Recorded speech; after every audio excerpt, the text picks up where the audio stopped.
Yeah, okay. Let's play some music. Nie mam czasu na takie rzeczy. Będę się trzymać.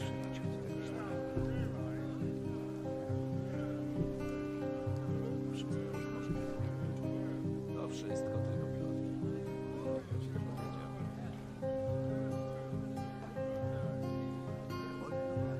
Polskiego porządku. Ja ci to powiedział. Przecież tam cały jest.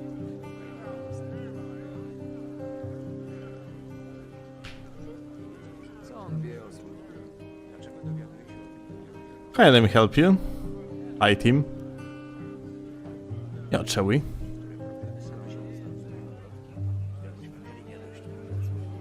Yeah, Bigo. Hi, Cookie Slayer. Hi, HBR. Co on wie o służbie i słyszy się to.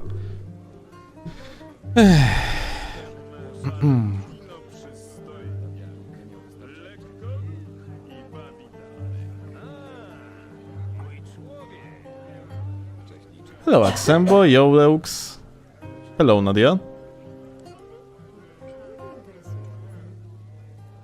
Co on wie o służbie? Przez to będzie jeszcze więcej kłopotów. Dlaczego dowiaduje się o tym dopiero teraz? No, dude. So, hello, Ase. Co on wie o służbie? Like today's stream, I think we're just gonna start with regular invasions and then we're gonna jump onto drama. What is the drama today? So I went to the comment section of I'm gonna give you a sneak peek. How about it? I went to comment section of this guy that I responded to the video of, the one that was full of absolute stupid misinformation. Like his name was Silvermont, yeah? So thing is though, you know, Silvermont's take was pretty bad on like the gamer absolutely has zero understanding of how the PvP is being played. Dude is just, well, not very well informed about practically anything, yeah? He just yaps. So, let me actually show you this, yeah? So, this video of ours, yeah? Popular YouTuber started new Elden Ring drama, this time about PvP. That was the initial title of my response, yeah? What is that beautiful guitar soundtrack? So, it is actually a gothic ambient, tavern ambient. It's like, not remix, how do you call it? Gothic ambient tavern. There's like a YouTuber that is doing like animations from Gothic games, mostly humoristic ones, like for example this. Don't be lazy cause I'm burning for you. It's like a hot sensation. Got this power that is taking me out. Yes, I'm passion you maybe now. Gonna take my car. Do you like my car? Cause I'm crazy for 280 right now. I wanna waste for you. Shut up, gas, gas, gas. I'm gonna step on the gas. That'll be a lot of yeah. I'll be so quick as a play. I'll be your hero. Gas, gas. So yeah, like this gamer is doing this type of animations, and he sometimes makes like an ambient kind of a videos where he like combines covers of other people. Like for example, this guy over here made a cover of the like Korini's city music.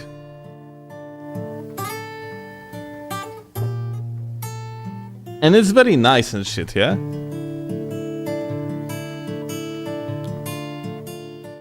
So what the gamer did, he slowed down the music a little bit, mastered it, added like the sounds from the game, and also made animation in Blender. And I am using this audio, yeah, like at the beginning of the live streams. Because it's just goated. Like, fantastic content creator. His name is Johan... Actually, I'm not sure how to read his name. Ingeborg, I guess? But yeah, like... super good. Super good shit. He has like plenty of other ambience, like videos, and all of them are fantastic.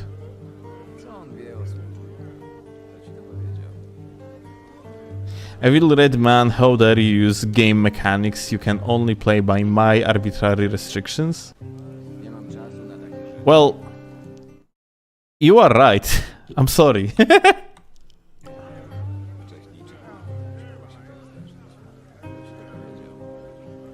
You have the vibes of like Diablo 1 Tristram theme. I mean, because Tristram is basically just a guitar, like, you know. So kind of like whenever you hear guitar, like you kind of can make the connotation. But yeah, anyway, back to the topic. Yeah. We're gonna like cover this later, but I'm gonna give you a sneak peek of what type of drama we are talking about today. So yet again, we made this video, we reacted to Silvermont having very bad take on the PvP. It was really bad. Like the guy just basically yaps, like misunderstands what's wrong with the PvP, what's not. And it's mostly reliant on him being just unfortunately a scrub, and also like diminishes what's the worst out of all of it is that he actually diminishes people that are actually decent at the game, diminishes people that actually are willing to get better at the game, and so on and so forth. So guy is a pure retard, yeah, but you know, it's okay. He might be a pure retard, but at least there is always a comeback from being a retard. You can always actually like stop being a retard at some point, yeah? But I went to his comment section and I started looking through the comments out of curiosity how is like discussion going on there.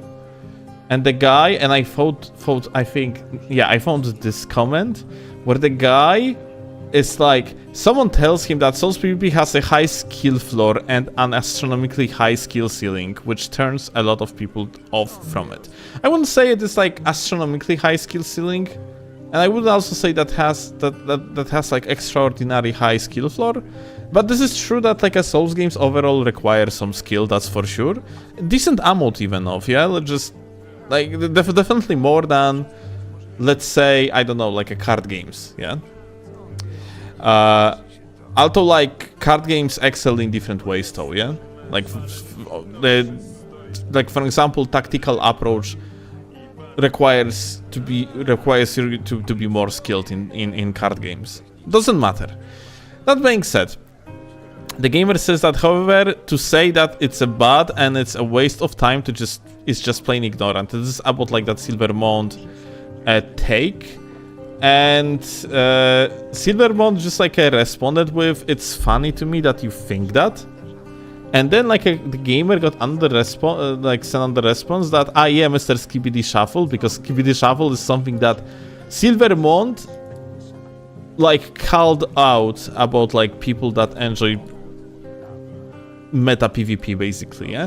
That like, you know, when you are, let's say, when you playing like the game optimally and when your footsies are on point, you are doing Skibidi Shuffle, yeah? Sorry, you are right, you clearly went very in-depth with Souls PvP. That's what this gamer says, yeah? And then Silvermont is like, it's funny to me because I put hundreds of hours into the PvP back in the day. If you filter my channel by the oldest videos, and you know, like, and he's basically just saying here that, oh look, I actually know what I'm talking about because I have a lot of experience. it is also funny to me that you said it has astronomical skill ceiling, and then started listing that other games by the price pool of the tournaments. Probably just Googled, in fact. And he's like, oh, StarCraft total price pool was 40 million, CSGO like 168, Dota 2 like 347, and Soul's total price pool is $50, yeah?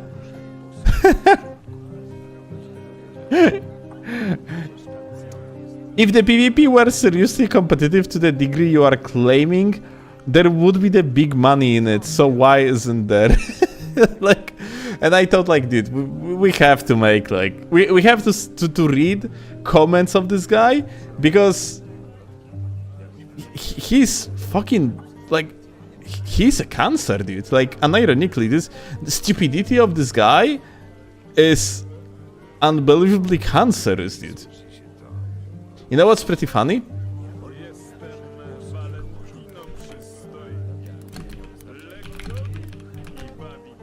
I'm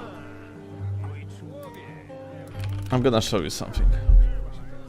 So, there is a super popular game among the competitive player base called Quake Live. And it had plenty of LAN tournaments, yeah? But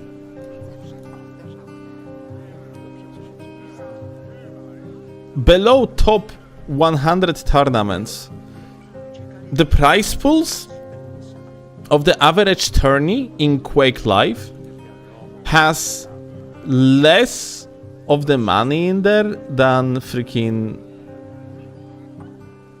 Souls tournaments nowadays.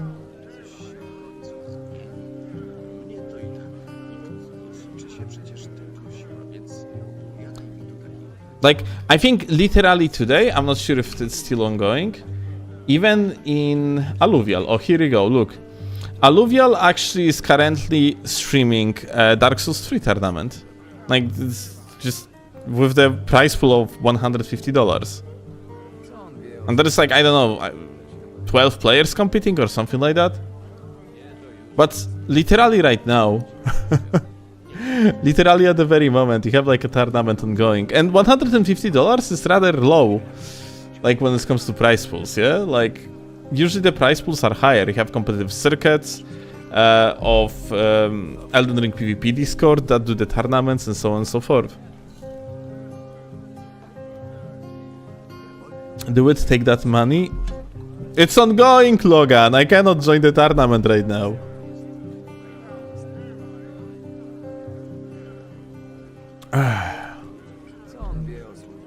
But yeah. Like, you know, overall argument of PvP isn't competitive because like it doesn't have like a high prize pools. And then he lists like one of the most popular esports titles that companies lose millions of dollars on because like esports are just not profitable at all. And then compare it to just a competitive scene that is community funded. Retard. Like, and you know, that's a guy that I would assume that he's supposed to actually, like, you know, he's supposed to spend way more time on the research, considering the fact, like, he was doing all this, like, in the past, he was doing all the, like, lore videos, which technically require a solid amount of the research, yeah?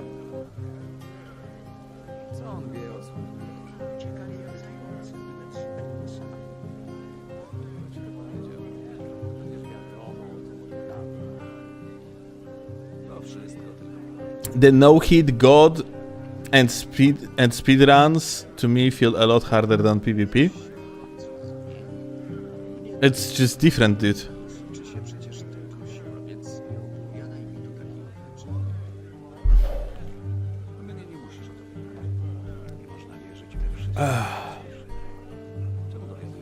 Yeah.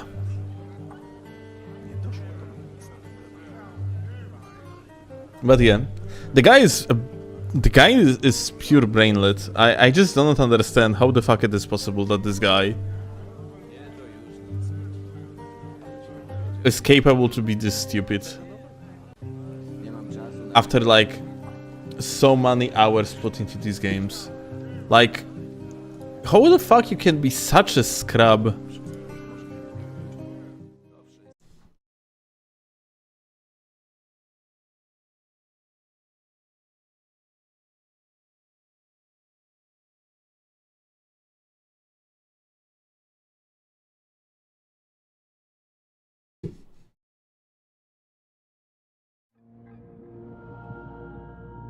Right, yeah. We first gonna do some invasions, so we can get some scraps of the activity first, considering it's already late in Europe. And after that we're gonna move on to drama. Just gonna like make the commentary over the comments of Silvermont, because I'm pretty sure we can find a lot of things that we can debunk here.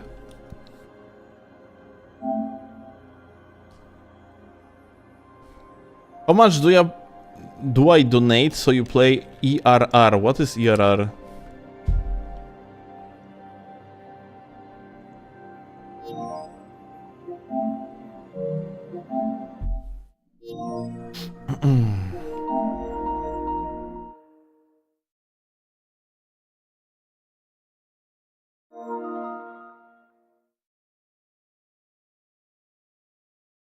The fuck is this?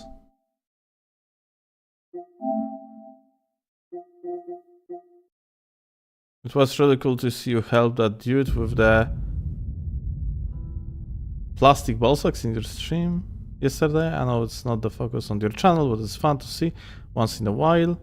You're like Elden Ring hero in the ancient Greek sense, inspired by performing seemingly impossible labors.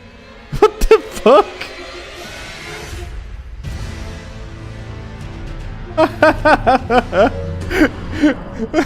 We helped some dude, like on the last live stream, yeah, to beat a boss. I guess that's what they refer. That's so funny. Yep, the plusy help, I guess.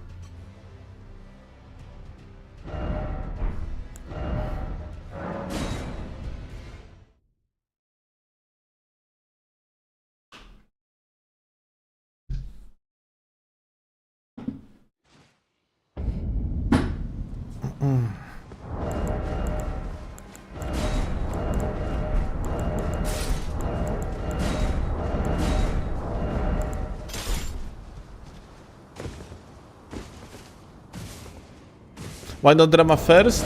Because I don't want to miss on better activity. Like, you know, within the next hour or two, like, the activity is going to about to die, like, almost entirely, yeah? So I think it's better to start with invasions, and after that, just move on to drama, yeah? When the activity gonna be a little bit lower.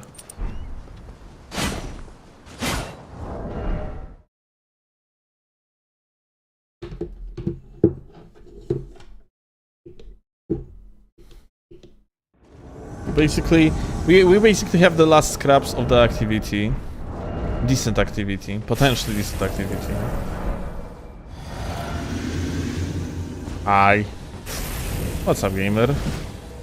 Are you alone? Yes.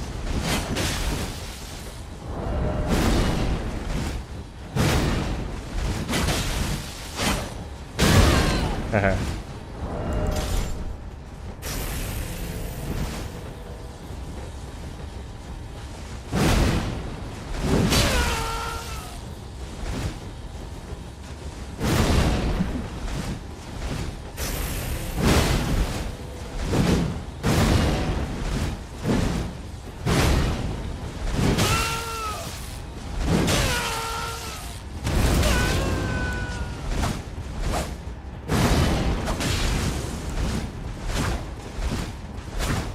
Aww.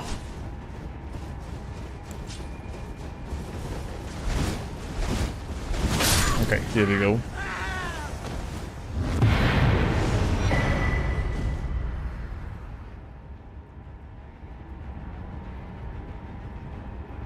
Not gonna lie, I feel inspired to make a long shitpost about the 10 labors of Hercules, but just replace everything with Steel and Elden Ring. I mean, go for it.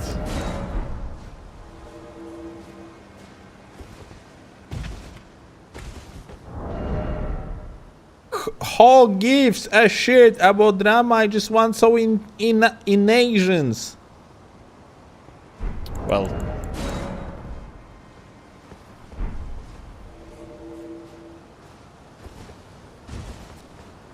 Alright, gamer. Just for you, we are doing invasions.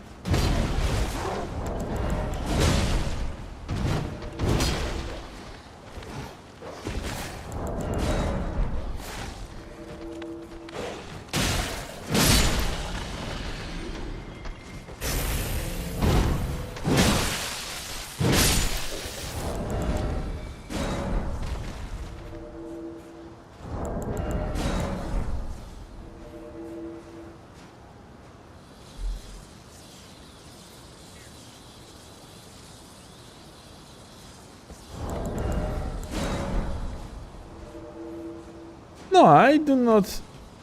Wait, no, don't do any invasions. I want to hear all about the drama. God fucking damn it.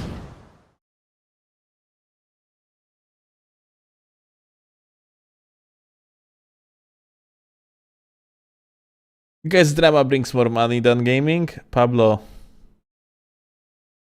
Like, I'm doing around 5,000 views per video, like, within, let's say, like, first week anyway.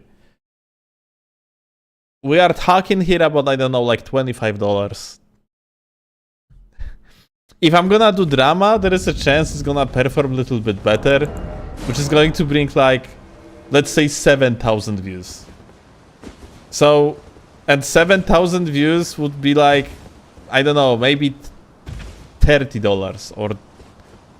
Like, I mean, I can survive. And like, on top of that, drama content, you have to do it right, yeah? It's not that easy to make it enjoyable or to not make it like boring. I think I got pretty much like much better at the drama videos recently. But yeah, point being is that me just playing video game and just doing like a regular invasion videos or me doing drama videos, it doesn't matter that much in the long run. Like they are about the same profitable, and you know, if you're going to actually fuck up with your argumentation during the drama, for example, you might piss off some people.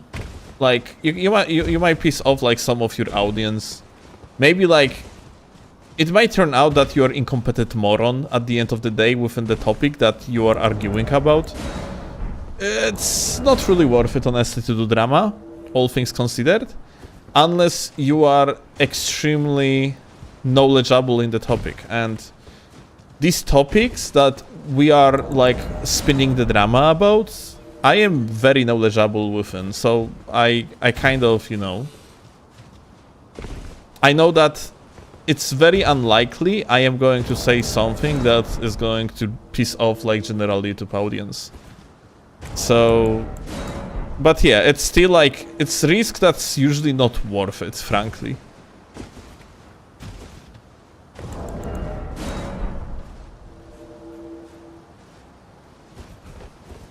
Like it's also like people generally speaking, dramas are the type of videos that belong to the category of controversial type of content.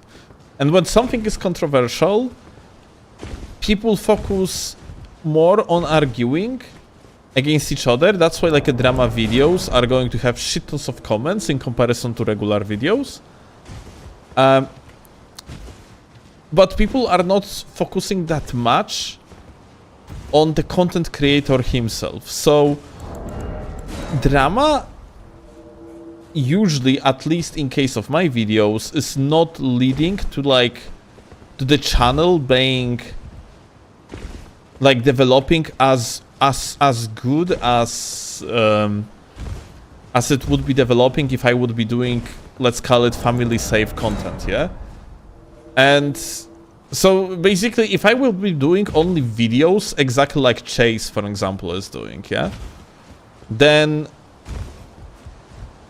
it would be better for the channel, all things considered, yeah? But at the same time, I kind of, I just don't want to do, like, to create an audience on the channel that is basically like coming here only for the sole purpose of just watching the gameplay, yeah? Because this is the, like, one of the lower denominators when it comes to, like, YouTube audiences. And the lowest denominator, like, when it comes to audiences on YouTube, are people that watch funny moments.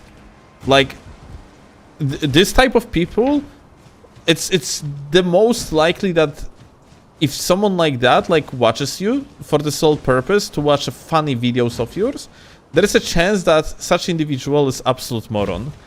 Like, the highest chance out of, like, all the like potential YouTube audience that you can have. I only watch funny moments. You don't. I like the newest video. It's No, full- but this is not a funny moment. The funny moment, darling, is if, like, this, what the funny video that I uploaded today, just like YouTube highlights, yeah. It's for fans, it's for viewers, it's for people that like my content. But I'm talking here about, let's say, something like Albino was doing, like, so overly edited videos where, like, every single segment of it is funny. It's Oh, like waifu editing. yeah. I like waifu editing as well. Yeah, but waifu is actually different story because waifu makes educational content with the funny editing. Okay. And, like, so there is a value in that. Whereas, like, when everything that you do is just like a funny things and you're over editing for the sole purpose of funny editing and there is no substance behind the video besides the fact it's funny, Ah, the brain rot. then yeah, you create a brain rot for, like, the lowest denominator on YouTube, which is, like, audience that just wants to watch funny. Or kids. No substance. Charlie, don't cry. It's okay. What's No, Charlie doesn't like waifu. No, like, waifu's videos actually have substance, dude.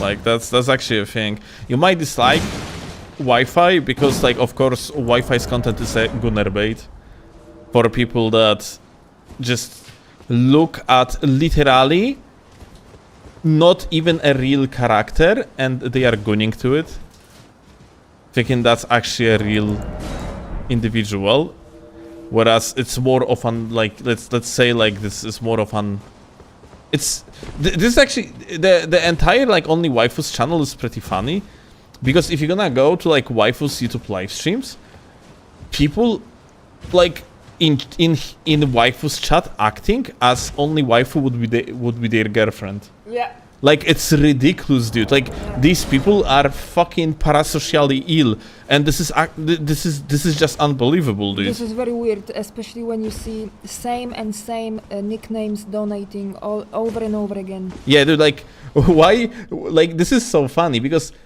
waifu, like, they are unknowingly gunning to a guy. Like, but scrap, it's not even that. It's only waifu on its own is a channel. Like, think of it as just a environment, a theater, a scene. It's just you have multiple different characters that interact with each other, but these characters are not real. Like, it's not like that only waifu is a guy, like, in a dress pretending to be a woman. It's just that, like, by design. It's like more like if an actor just got a female role, yeah, and he's just playing the role. But people somehow treat the role as a real human. Do you think we should kill him or It's Rani, why would you kill her? I mean, you know what? No, kill her. why? Because Malenia's better. Ah, that's a good argument. And she's competition to Rani because she's a demigod, yeah?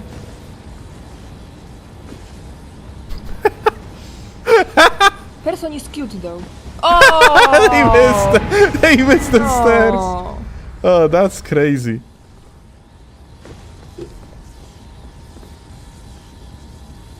Oh yeah, okay. So I agree. Melina is best girl. Okay, so Melina or Malenia, they both best girls. Just Melina is more accessible. Although no, wait, she dies. Well, Malenia dies as well. Well, she is in a constant state of dying because she has rot.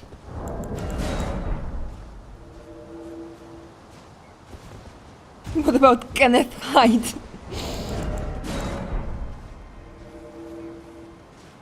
But yeah, like on only waifu channel, like it's very weird to see that. Yeah, it just I guess this is you know what?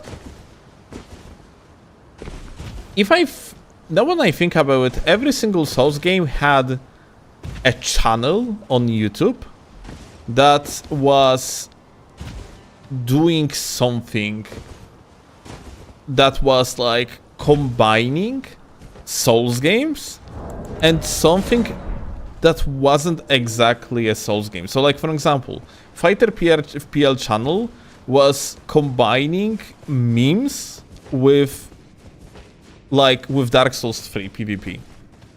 And only waifu is combining a Gunner bait with Elden Ring.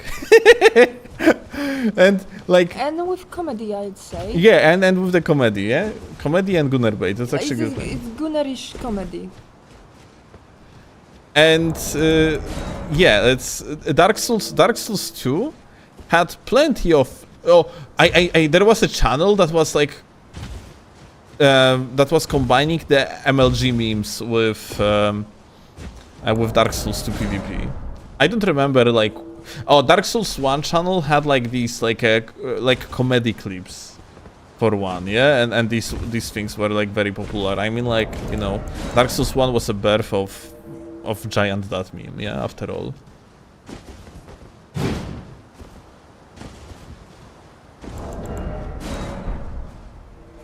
Wi-Fi just figured out that easier to get male audience as a girl, so he became a fanboy. You know what? I don't agree. It's just Rani is an iconic character, so he just used a character that everybody likes. But it's not even like a true, by the way. It's not like it was like a moment of the genius. Oh, like I'm gonna become like a girl in my videos or whatever. Yeah, no, like so it was like this, like on the Only Waifu's channel.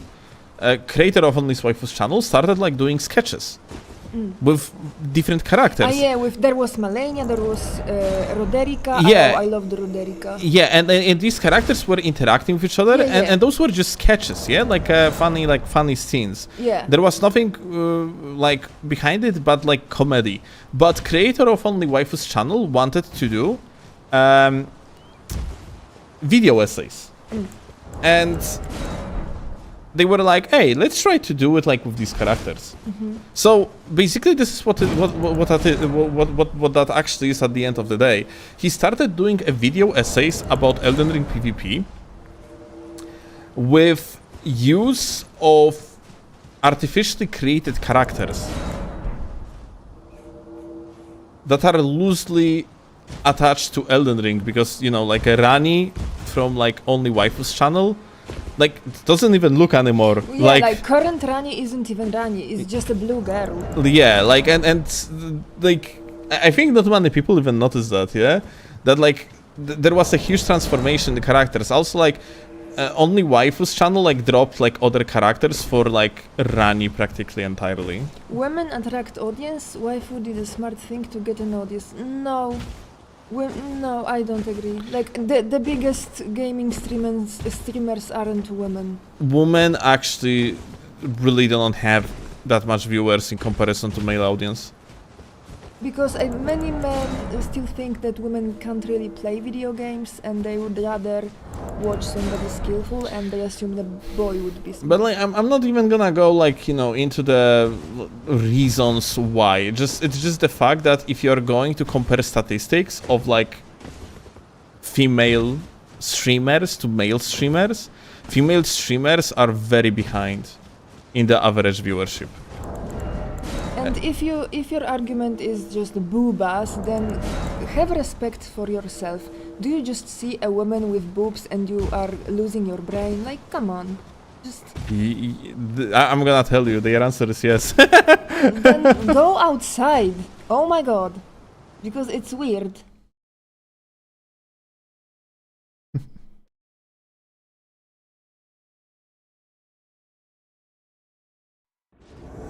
Claw, have you fully considered booba? Yeah, unfortunately I struggle with 2 of them each day.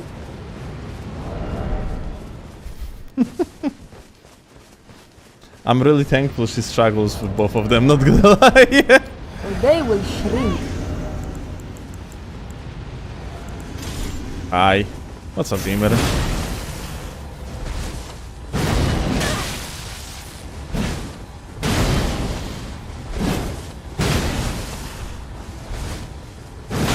Oh.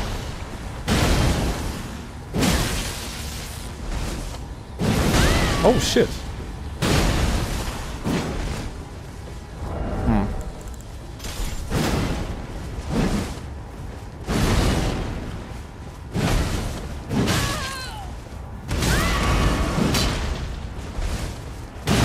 Such a guy.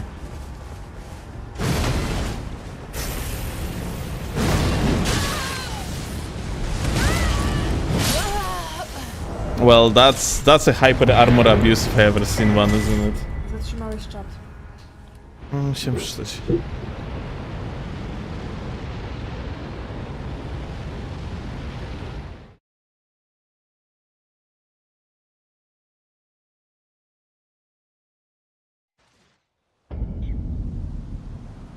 I'm like too old and too married, very wise too, but I know how a 17 years old works, so there is audience for boobs. I don't agree that it's age dependent. I mean, if you wanna see boobs, just go watch porn. You don't have to watch female streamer. You watch gaming for games. No, you do not understand. It's actually, it's about that inaccessibility that spins someone's minds. If you seek inaccessible people, then there is unprocessed trauma within you. So just process the trauma and find an accessible person for yourself. Darling, that literally sounds like you would talk with homeless person and tell them to find a home. Like, some countries help with that. Not ours, unfortunately, but in some countries, homeless are taken care of. well.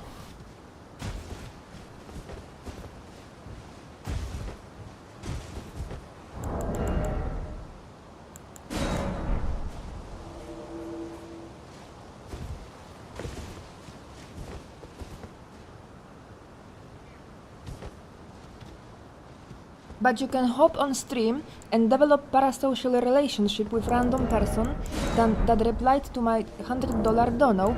This is literally more optimal. It is. It is. That's how I found boyfriend actually. But you know, it's different because he doesn't have boobs. I mean, he does. I kinda do. You kinda do at this point, yeah. What the fuck are you? Shut up! What the shit?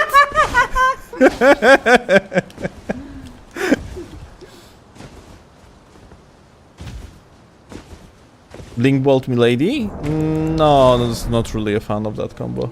Oh my god, Claw was a steel simp. Yep. It's like €100 donations.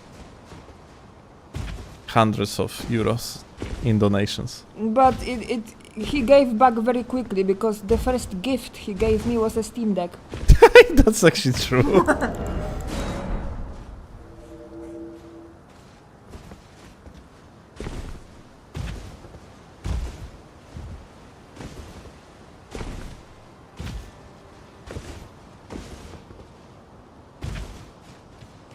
Insane investment. I mean, listen.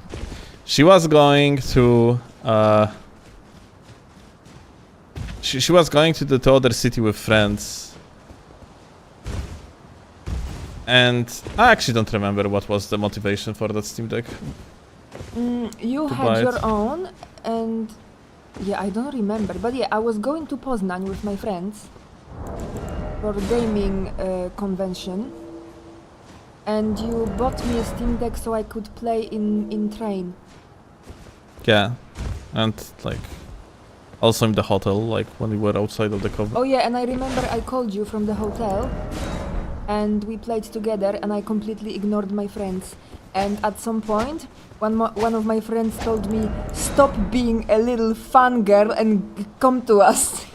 Right.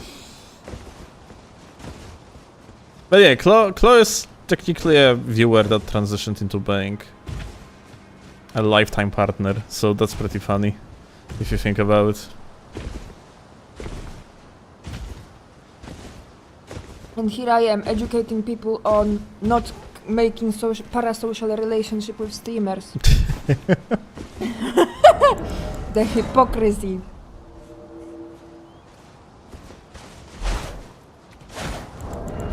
That game. Yeah.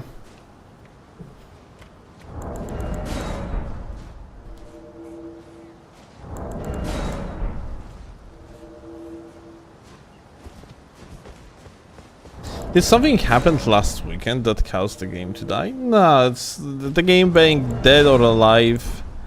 It solely depends on just pure luck. It's not like the game is dead like ever. It's just that the matchmaking system of this game is pretty bad.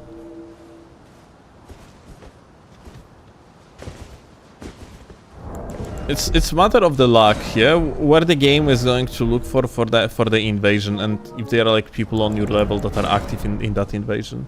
Like for example, we had a situation a few days ago that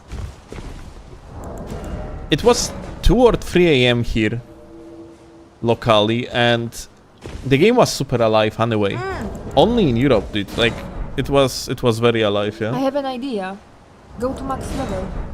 No, Go to level 122 for 25. I cannot. How? 200. Jesus, fuck no. Um, I would prefer to go to max level in the such max case. level. Let's see if there is any activity. I don't wanna. The max level video was long ago. Yeah, but like that's the point. I would have to sit here and for like 4 hours and just gather clips, and I don't think that's a good idea. It's too late.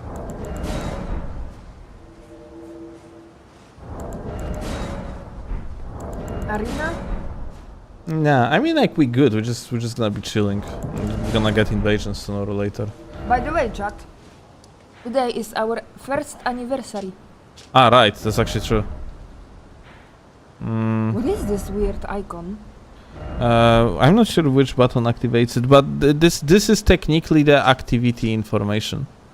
Like blue ones means co-op activities, and red ones means invasions activities. Oh wow, this is first time I see it. How do you actually enable it? Site of Graces, Zoom.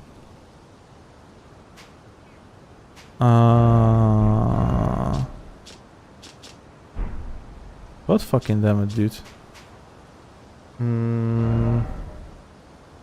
Oh, this multiplayer, yeah, multiplayer status display. Here we go. So yeah, like technically you want to look for the co-op sessions, yeah. So for the blue ones, because if there is like the red ones means there is like an invasion going. So like it usually means there is already like. But wait. Does this match your level, or it's just... I don't know. Okay. Yeah. Still, I'm high. How are you? Low. Hi. Nice to meet you, hi. Ah, that is like actually, that's funny. There is some action going. Let's see.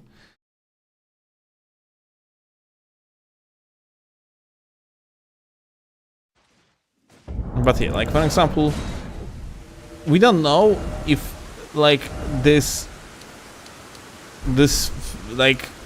thing even works in the real time. There is, for example, a possibility that this session, this co-op session that we have here, is already like disbanded for one. There is a possibility that's the case. Yeah, Yeah. because host died. Just host dies, they leave the location, they finish the session, they kill the boss. Many different occasions, many different like... It probably doesn't work. It always seemed like it doesn't work. There is also a chance that this shit just completely ignores like your level bracket altogether.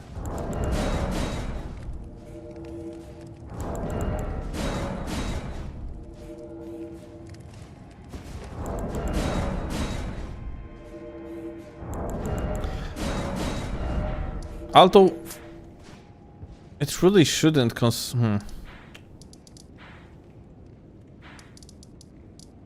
Well, no matter.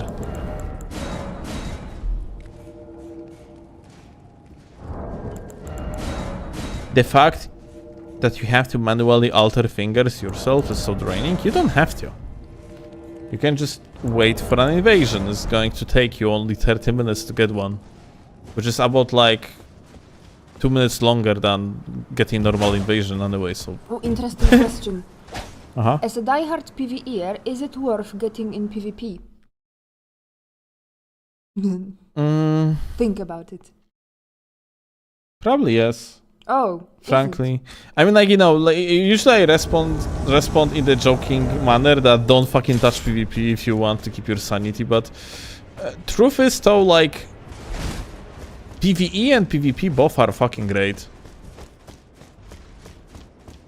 It's like, it's just another way to experience this fantastic game, and yeah, it's good, worth trying. Hello. Huh, okay, so we have a backhand blades boyo. What's up, my dude? What's up, what's up, where are you going? Nice rolls, nice rolls. Whoop. Do you think this guy is overleveled? I don't think so. Like, how could he be? Like, it wouldn't be dishonest to be overleveled. He is drippy. Very drippy, yes. Whoop. So far, I didn't... no, wait, I hit actually someone. I wanted to say that I didn't hit any of them. Hell yeah. Very nice, gamer. Ah.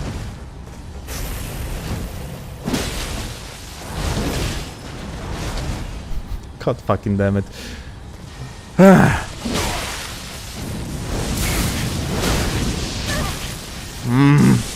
I really wanted to just, like, kill the guy, but no.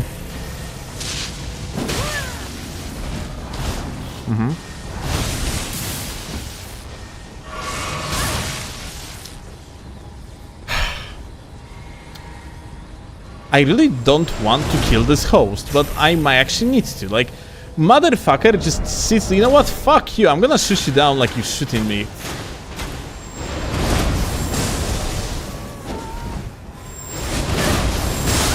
Gagi. A little gaggy. Well. Za Yep. Oh. Alright, so I see it like this. There is no way for me to actually, like, get close to them, like, at all.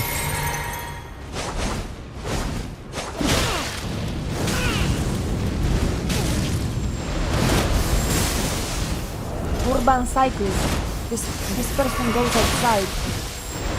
You think?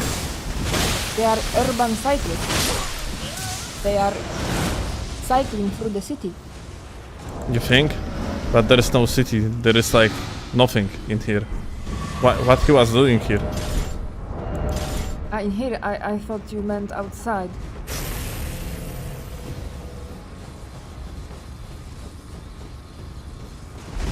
In order for something to be urban, it must be like, you know, it must be city, yeah? And there's no city here. Yeah, but the gamer. Yeah. The gamer is a cyclist. Yeah, but what the cyclist is doing in the place where he cannot be, yes. Okay, so where he cannot cycle. You are Steelovsky, both in the game and outside of it. Uh-huh. They are urban cyclists, both in the game and outside of it. Maybe they identify with the outside version. Darling, when I am, let's say, like, when I am in the custom office, I do not say, hey, I'm Steelovsky. You do. I heard you. I don't even know your name. You're Steelovsky. What's your name even?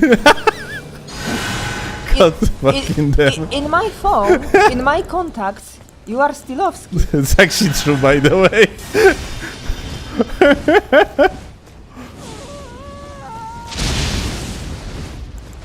How that actually hit? That's crazy.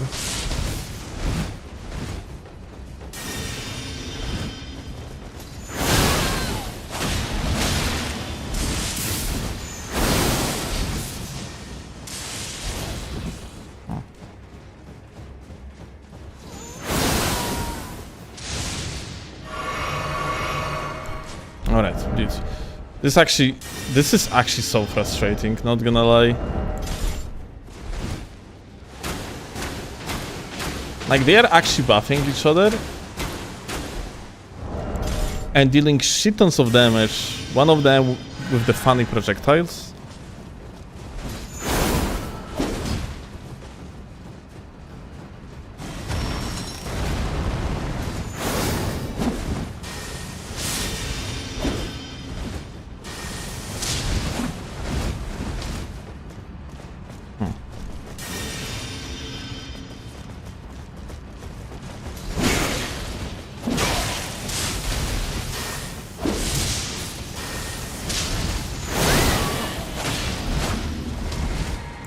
So, here's the problem. One mistake I'm gonna do here, and I actually can die. It's like literally that simple. There is a chance that I'm going to get bodied because of one mistake. I'm not sure how I'm supposed to approach it then. This guy is actually healing his friend.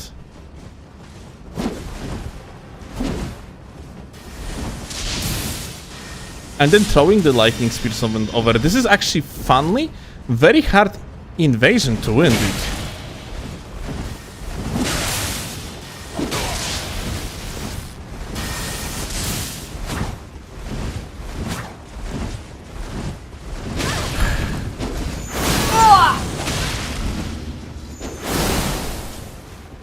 This is fucking crazy, dude.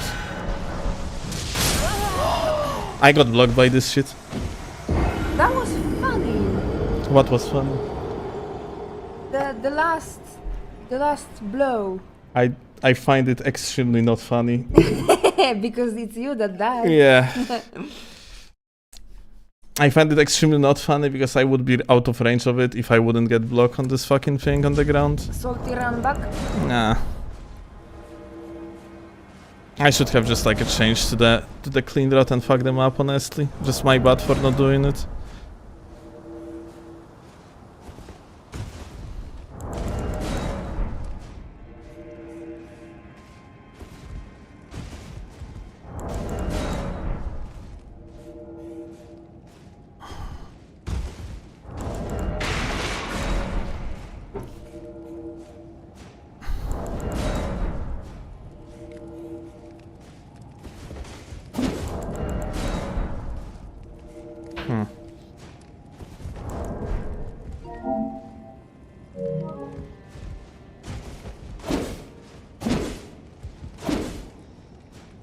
If you didn't have Mist Steel, you would be punching the hole in the wall right now? No. Can a day be without drama? Probably not.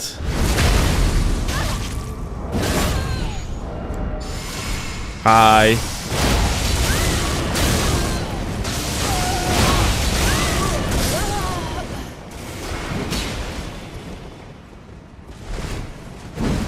Aha. Teraz moment.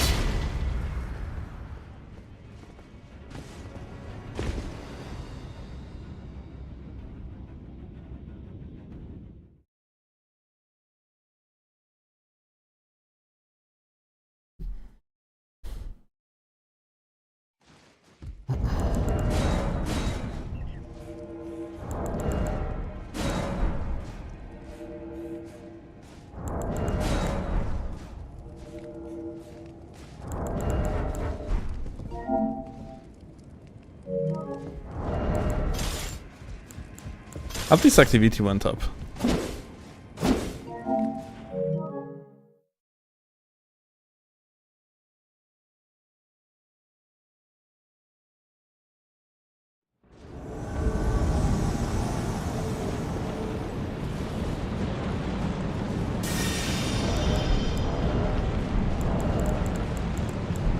Oh, lucky.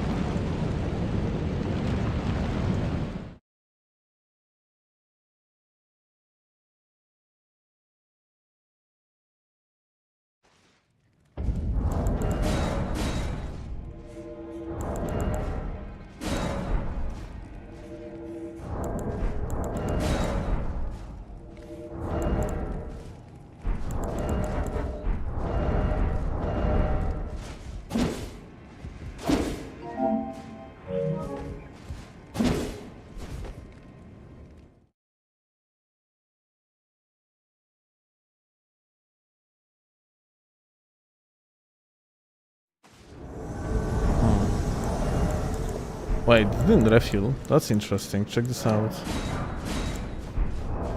Oh. Weird. Now, where is the host?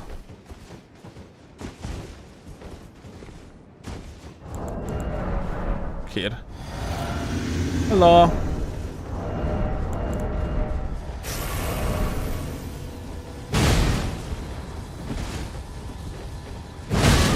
Holy fuck, that's unfortunate.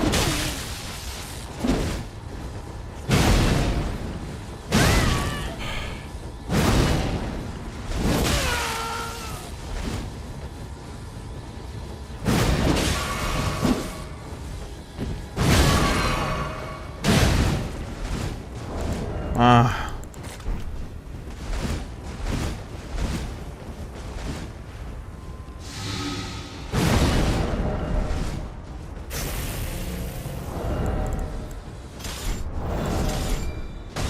Okay. That's crazy.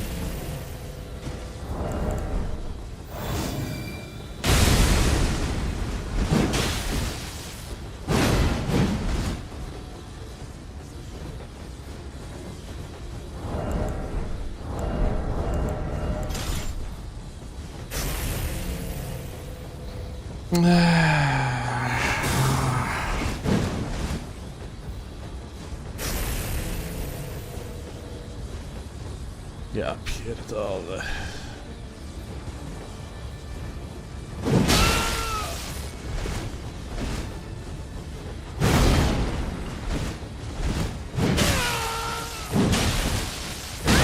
O, ja pierdolę, dude. God fucking damn it. Ah, open world duels. God fucking damn it. Ah, kurwa. Ah.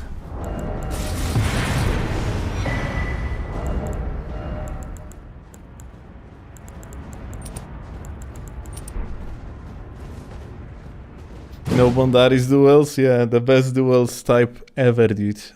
My favorite.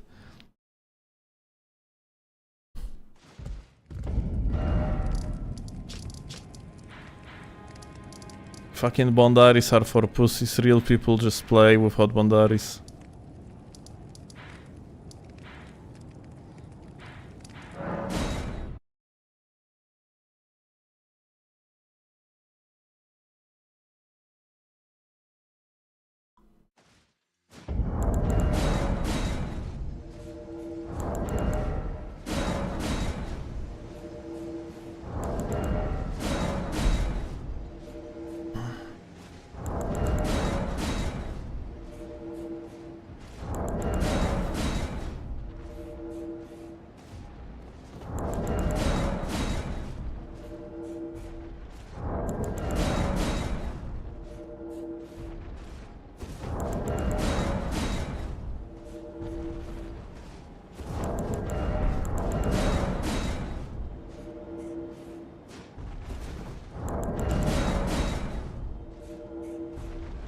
It's I'm tired as fuck, dude. I have the fun of my life right now.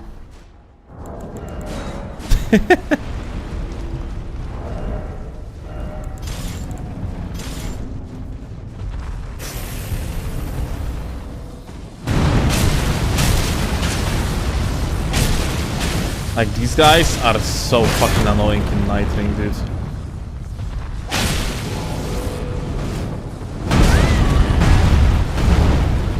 Did he just, like, damage me?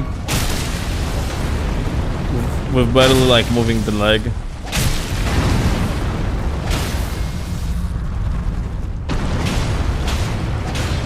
Oh, when they are down, like, they are not receiving, like, full damage, it seems like, in the legs. That's weird.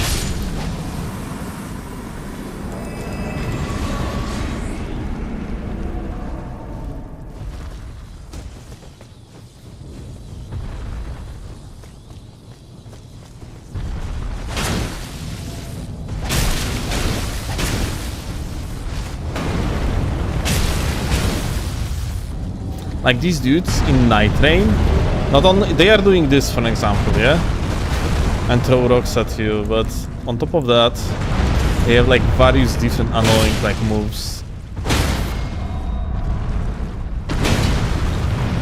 They are placed in the worst place ever, and like on the like Hydra get Boyos getting one shot basically, and you're gonna like hit the riposte to the core. But in Night Rain, on the deep of night, it's not always the case.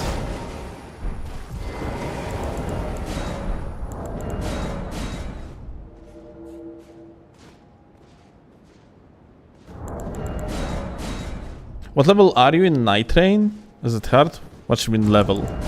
Like depth? I'm on the 5th depth, like the highest. Or lowest one, should say. Starfish is the best weapon in Night Rain. You know what? It's not exactly true. Like, because if you're, let's say for example, if I would find a dagger that applies bleed and has the charge attack passive, like for example the magic damage upon the charge attack, I would just go for the dagger immediately. It depends what type of passives you are going to have on your weapons.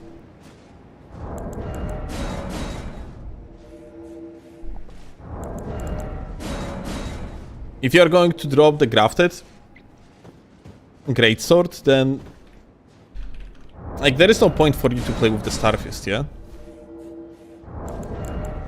I mean, technically you can put like grafted on your bugs. I guess that's fine too.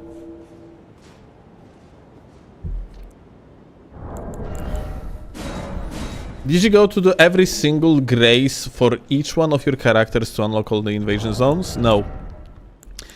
I use Cheat Engine in order to specifically choose which zones I want to invade and what's not. Because there are some zones that you don't want to invade, yeah? In front of Malenia, for example, you don't want to invade because it's almost guaranteed... it's almost guaranteed fog wall. You don't want... in front of Bale, because it's either almost guaranteed fog wall or like an invasion zone that is just extremely dog shit to invade in.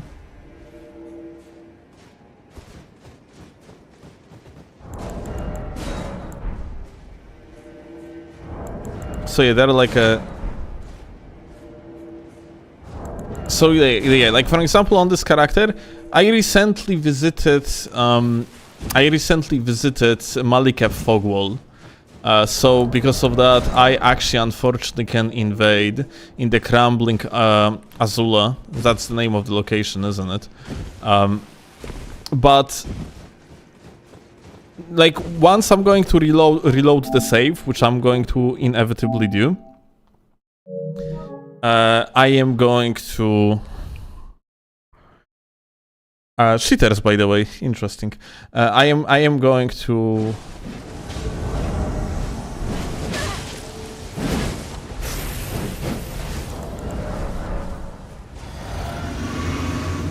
I'm going to not have that location. Hey, gamer. What's up?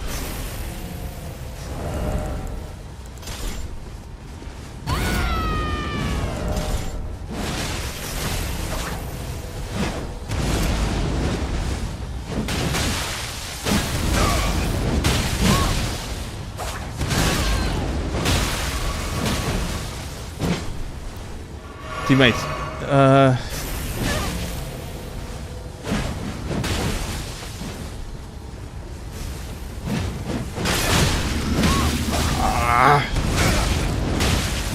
No! God fucking damn it. Dude. Teammate, please. Like, have brain if you are playing, like, with me. At least a little bit of it. My dude.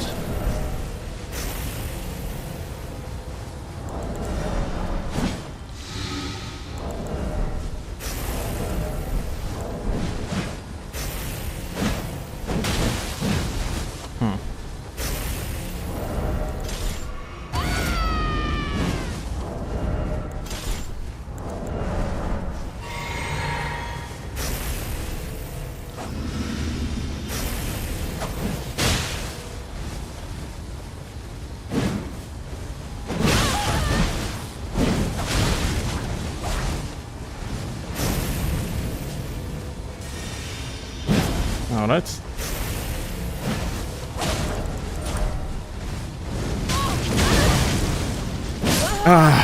Okay. Unfortunate.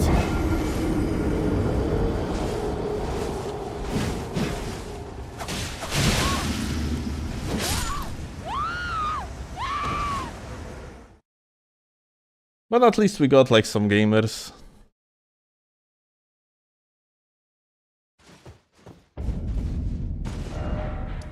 That we can like fight against. So it's gonna be fun.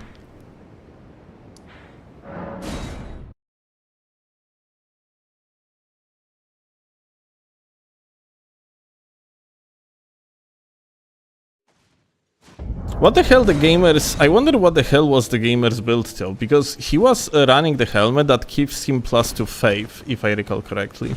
I wonder why he needed it, like some sort of the swap, because he was running the Claws of Night. What's the blue marks on your map? It's multiplayer status display.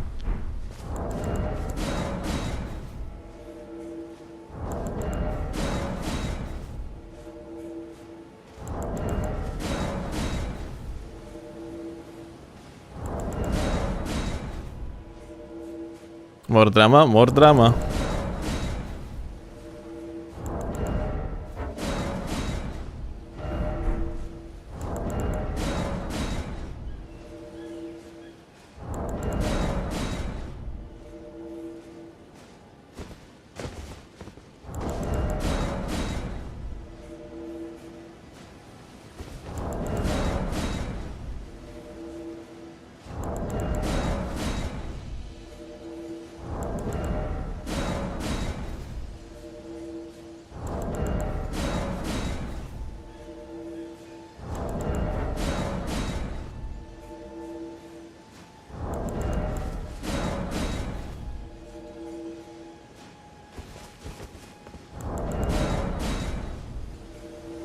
What happened to invasions of the game? We just had one. Like, there's some gankers in this location.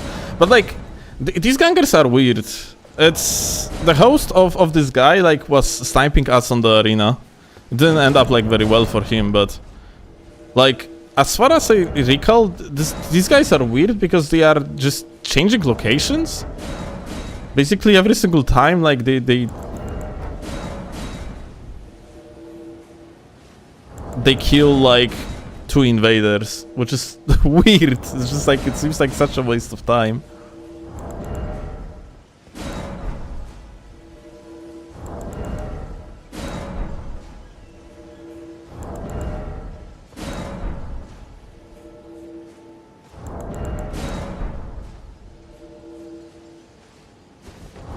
Does the bistro scale of dex? Yes, the projectile scales of dexterity.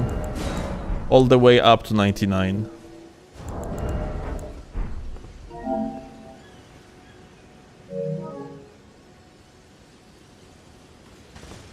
Start to think they blocked you. If they would block me, there would be an information that, like, there would be an information that I am invading the world, and after that, the connection would drop immediately. That's indicator of you getting blocked.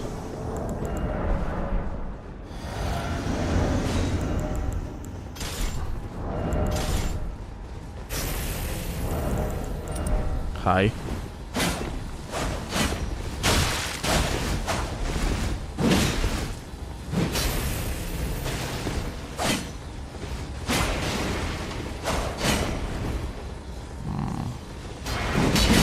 Alright. That one dead. That one dead too. Malenia, you don't want to go through that fog wall when, like, is that individual, probably they are not aware that the boss is literally triple boosted now, but oh well.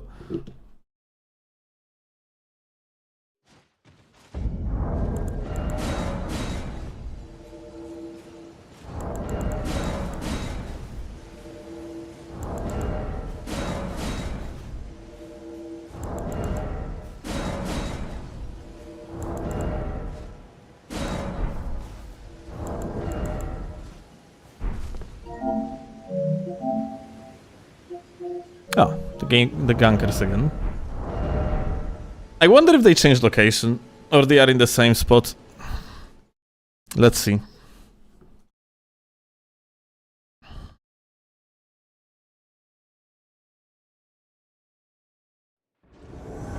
The same spot, but they restarted.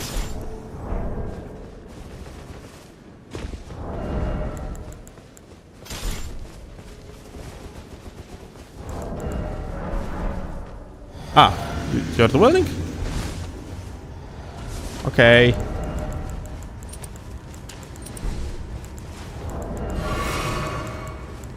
Oh, let me do this. So, against this guy, if I recall correctly, I have kind of shit net. Let's see. Yeah. So, like, it's not really terrible or anything, but I really shouldn't trade here. Like, it should be like a clean hit for me.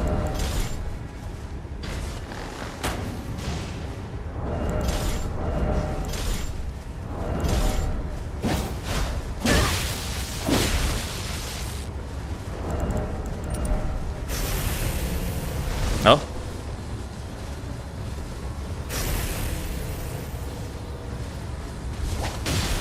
Ah, good shit. But yeah, it's...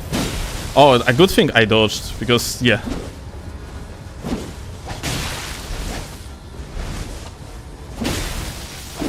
Oh, kurwa. I'm not sure if I should be playing with what I'm playing with against this guy, if that's the latency.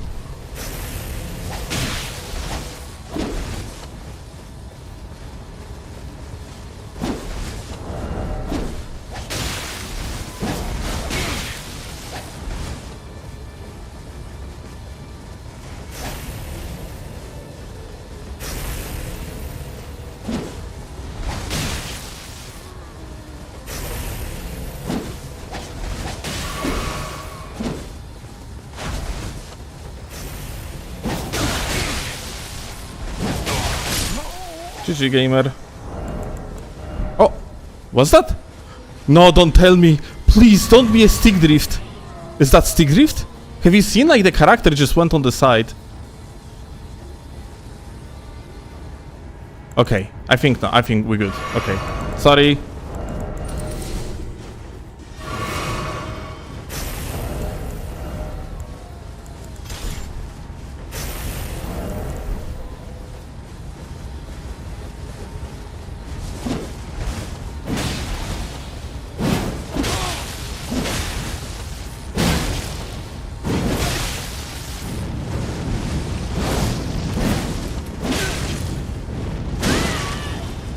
Good shit. how that missed? Have you seen it? Like, holy shit. I was so sure that I'm gonna land.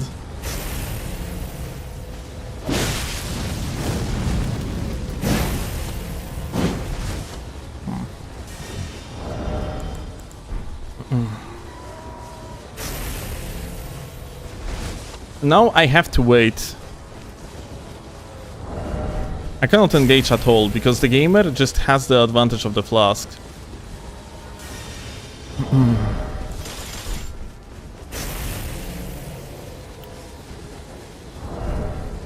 So yeah.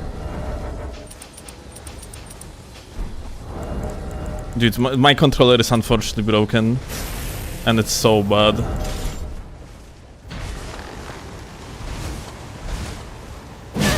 Oh. Actually good shit.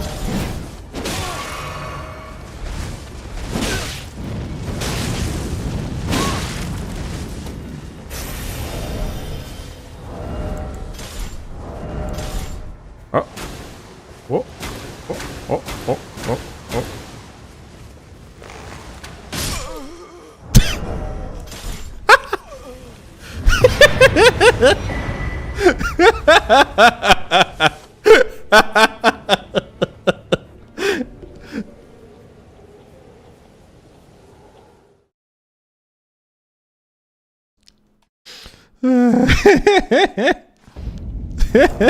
Kurwa.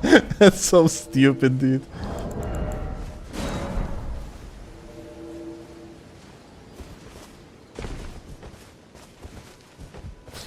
Why aren't you using Viking approved strat of the grafted bestial vitality and crab for your duels? My bad. I'm not on that level, I guess.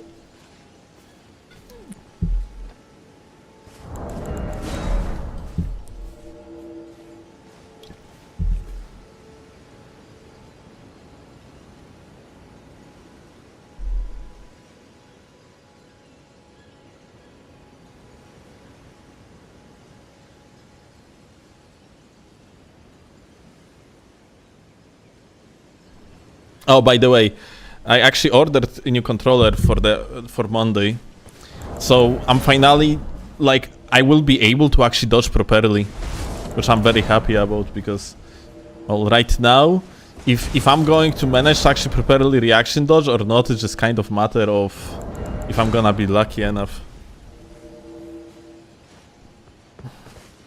Is that bestial vitality that good for invasions or it's like a niche pick, dude? Bestial Vitality regenerates 700 HP within like, I think, 110 seconds of the cast time. So, and it has like very low requirements, which means that if you are in the tight situation, there is no point to not use it. It's good. You can use it on every build, but it's good because you can use it on every build. When it comes to regeneration incantations, Bestial Vitality is not that good. You have better incantations. What kind of controller? Another DualSense Edge team. Also, we're gonna be ordering from the Extreme Rate the components for the controller, and I kinda want, you know, to make a video and also like maybe do a live stream where we are going to actually assemble a controller IRL. So like I'm thinking of the IRL stream when we're gonna be assembling the controller.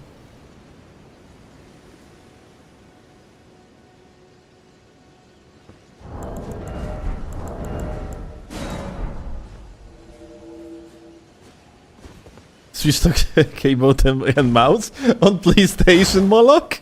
It would be pretty hard.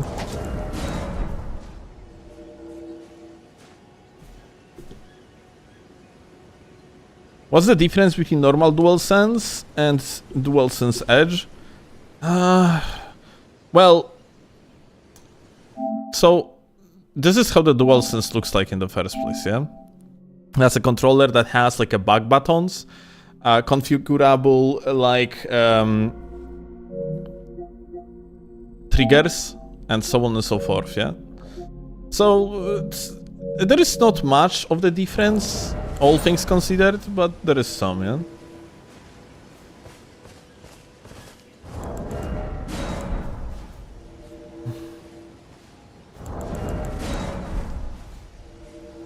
Price? Yeah. Yeah, like Clay says, there is also a price difference.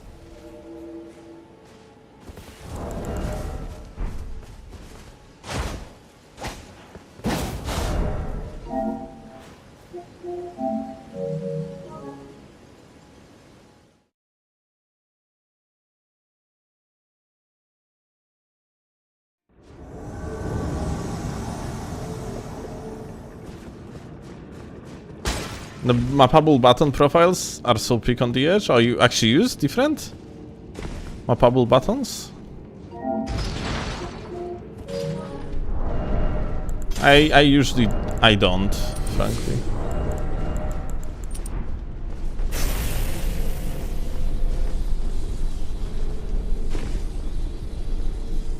Wow. I'm so glad. Normally this location is also like out of my invading loop, but unfortunately I went there at some point and I kinda forgetting to remove it from my invading pool. Do you think Salem, Aegon, and Ash would beat you in the 3 versus 1? Dude. One of them would absolutely destroy me, not speaking of 3.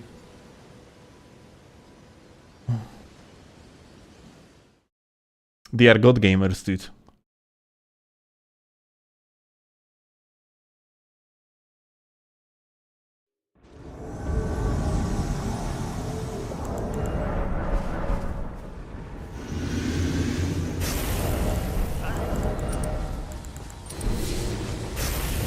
Hi.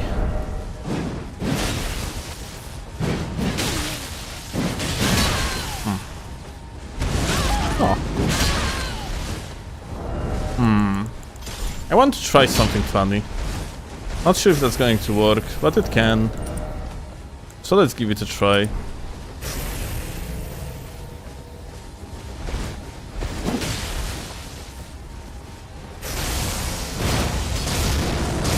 My Forgor. Please.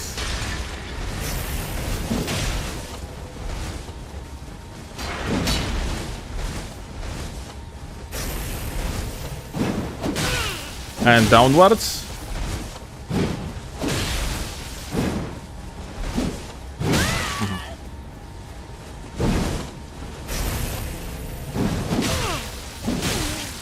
Yep. That keeps the prio, basically.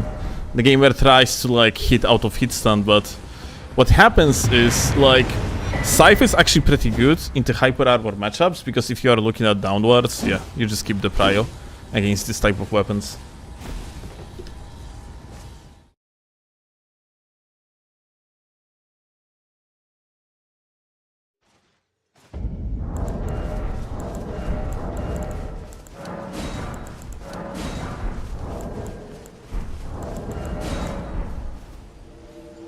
Do you like Zwei or Gags more? I like Zwei more, but I am not using Zwei because Gags exists.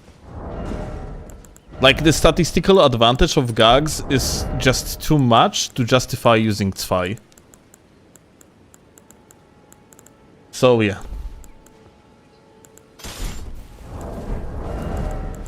Unfortunately, Gags is so fucking broken, stats-wise, that, like, there is no point to use Zweihander. What is Gags? This.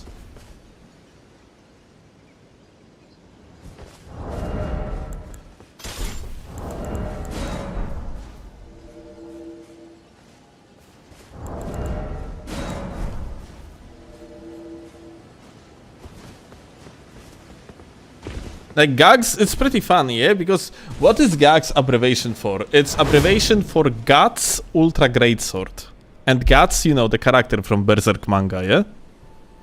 So, and UGS, because Ultra Greatsword, it was the name of the weapon class that is essentially Colossal Swords now.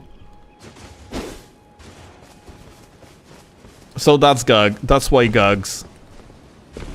We really missed that first step guy, Lionheart. Oh yeah, I blocked Lionheart because I was constantly invading him. Which I probably should unblock him. Why not?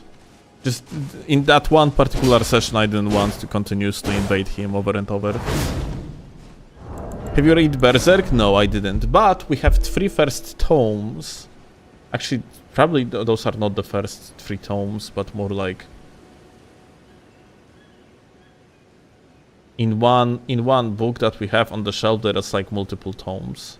But like, they are like... those are like books in the very pretty red... sorry, black cover with like red letters. Looking very fancy and very nicely. Good shit. But yeah, I didn't. We have it though. We have it though. Like we have the books.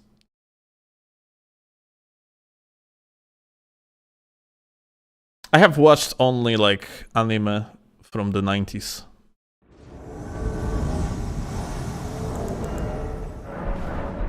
I do respect you. Wow, the respectful gamer that respects me? That's so cool. Aye. Where are you going, gamer? Ah. Okay. I see how it is. I'm actually quite curious. Oh!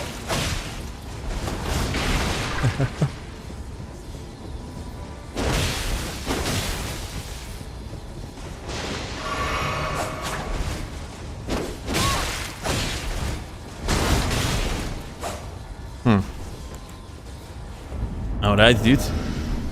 Respectful gamer is actually goated. I wonder if I will be able to beat the hyper armor of his with KGS. Probably not. And funnily enough, I don't have poison shit, like at all.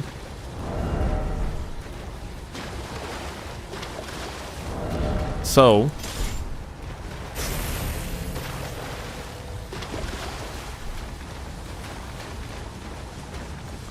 look at him, not being scared. That's very impressive, not gonna lie.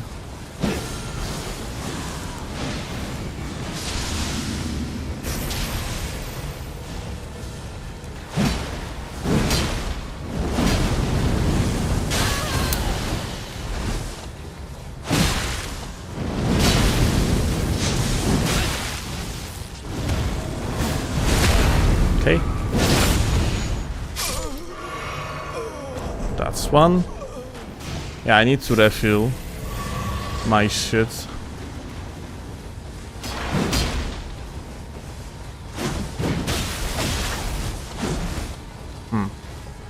This guy might be actually on very high latency to me, and he is. Ooh.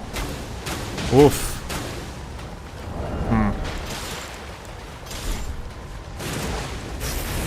Maybe not that high though.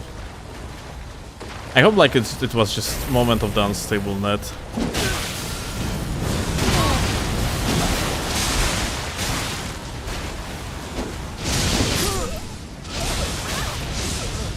Okay. Well, that works, I guess. Where are you going, respectful gamer? Hey, come back here.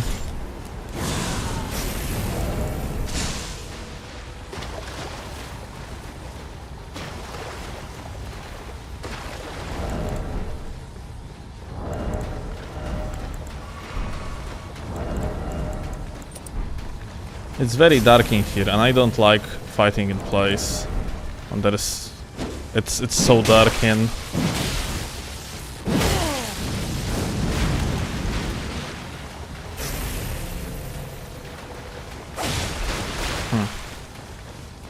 Let me just click R2 to refill my poise. Woo! Well... Respectful gamer. Your setup is actually pretty goated. I'm actually not sure if I have like a proper response to that setup of his, because yeah, like he can... pretty confidently auto-damaged me, yeah?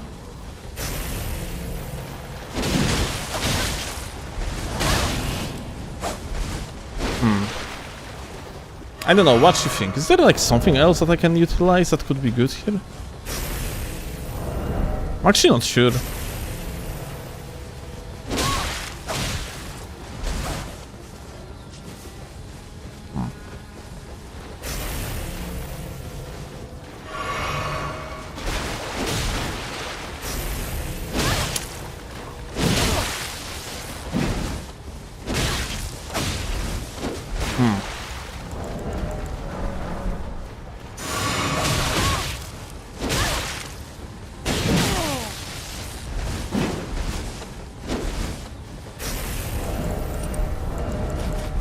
Okay, so here is the thing. I have pretty much... I feel like I need to maybe gax him. Because I need to figure out like a different setup that could work here. Because yeah, this is pretty bad.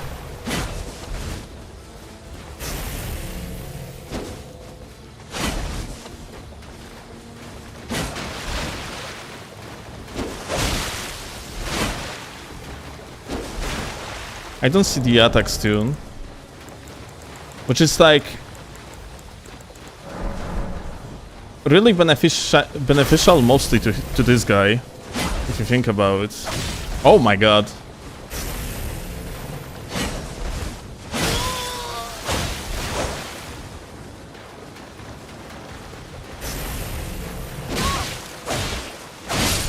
Okay.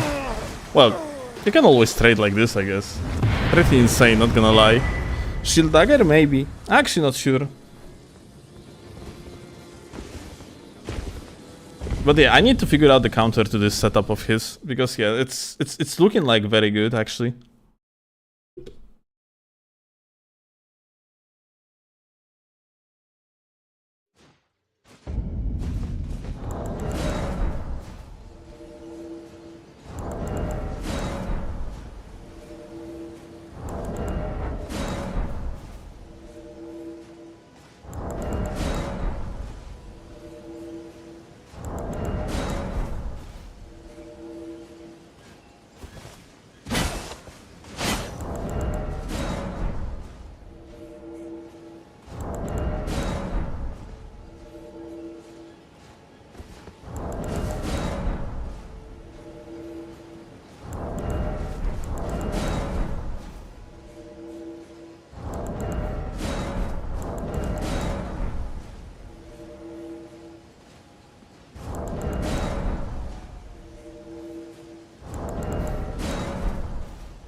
Like, here is the thing.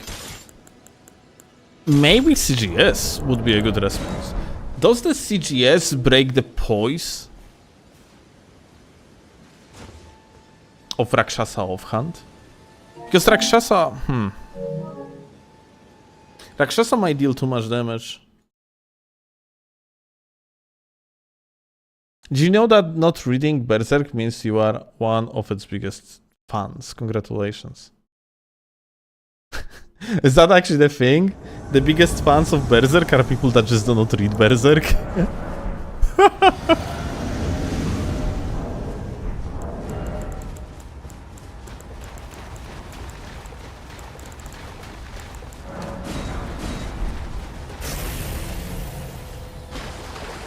On the sprint, dude.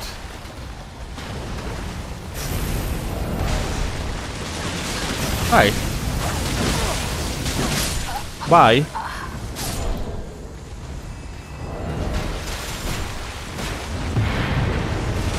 Bye.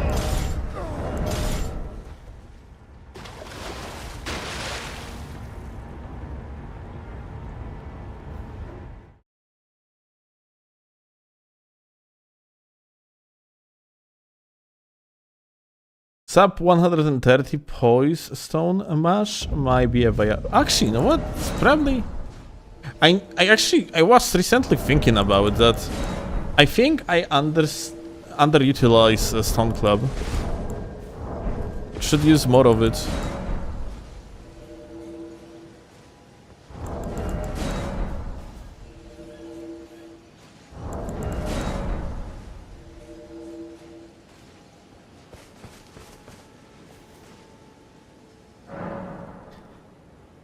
Reading it does lead you to deeply hating certain characters and specific story arcs. Yeah. What's up, Kirby? Haven't seen you in a while.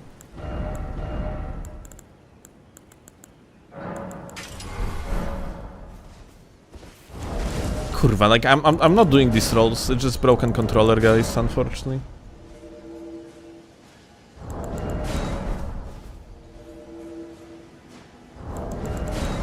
But yeah, the suffering will end at Monday.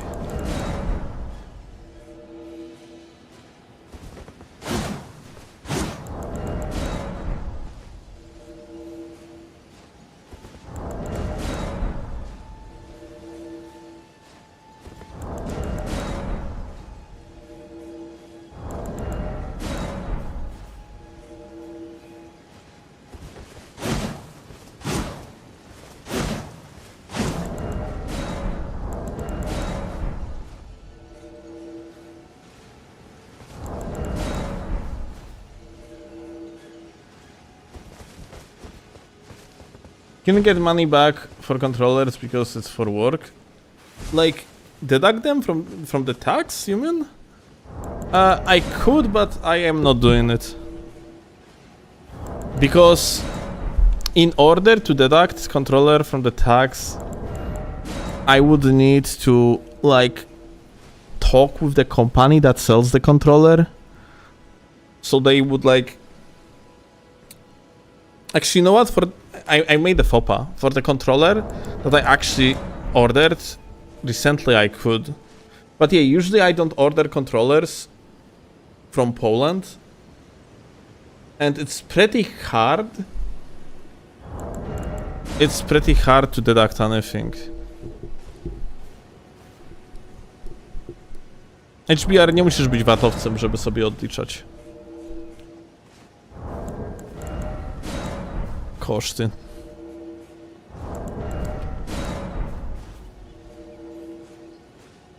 Generalnie możesz sobie wjebać na przykład coś na firmę.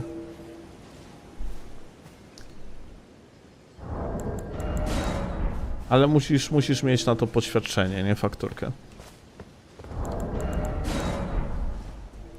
Like, problem with like vast majority of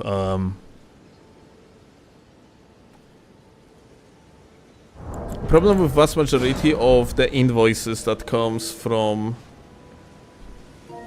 other places than Poland is that they do not have usually like correctly displayed information, like whatsoever, yeah? In the format that later on a bookkeeper of mine can take and just deduct tax in the process.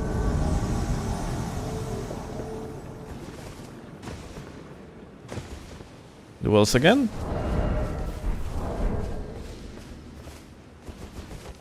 Duels, okay. Give me a second.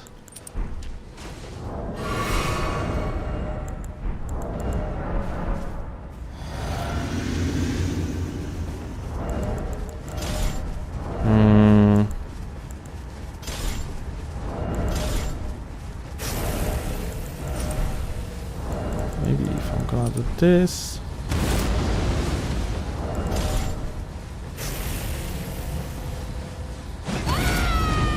Okay, to the side. Beautiful. Under one. Ah, he rolled in the other direction.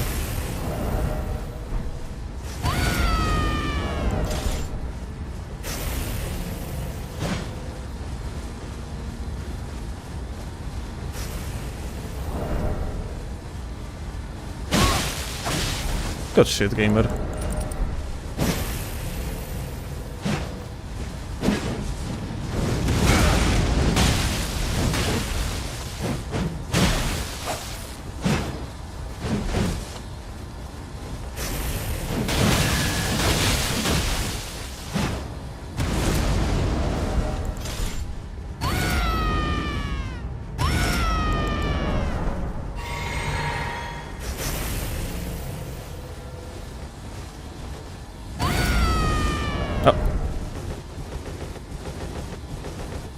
Okay.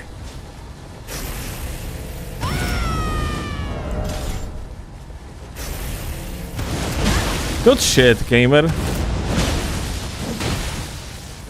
Hello, spaced.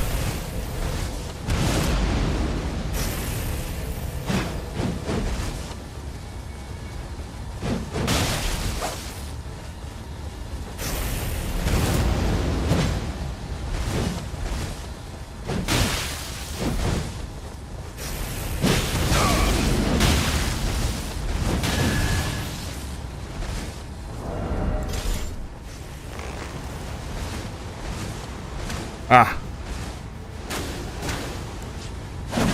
Okay. I was thinking if I'm gonna manage to actually fit myself beneath this halberd, because we don't have like that good of the latency with this gamer. But, well, we did it, so... Hey, let's go. We managed! Okay.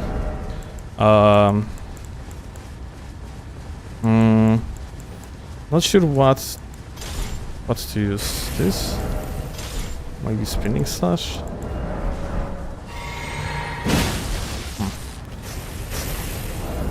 Okay. And let me actually do this. Oh, I hit him. Whoa!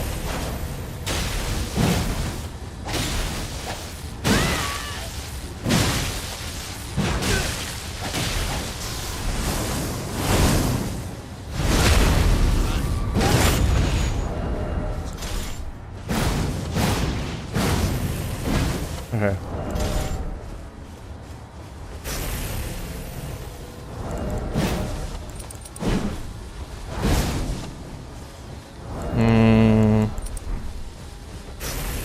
I cannot like tank the backswing, yeah?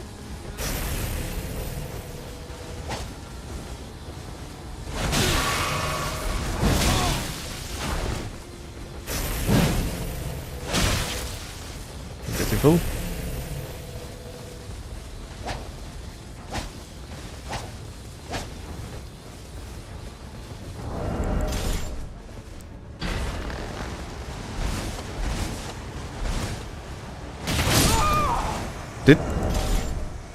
I had shot at him, but did he miss the jump? What happened? Ah. Insane.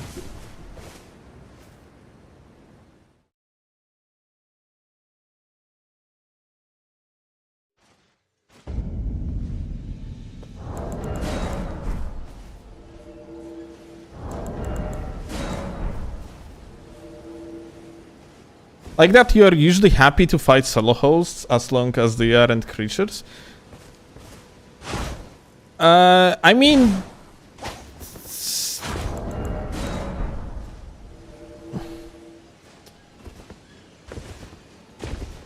I would say it's actually net positive. I mean, like, I would prefer if these guys would actually just do 2v2s like they usually do. Because 2v2s, in my opinion, are more fun. Like in open world, like duels are more fun, of course, in the Stormveil Castle, or like preferably on the Den maps. Honestly, Stormveil Castle duels are not even that fun, because it's pretty shit area to some extent as well. But like duels in Den maps are just absolutely goated. They are amazing. In the open world, I much rather prefer to just fight.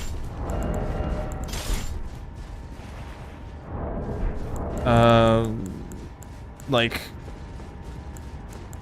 more typical invading in... Wait.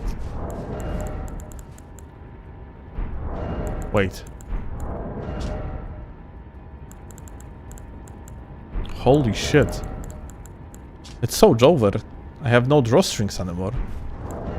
Okay. Well, that's unfortunate. Try CGS now? Very good point.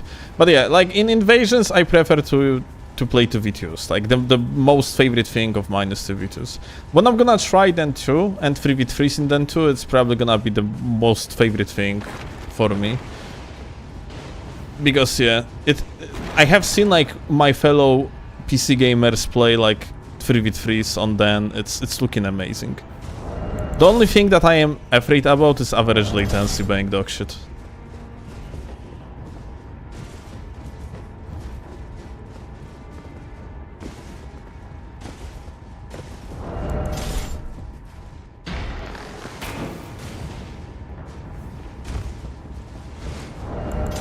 Wait, is that a laggard?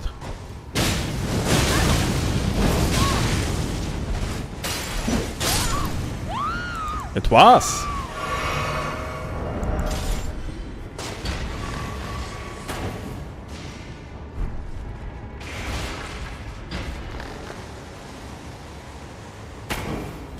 Hey, get fucked. You can hear like another player behind these walls. I'm gonna have to go all the way back to them, I guess.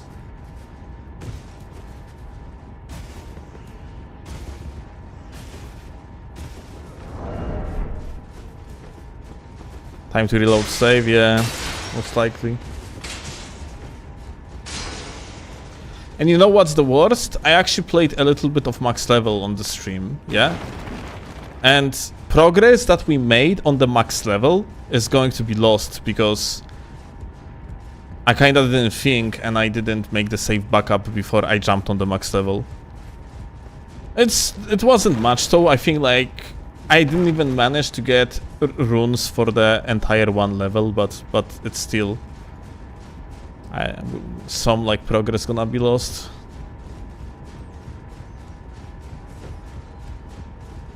Dude, that's crazy. Like we have been recently playing on shit controller. Oh, hi.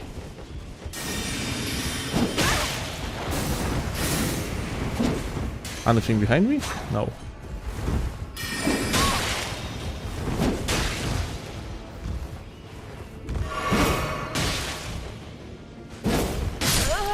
Interesting, GG. Okay, well, and we are back to the lowest floor again. Well, I have to make the run back again, I guess.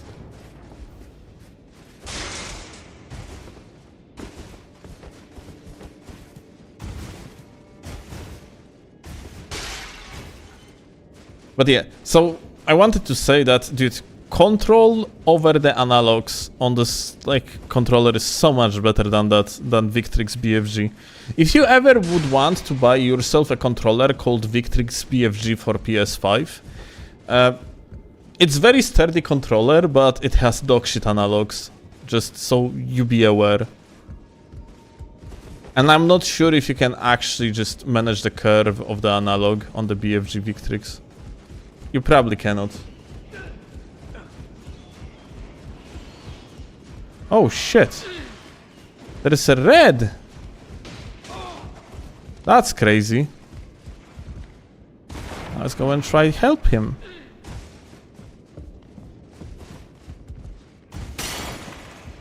Maybe red gonna manage on his own. Oh shit, almost fell. I mean, I have to fall down here anyway.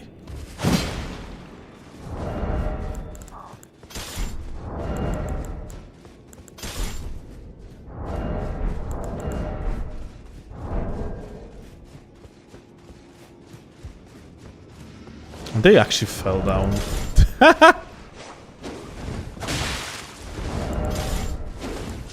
Shh. Listen. No, don't run. There is no point to run, my friend.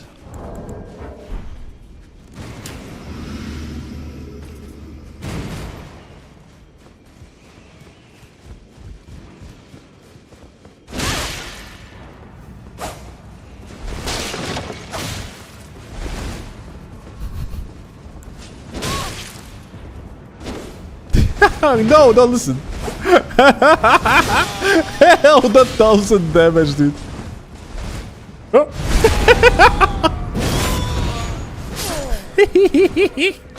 GG, very fun fight.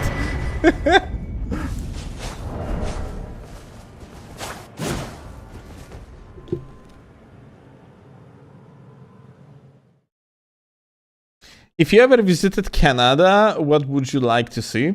The French side of it.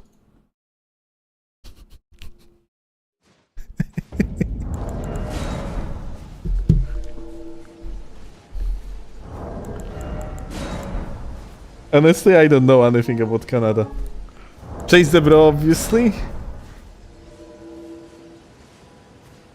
Chase is such a cool guy. So, sure. But, like, if I would be visiting Canada, I don't really care, like, about places, more like about people. I definitely would love to visit G. And hang out with G a little bit.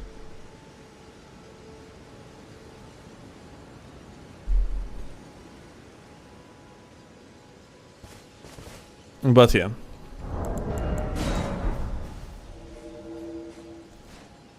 Overall, no, I personally don't have any interest in Canada.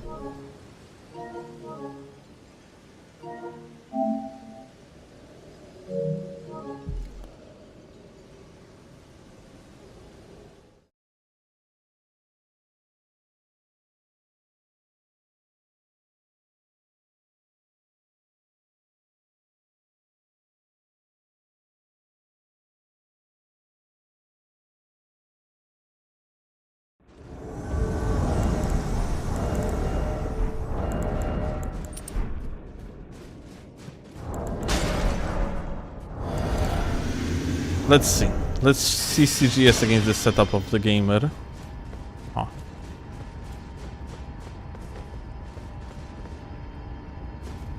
Wait. Am I crazy? Ah, he's below.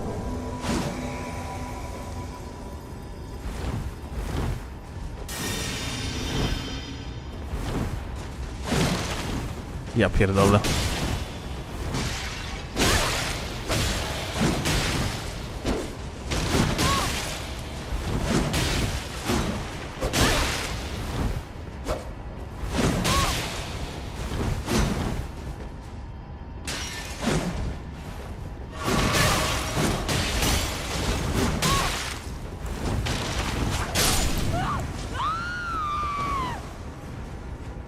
On HP Gaming.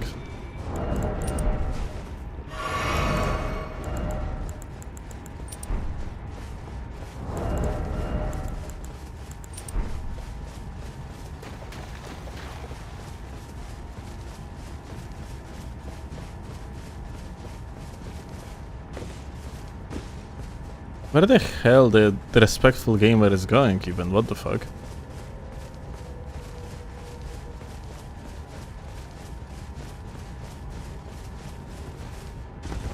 Is he just behind this tree over here?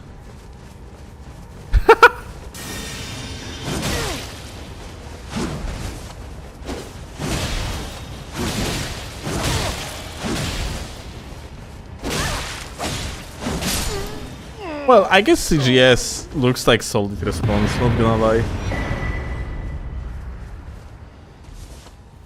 I hate this new YouTube format. What format? What happened?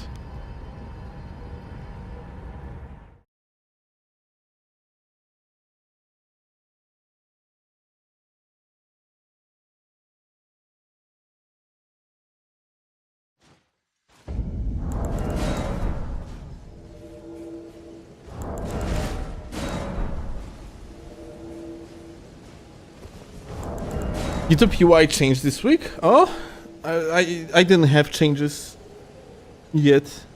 Like unless you mean on the phone, I have seen like the comments changed on the phone. They are displayed differently, kinda like Reddit.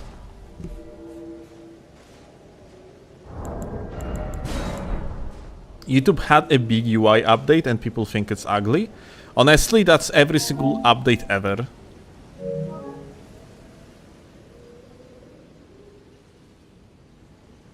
It changed on both mobile and PC. It didn't change on PC for me yet. Or maybe I just have to clear up cache.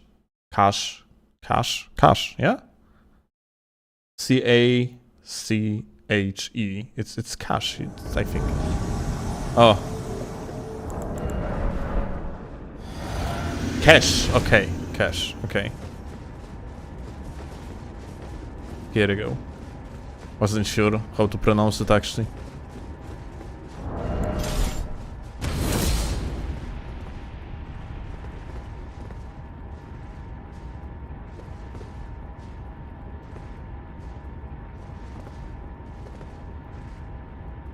Dude.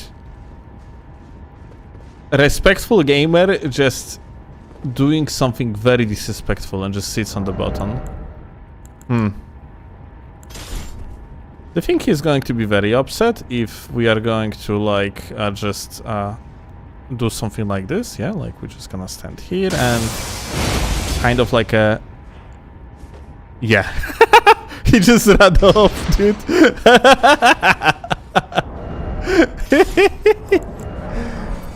No standing on the button, my dude.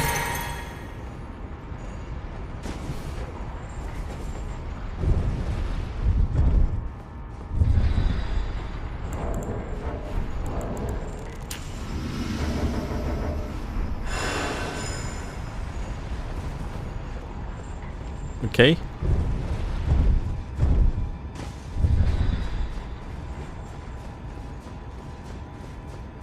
So the gamer went all the way down here, and he is kind of... Wait, you can walk through this? Holy shit, I didn't know.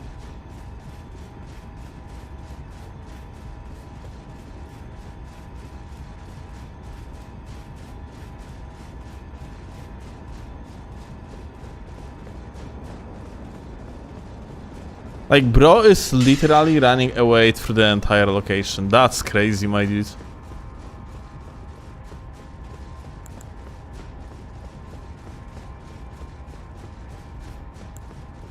Huh. Do you think he's gonna go onto another elevator? I just stopped sprinting because of fucking controller being broken. Oh, he's fighting something.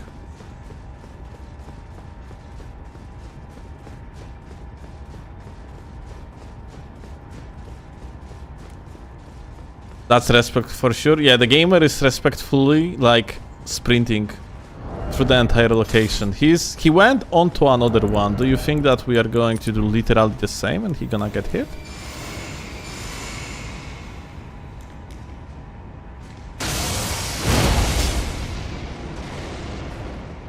No. Just went somewhere.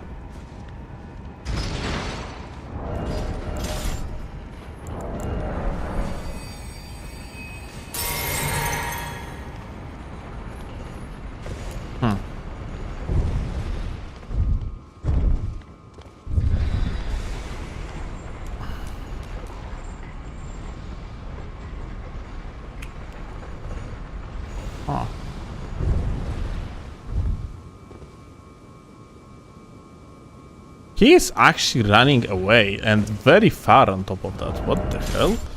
Like, he's going to this basically the beginning of the area. That's pretty crazy, not gonna lie. Yeah, he's all the way down there. Huh.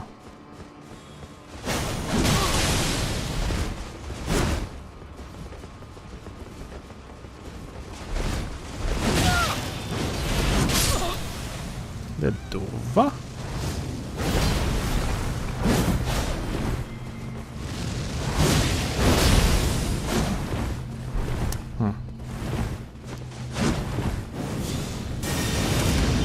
Okay, you know what? If he's doing this, we need to actually show him the power of Stomperino. Okay, the Duva. Actual counter, dude. I had to figure out counter to this stupid ass Mesmer Orb spell because I had situation where like a gankers actually fucked me up with it. So I'm like, dude, how can you manage it? I guess that's how, just by storm stomping them because they don't have any hyper armor. But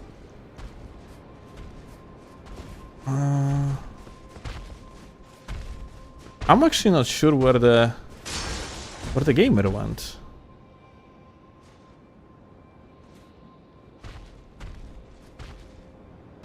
How do we get to him? Like he's...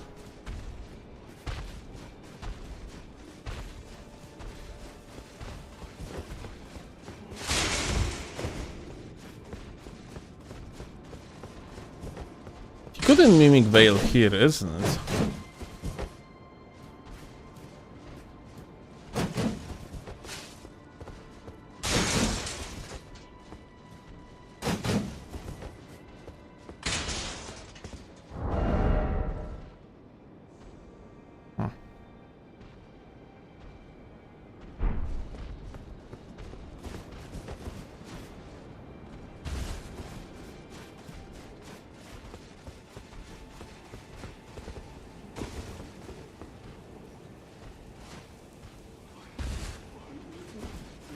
I don't really know this location very well. Wasn't there some sort of the drop?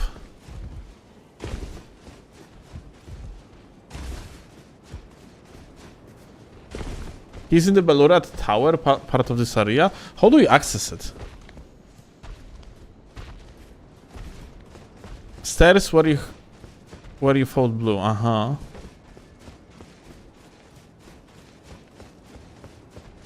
Bruh.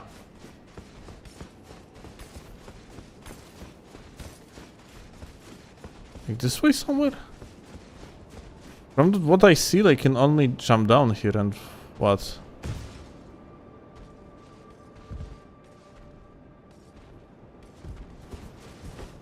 Jump off side of stairs. Ah, okay, thank you. I see now. Here, yeah?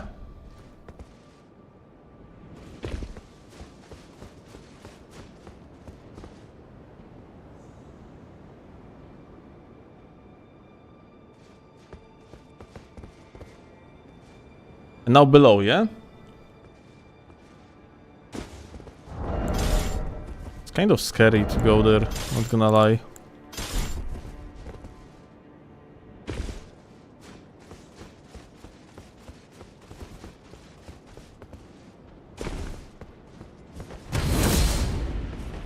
Ah.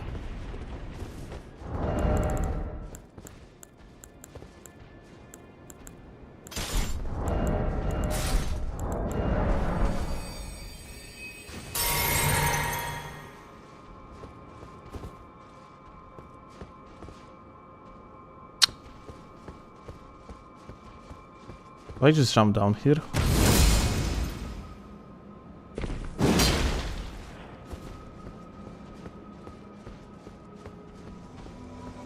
Oh.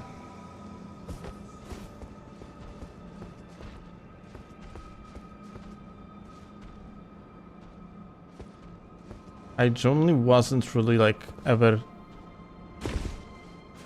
invading in this area. Ah.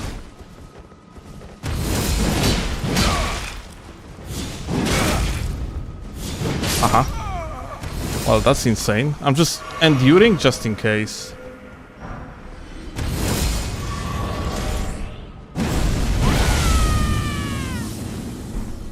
I screamed. Just in case if the gamer would be here. Okay, we heard them.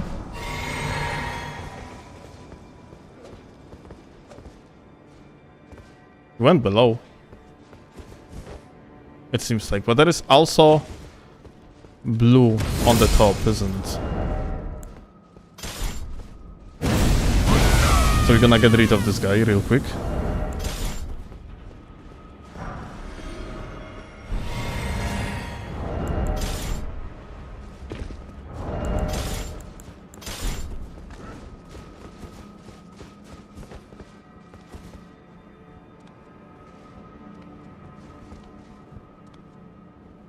And what, this guy just jumped over here and got hit. Dude, like, I swear to God, I don't know these spots like at all. What the fuck are these places? That's crazy. Like, thanks to PvP, I am discovering like oh, you cannot even use this one. I'm discovering new places.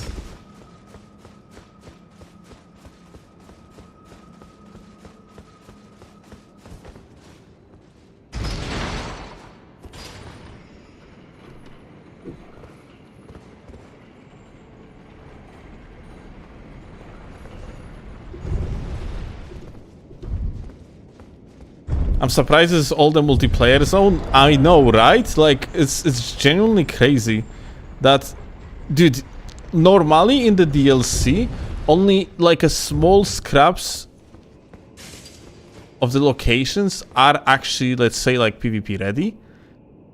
And everywhere else, you kinda just, like, you getting teleported back when you are too far from the, like, multiplayer zone. Like, the multiplayer zones are generally, like, tiny. And any verticality is just... Dude, like, he didn't even go here, like, but holy shit, look at that. It's still a multiplayer area, dude. I never have been, like, in this location. How the fuck there is so many things? That's crazy. And, like, what the fuck is going on here? Dude.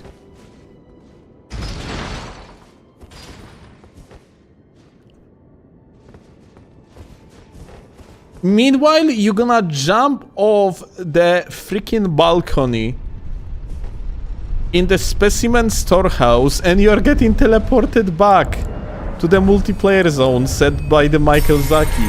You're gonna enter the room with the elevator, like in one of the castles, and you are getting literally teleported back. Even though, like, and there is like a limit of the multiplayer. What the fuck is this? Now we cannot jump on this. Oh my god, what am I witnessing? What the I literally have to replay this game. I swear to god. Dude. This is crazy. I have no idea where the fuck we are. Let's teleport.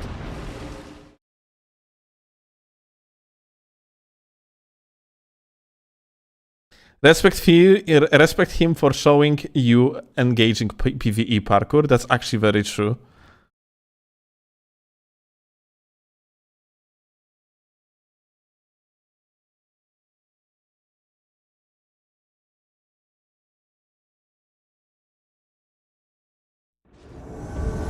Aha, like this guy literally went all the way back to the Radan, it seems like. Or at least nearby him. Wow, that's crazy.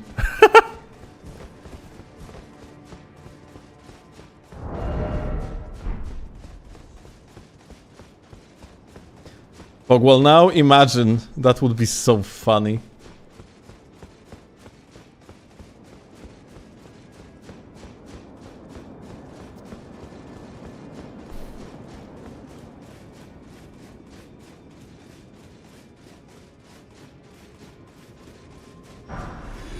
Oh.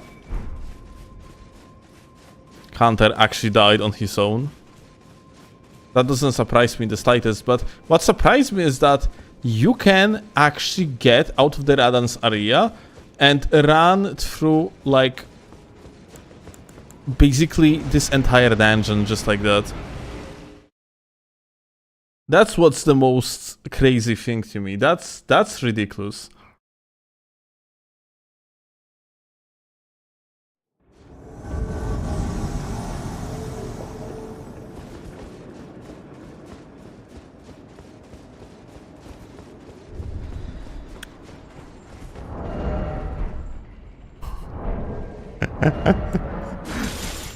That's so funny, dude.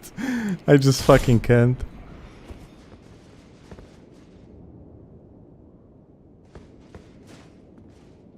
Well, I guess round 2.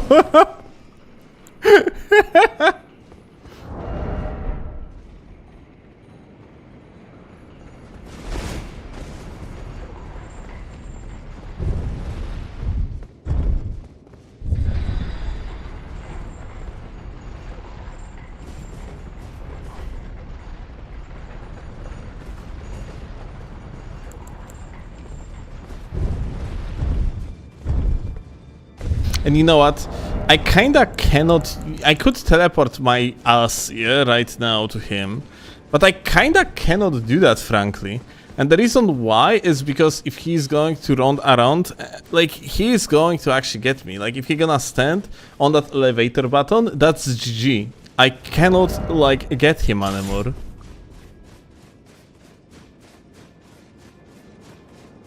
So yeah, now, like, if you're gonna be running around like he did so far, like, I kinda, like, cannot catch on him at all. Gonna be running with that grafted blade just in case.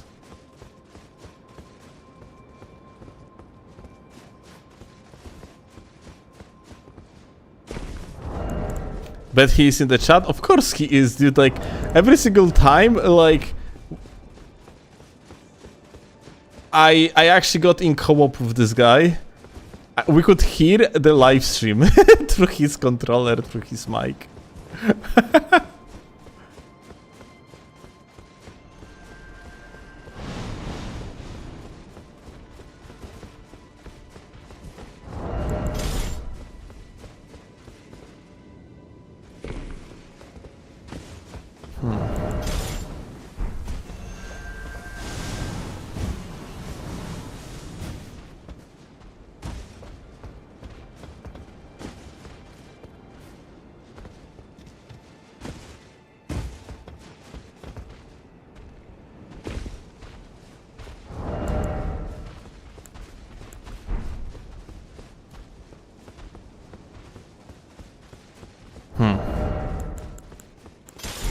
I think we should like run around.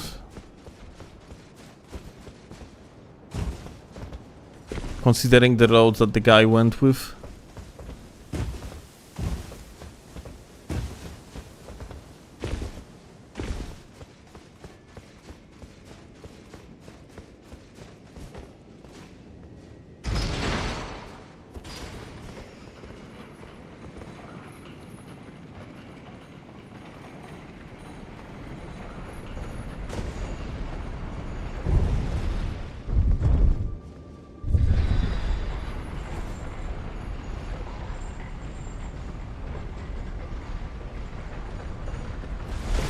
Gang City. Well, Gang City is a gang city because of good fighting, because it's a good fighting zone. This is not a good fight. Oh.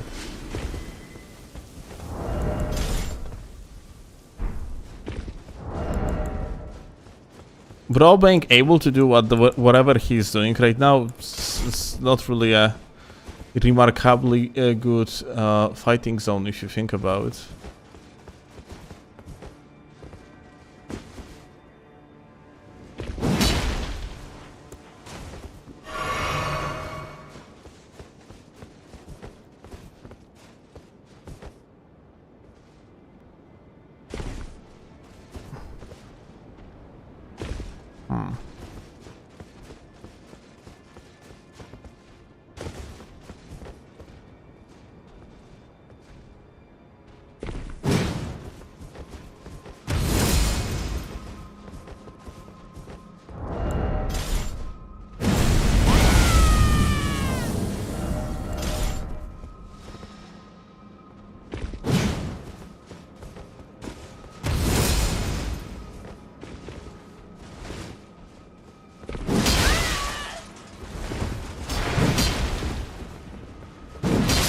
Okay. This guy died.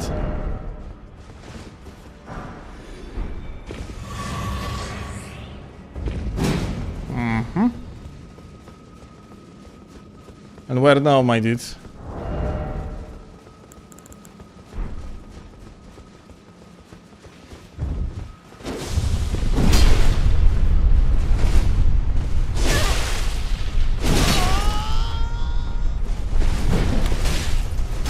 You are getting like scorpions. Well. Anyway, that was an experience. Thank you a lot for showing me the map. Appreciate that. Dude, you know what we're gonna do? Let's just go there and explore this part of the map. Like, I have never been there. I'm actually so curious to see what's in there.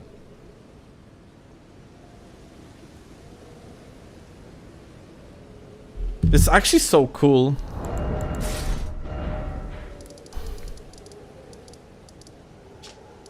That these maps can actually hide so much content. Like, you have that one like a side path that leads into like completely different labyrinth of various different like locations, yeah. It's like that entire, like, you essentially have entire location next to the frenzied fingers, yeah, for one. It's amazing. Kind of shame. You know what? This is one of these moments where you kind of just look at the fact that you are a content creator focused on the PvP, and this game is somewhat of an like working environment for you, and you're like, dude, I kind of wish that I could just play this game for real once.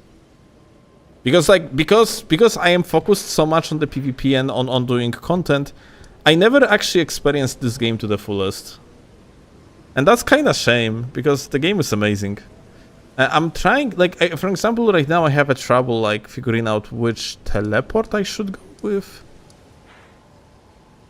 Belurat Towel Settlement is not the one.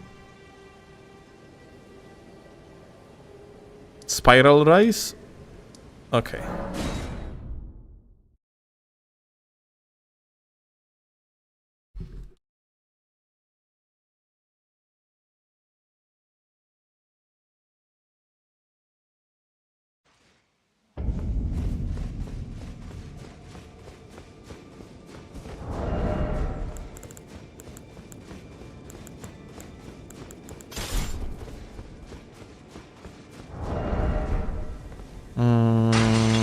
Wait. Ah, that was this way.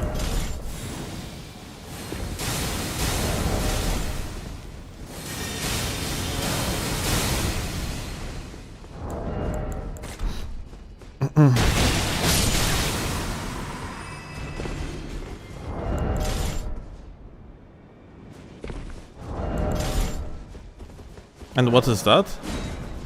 What was that? Fireproof, okay. Fireproof lever. Nothing really special. We need a weapon that bounces off the walls. I guess this. It does, isn't it? And what's an item here?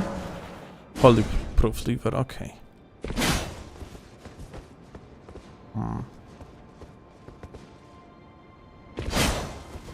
And what is here? Under item. Lord Sworn's Bolt, okay. That's pretty cool. Also, like, nothing extraordinary so far. It's like, when we're gonna jump over here, do we have an item? No, there's literally nothing here, unless, wait. Okay. Yeah, there's like nothing here. Okay, we're jumping below. Shut up. Okay, somber smithing stone here. Cool. Under fireproof. Why so many fireproof levers though? Any reason for that? Is there like a boss that actually deals lots of fire damage?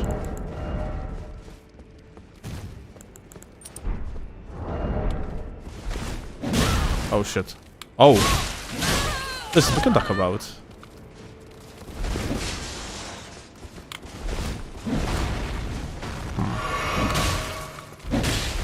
Can you strafe it? Bro, like, he's so fast. That's crazy. Okay, fuck off. Like, how do you fight it? This guy is not in Night Rain. I don't know how to fight it because it's not in Night Rain. But he's so fast. Is he like... okay. Okay, I don't like you cannot spaces like this, but... okay, you cannot strafe it.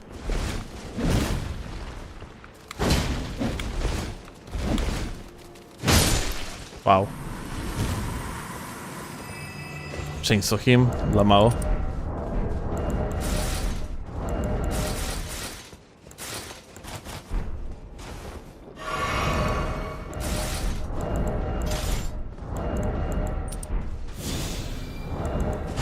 Scorpion is not a joke. Dude. Oh! So, we got like Shadow Tree fragment here. That's nice. Good to know.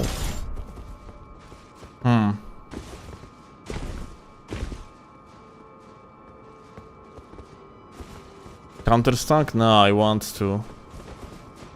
I want to actually. I cannot even because the boss is killed.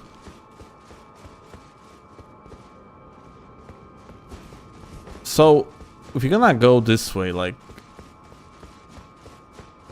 Skibidi fragment, yes. What if we're gonna go up here?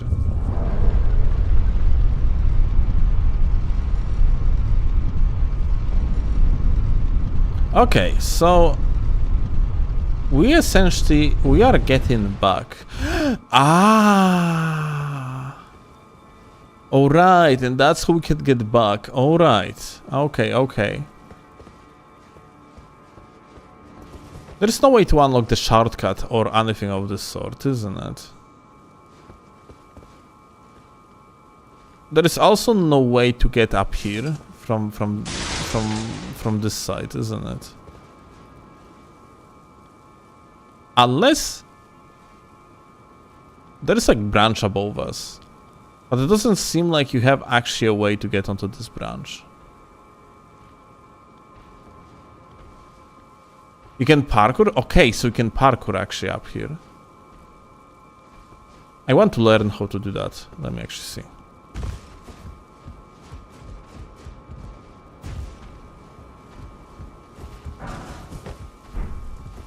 For coloring remedy Lamao.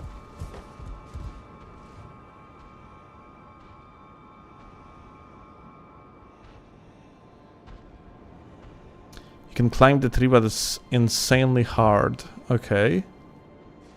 How can you climb it?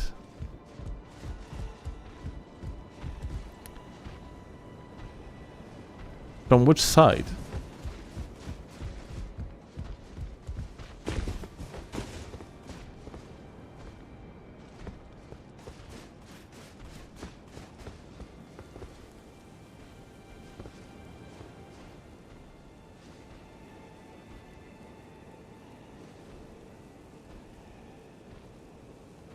If you took the other elevator, there was a whole new area. I see.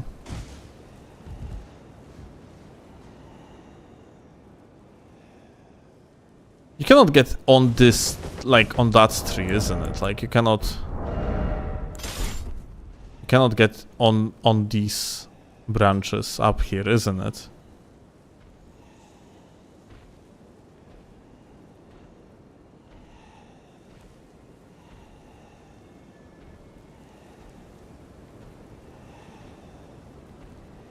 Can go on the other platform. Okay.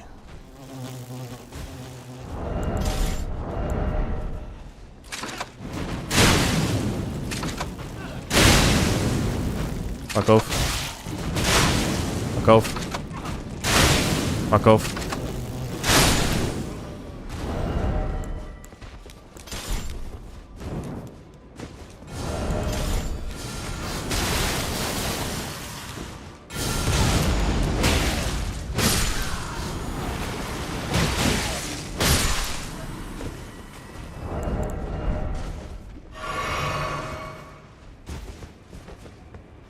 You can go to the... So, like... okay. So... we can go like here, here, here, here.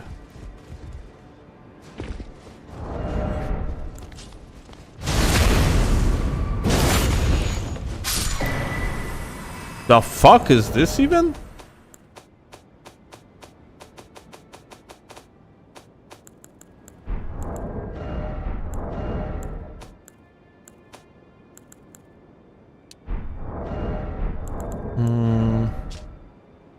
Summons the spiritual of light that erupts at the enemy's feet. Aha, it's that garbage. Okay. Crazy.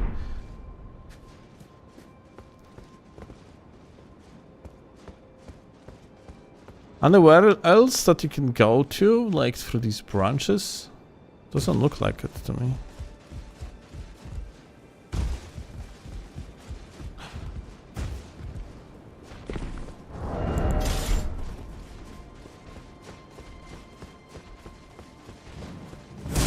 Letting it for the requirements? Yeah, I have never seen anyone actually using it.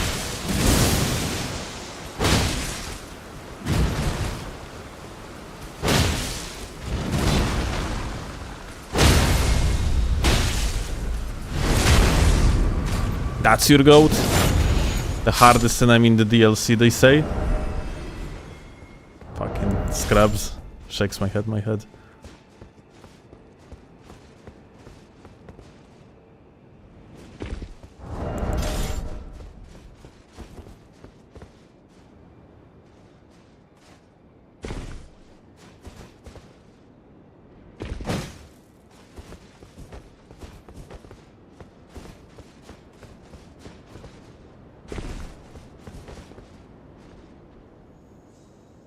Hi bro, did you play on claw with your hand? I mean, you asking if I'm clawing, like, while playing the game? I claw the left hand, I don't claw the right one, unless I need to. But it's mostly like... Oh shit, you can jump on this, check, wow, that's so cool. It's mostly for like a very hard glitches. Like, if I need to execute like a nearby frame perfect glitch, then I am clawing the right hand as well. Otherwise, my right hand usually chills. And I use the back paddles for the comfort.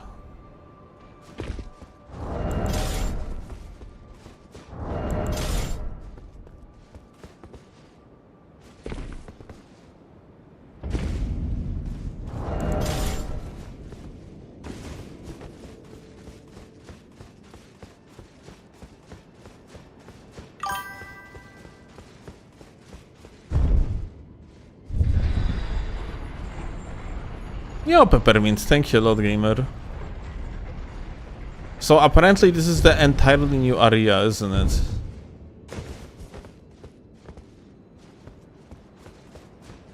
Or is that really entirely new area? Is there anything below the elevator?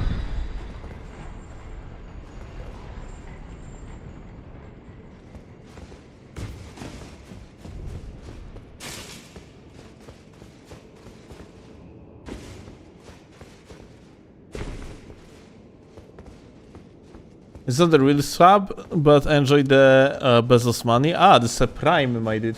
Dude, Prime used to be the most beneficial sub for content creators. It was giving more than like regular sub. Because normally you have like a split 50-50 by default.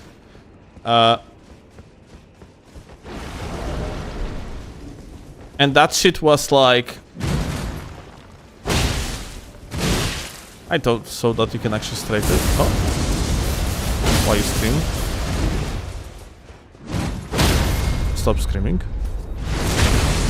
So like, Prime sub used to be 350 for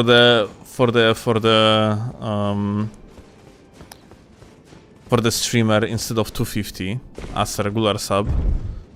But they actually lowered it, and it was $1.47. They recently increased the price to $1.61. But yeah.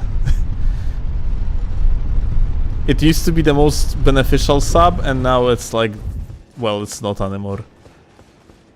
It's fine though, I still really appreciate the Prime sub. Thank you, gamer.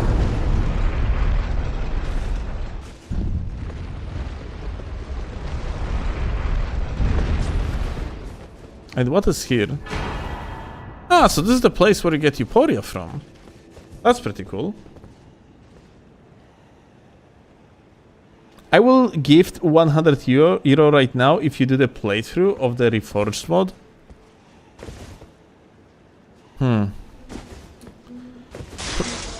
Probably, if I'm being frank, like, Kloss is that not enough money from the back lanes, and she's kind of right.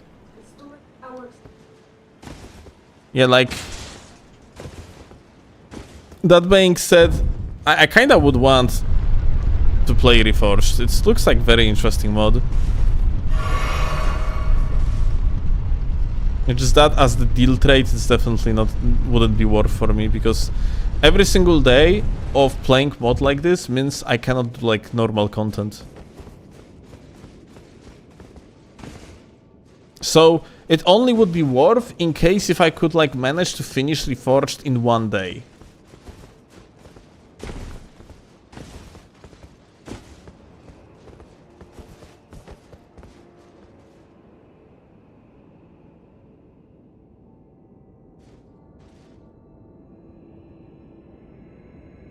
Yo, waifu. Okay, is there anything else in this location? Or that was all? Because, like, I'm actually quite curious what's below here. Or, I guess it is just... Ah, this is the... Okay, I see. This is the boss. I think, isn't it? Yes, this is the... stage front. Yeah.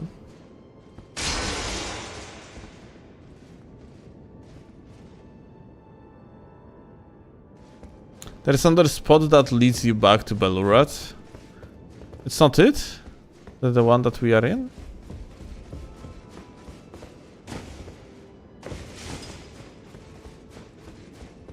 Okay, so this location in particular, it's not that big or anything, but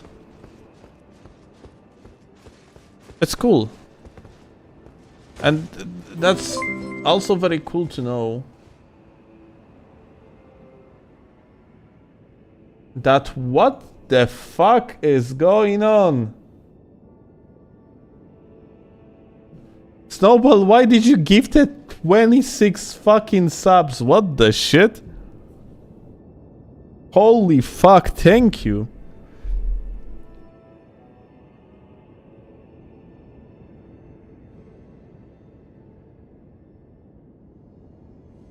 Why 26 though? Why that number?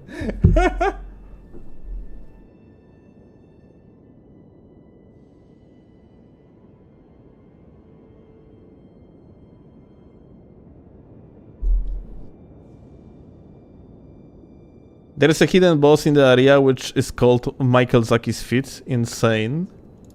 $130? That's crazy. So you put me like... So you put me like in situation where I have to at least try Reforged on stream, otherwise I have a scumbag, yeah? That's what you do right now. I literally told you that I kinda cannot, and you're like, I'm gonna drop you that 100 euro anyway. God fucking damn it. You know what? I will try it, because why the fuck not? It's just that I need... That's 100% the thing I'm doing, hell yeah. Great marketing strategies.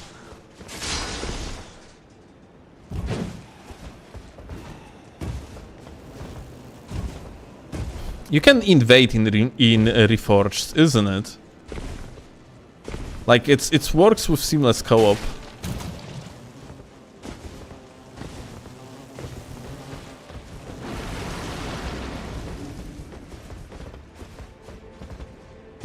So hey, maybe we can actually do it.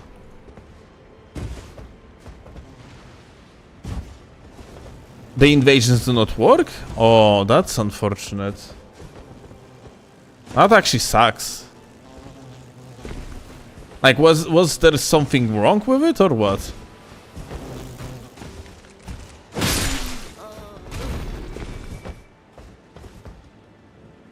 Something about not being able to differentiate between servers. Okay, that's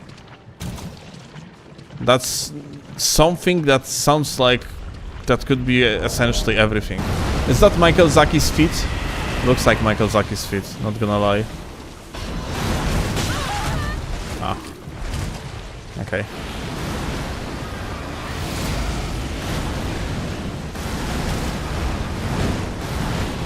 I actually have lots of experience fighting this boss in Night Rain.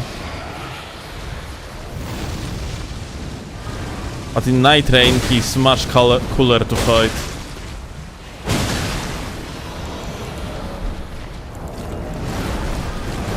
Here he's just annoying. Oh. Have you seen what happened? I couldn't... I picked up something from the ground and I couldn't dodge because of it. That's crazy.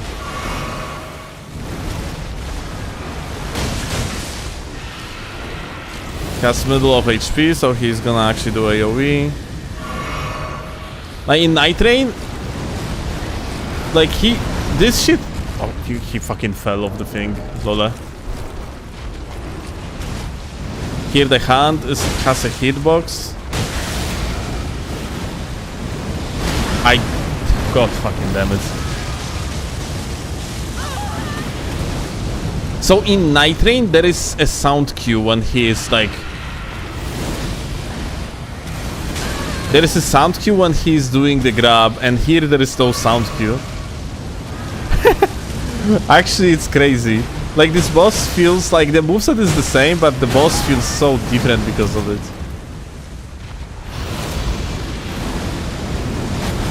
Yeah. That's crazy. Stop fucking moving, holy shit.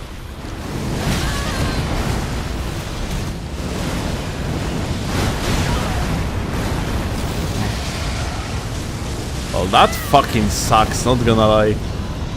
Okay, fuck it.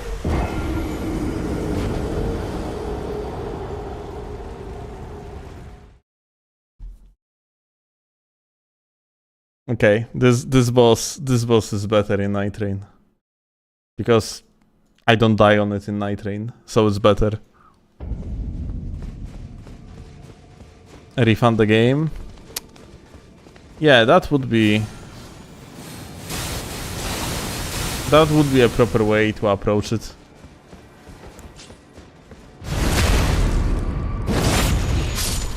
I have a lot of experience fighting this boss. Dude, if we're gonna be playing Night Rain, I'm gonna kill this boss every single time hitless. Ulcerated Tree Spear is one of the most downloaded bosses by me in Night Rain. But here, like, lack of the... how that's called? Of the sound cues just throws me off so fucking much.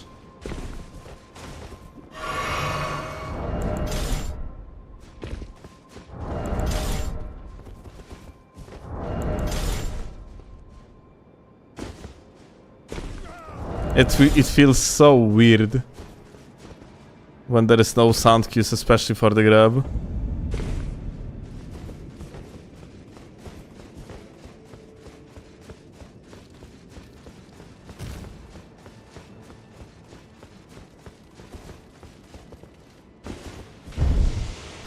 Do you generally invade on Seamless for better connection?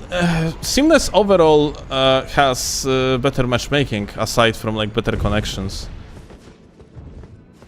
It's just that quality of invasions is worse usually. But yeah, Seamless in practically every single way is just better platform to invade at. Oh.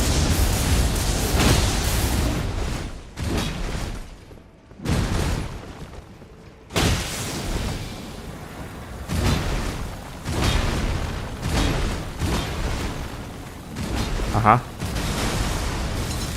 Very cool gamer.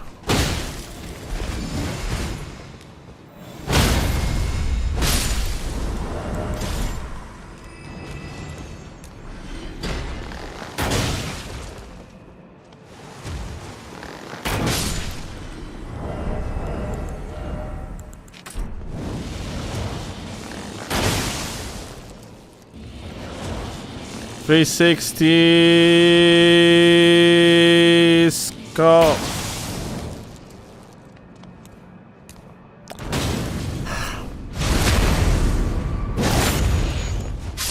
I missed on the purpose. Just was asserting the dominance by missing like a guy that was standing still.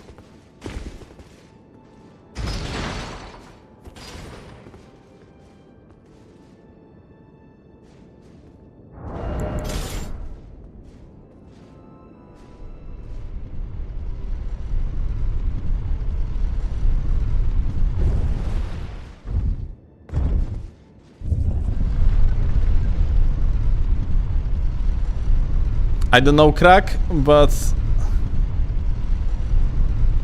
I kind of have fun time right now, like figuring out this area. So which side was the boss here? This side, isn't it? Yeah, actually, my runes are there.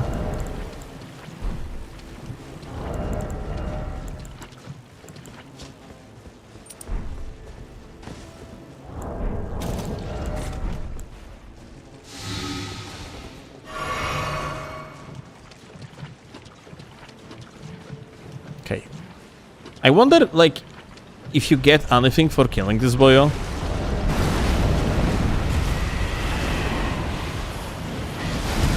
That's a hit below.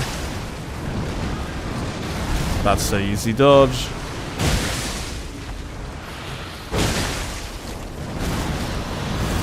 Okay, he's doing the jump.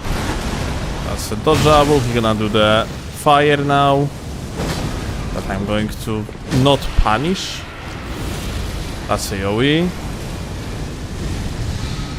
I'm gonna have to be what? Like he's doing AoE like when he's on the middle of the HP. That's a hand stomp. Ah, that was fucking bullshit.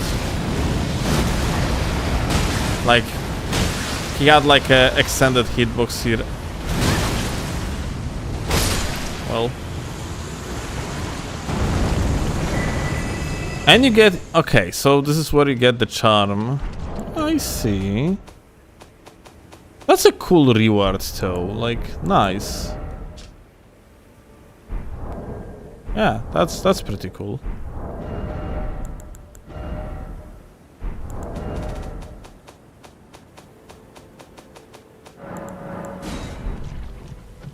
And what here? Smithing stone. Other bullshit. Okay, let's invade.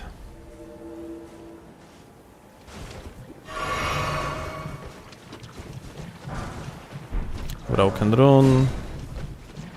Sliver of meat.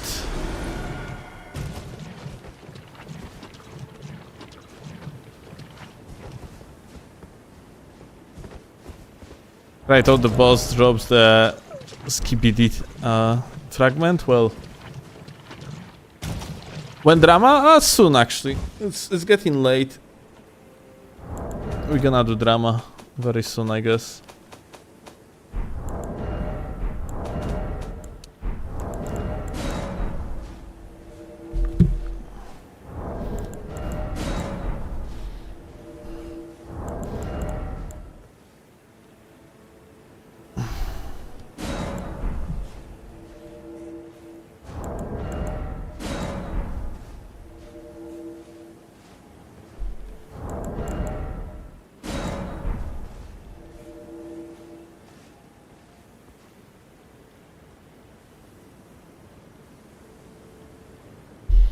Possibly the most Michael Zaki designed mini-boss ever.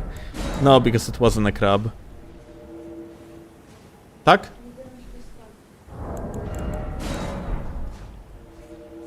Masz, nie?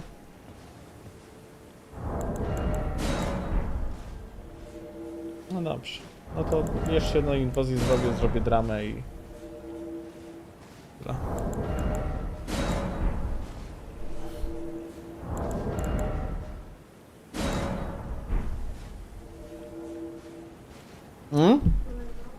Tak. A cio? Znaczy no, nie zaczęliśmy jeszcze. Clock gonna be going to sleep soon.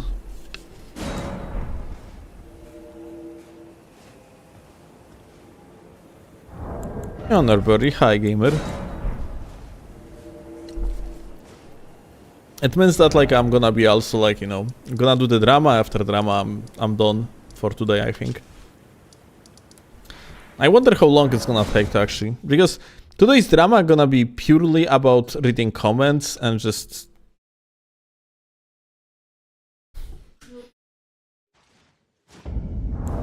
clubbing like you're turning into commentary channel. Darling, I always was. mean, not commentary, reaction, that's even worse. A reaction channel.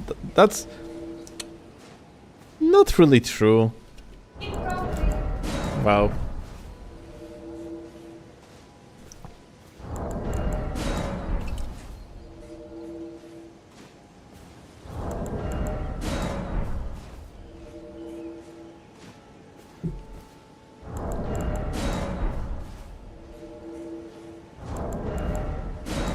Meanwhile, on Monday I have to go to a real job. Unlike this one. Hell yeah. And not just performative anger because somebody wrote something on the internet. Performative? I am genuinely upset. What you mean? Yeah, and the whole world has to know. Yes. It's very important. Mm-hmm. Okay, hug me and I'm going to sleep. Oh, you stink. Ooh. Yeah, I do. Ooh. Okay, that's a gamer smell. It's actually very... Maybe I'm supposed to bring the fun here, honestly. It's kinda...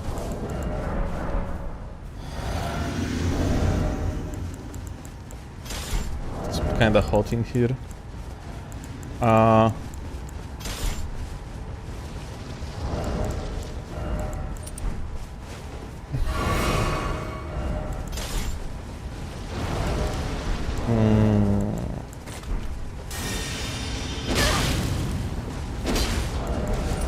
That's an... Oh my god, this fucking controller. It barely works, my dude.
That's truly one of the KGS plays of all time.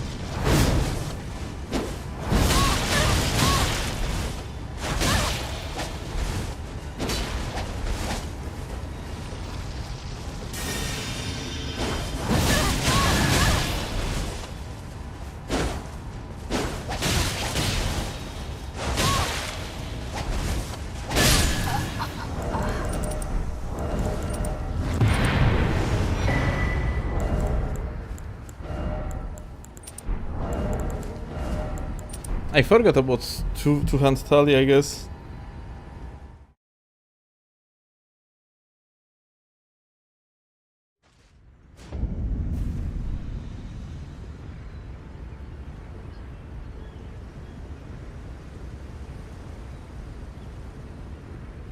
Is it warm there? I wish Sweden was same. It's not really, honestly.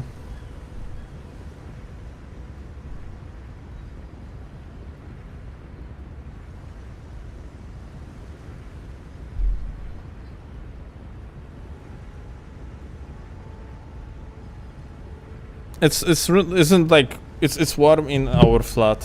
It's not even warm. It's just unpleasantly hot. It's like No, it's just your hormones are up because you play in the game.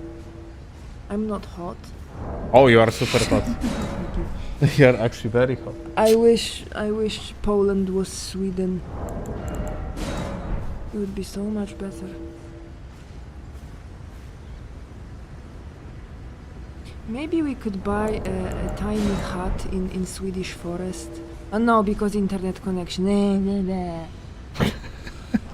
We can't have nice things.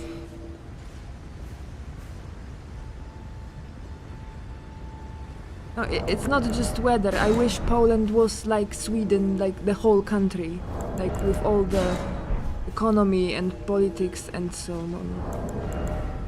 Get an air conditioner, not our flat. We cannot do that. We rent, and we are not going to invest in somebody else's apartment. Yeah. Well, technically we have our flat, like not so far away, No, but it's not ours, it's your dad's. like it's kind of mine, darling. Well, your dad lives there. Yeah.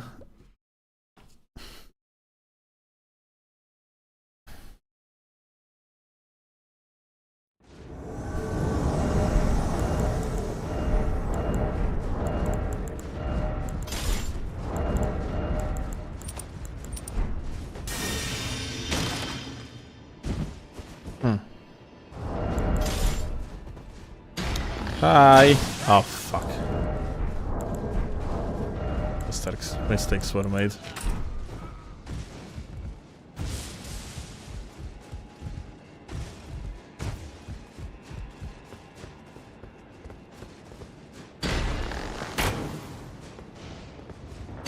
Oh, shit! Do you think, like, he's gonna go there and die? He actually did, and if I would time my arrow differently, it would get hit. That's crazy.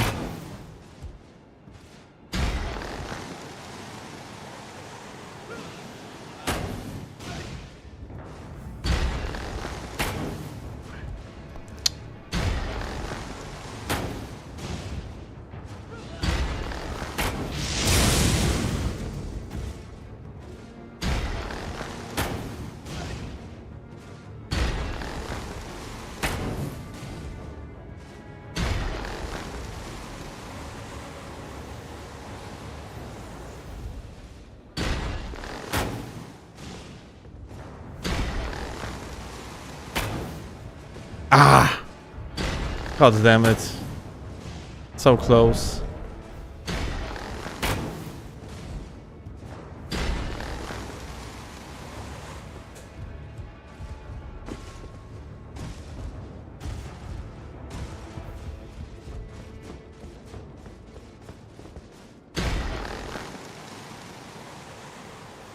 There is one.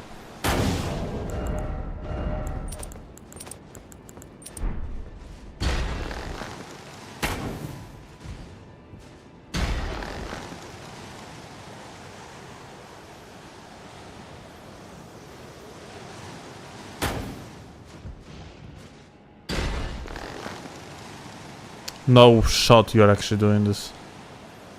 Dude, this is a very bad idea.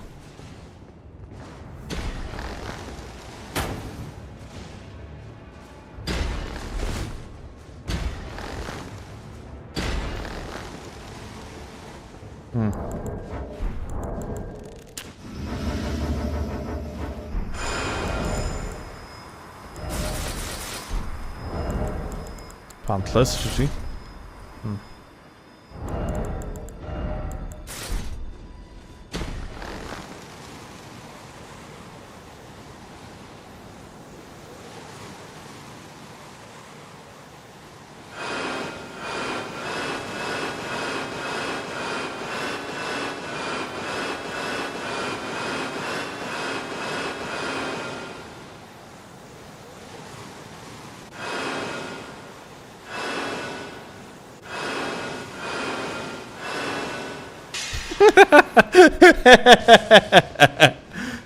Oh shit.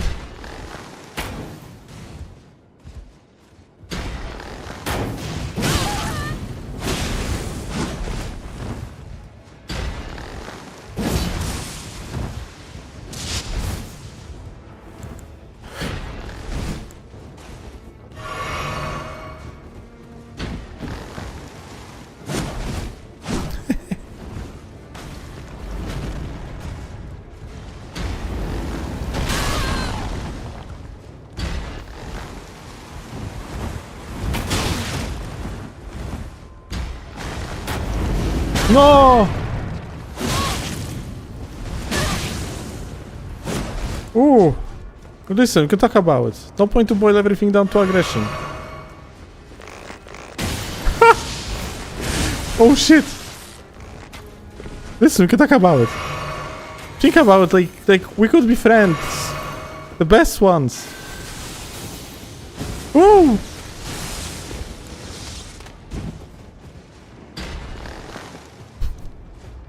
Wait, can they jump over it? You think they will?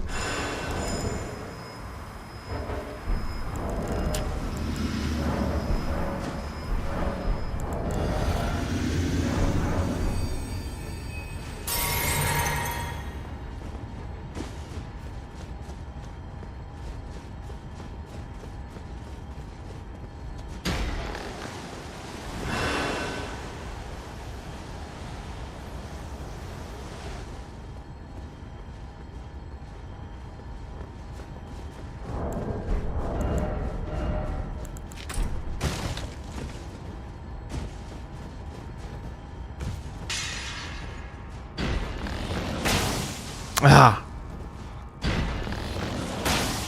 Oh, dude. God fucking damn it. So close.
Ah.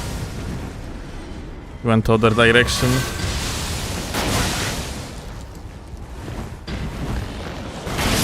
Oh, very interesting.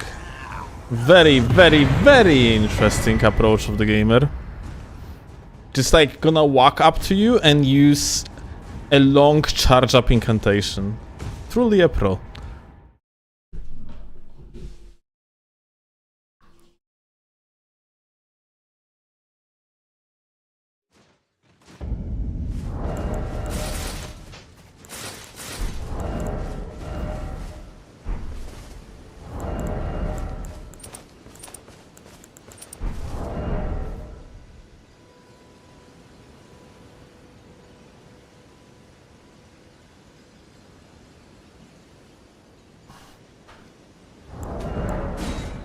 Alright, let's do drama, gamers.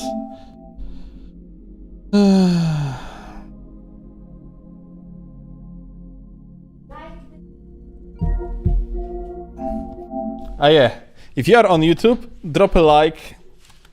Pretty please, it actually does help me to reach a new audience.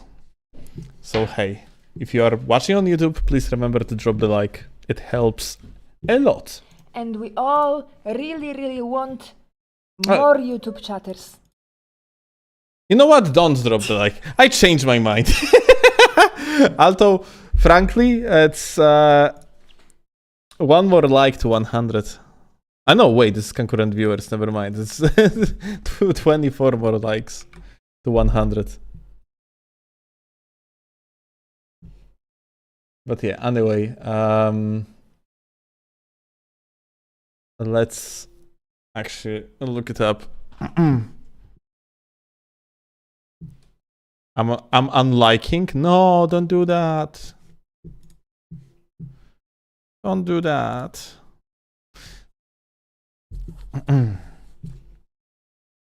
All right. Let me prepare everything. Okay, gamers, YouTube intro, yeah. 3, 2, and 1. Well, howdy YouTube gamers, welcome. And recently, we actually reacted to one particular gamer that you can see here, yeah? It's the lore guy that we have in the thumbnail is a guy called Silvermont.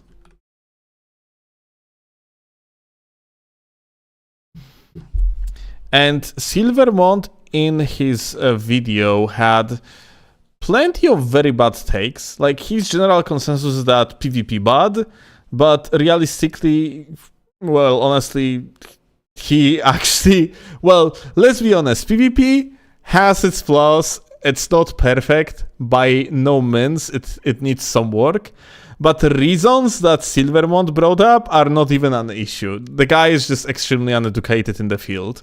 And that's fine. You can be uneducated in the field. Problem with that video in particular was him continuously dropping shade on the PvP gamers. Like, he was continuously shitting at anyone that was at least somewhat decent at the game, basically considering it all waste of time and so on and so forth.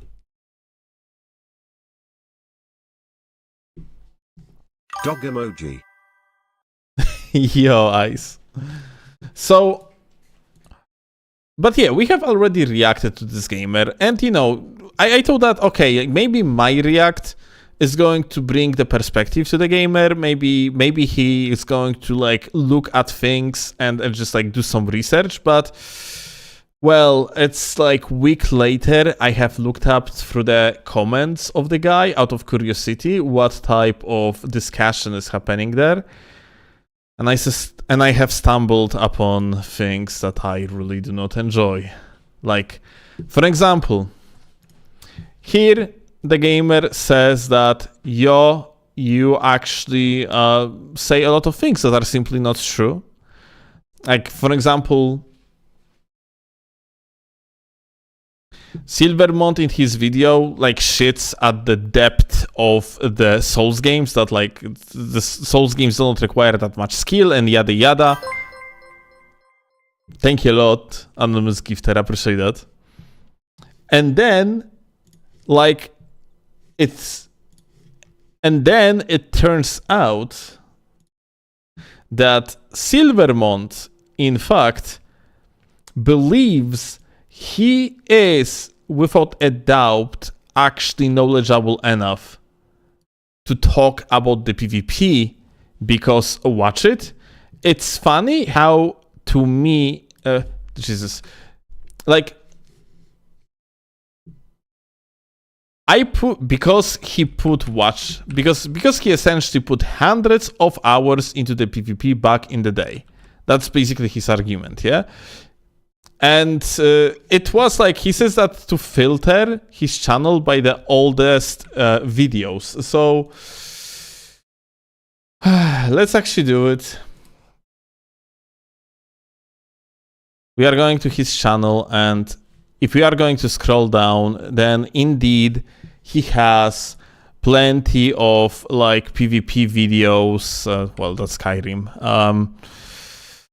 And it was like 12 years ago. So essentially the guy believes that because he played PvP 12 years ago, he has anything to say in the field. And apparently he considers himself knowledgeable enough to believe that he is simply correct when it comes to takes that he brings to the table. And then he basically follows that. It's funny that the guy like at the beginning said that like the game have astronomical skill ceiling, and whereas the word astronomical might be misused here because well Souls games are skillful, just maybe not astronomically skillful. But yeah, the point being is that this gamer, as a counter argument to something being astronomically skillful, brings competitive games and the prize pools of the tournaments. Like, what? Like, and then brings an argument, if the PvP were seriously competitive to the degree you are claiming, there would be a big money in it. So why isn't there? Just in case, if there is like anyone that thinks this argument holds any sense whatsoever.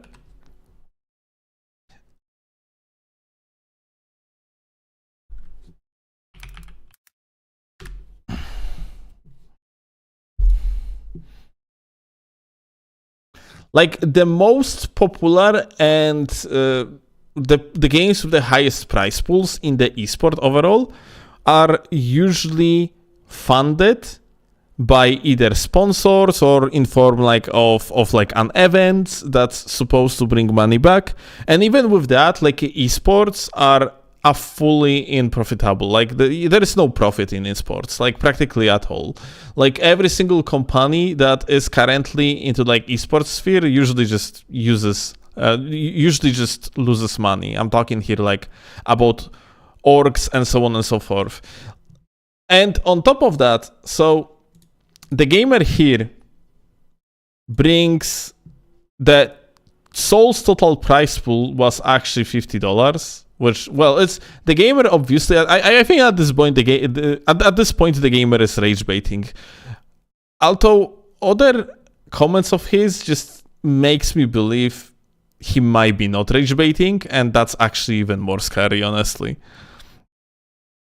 Because, like, dude. Let's go to Elden Ring PvP Discord.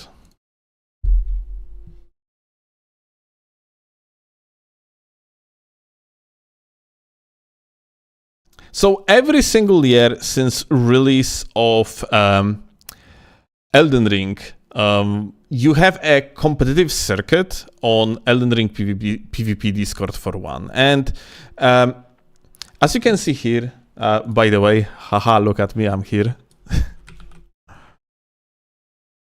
Look at that, I'm here actually. Top 5 on PC. But yeah, essentially these tournaments, the Elden Ring tournaments, that you have like a links to them over here. Like for example, let's say, which one I won? I actually don't remember. October one?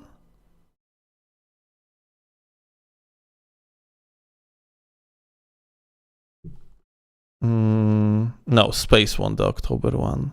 I didn't play October one. No, it was the first. Okay, I think that was this one, yeah? Yeah, this one I won. So every single of these tournaments, like, had some money in there, yeah? And point being is that all these things don't have like a thousands, 10,000s of dollars in the prize pool, but they still have some money, and all of these things are completely community funded. Every single of these competitive circuits is completely community funded. So there is not like a big like company funding behind all of it. So like this argument of comparing games that are like a big esports and company funded to the Souls games is just so fucking ridiculous. I don't know why even like I spent time like explaining it. It's obvious. It's so stupid. But what is worth to mention is that there are esports, genuine esports, that actually have pretty much the same price pools like Souls games, if not lower. Like games like that, for example, Bank. If you are going to look at the tournaments for Quake Live, for an example, yeah, outside of like big LANs, like regular tournaments are usually like a $500 and below, yeah, like a $250, $150, even lower, yeah, and that's completely normal. Like it's you are actually making more money out of like a monthly tournament in Elden Ring that you were doing like in Quake Live. It's just the guy basically taking the job that is just so fucking stupid. I just cannot believe that he even brings like esports. Like, dude, on top of that, even games that have like competitive support for from the creators themselves, like For Honor, for example, have pretty much the same, if not lower, price pools in the tournaments. Community-funded tournaments are going to have a smaller price pool. Like, why this retard is just making fun of it? It's so stupid. Like, you know, on top of that, Souls games are just kind of a small thing, like when it comes to PvP. Yeah, it's just a niche. It's a niche within a game. So it's profoundly retarded to me. Like you know, For Honor also have like a high skill ceiling. Like Quake has insanely high skill ceiling, and what? It's ultimately not really that high of the skill ceiling because like it has like not that much money in the prize pools of the tournaments. Dude, I just fucking can't. But the funniest thing out of all of it, to me, is just the fact this guy is genuinely believing that he's hot shit. Like he has experience and what's not, yeah?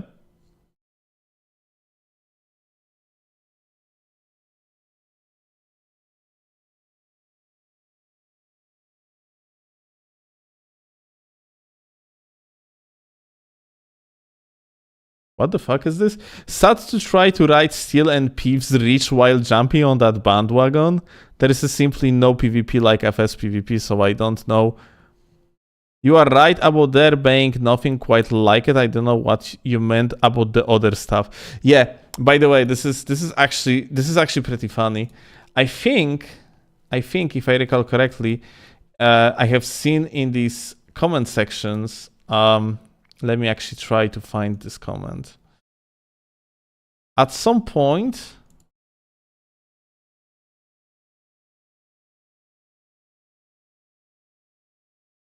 the guy mentions...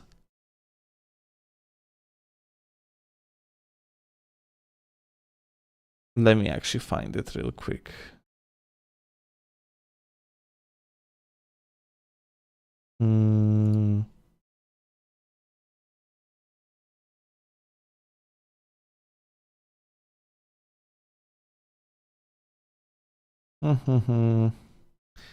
Someone, check this out actually.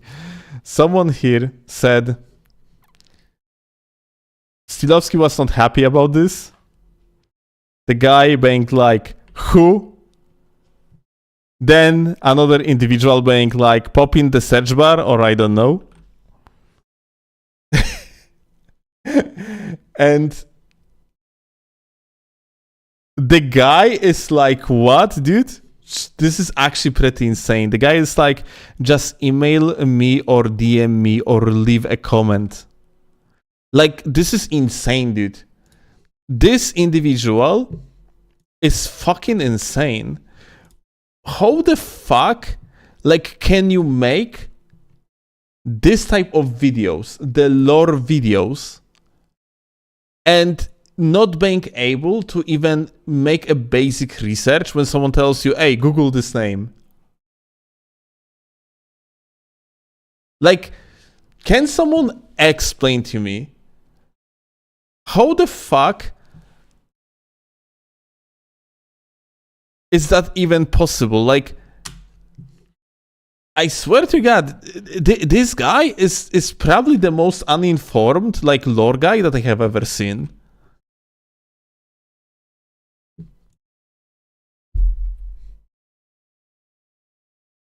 And like, I have seen further in the comments that he still, like, when someone like mentions me or like someone else, like for example Chase or G, the guy being like, yeah, I don't know these guys, I don't know who you are talking about. Like, dude, the guy is literally in the soul sphere. Like, this is ridiculous, dude. It is the cluelessness to the point that it's just purely stupid. You're talking about like PvP sphere, and you are not even doing any basic research, dude. Because, like, if you would do, then you would, like, at least find Chase, dude. I have never ever heard of Silvermont before this, to be fair. Yes, same here, but it's because I wasn't really interested ever in the lore videos. Yeah? If I would be interested in the lore videos in the past, I probably would have seen, like, his videos, because he had, like, a plenty of views in there, yeah? On, like, Dark Souls 1 lore. But point being, like, you know, if I would actually go into, like, research, okay, differently. If I would want to, let's say that I want to make a video about lore in the Souls games, in Elden Ring and what's not, I would do a research about at least content creators that make lore videos, yeah?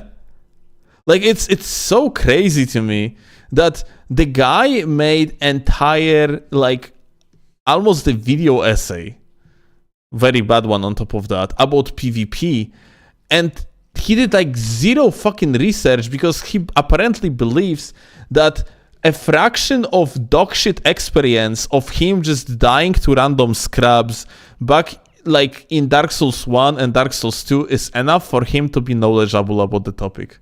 Like, it's insane to me.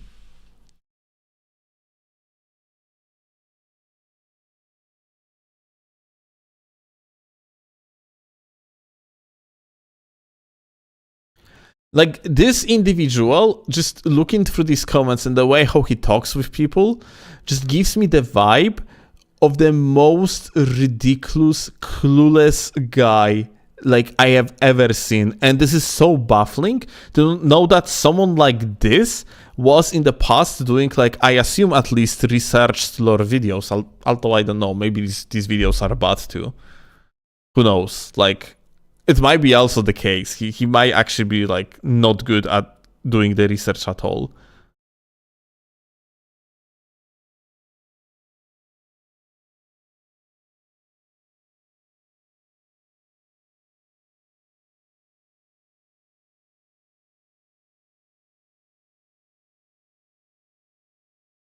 And I think more. I'm reading the comments. Just trying to look like for interesting ones, because the vast majority of them are terrible.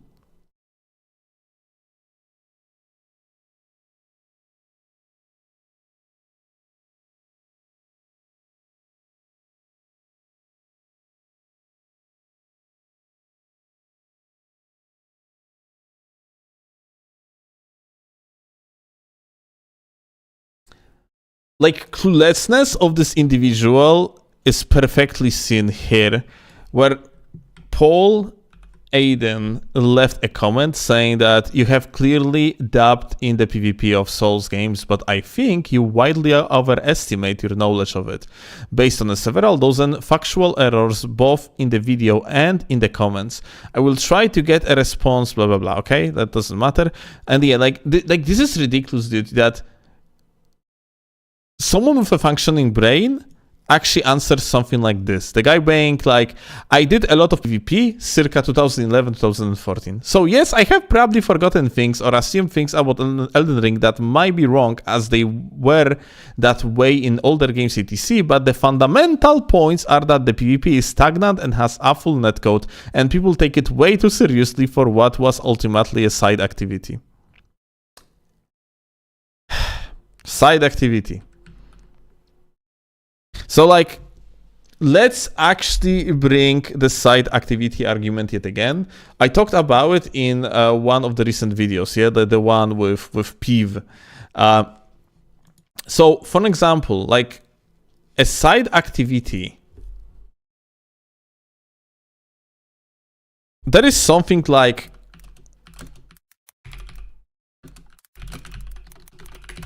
surfing. And surfing is basically a side activity in Counter-Strike, basically in every single Counter-Strike. Yeah, people actually do these things. They surf, yeah, on specially created servers, and they actually compete with each other.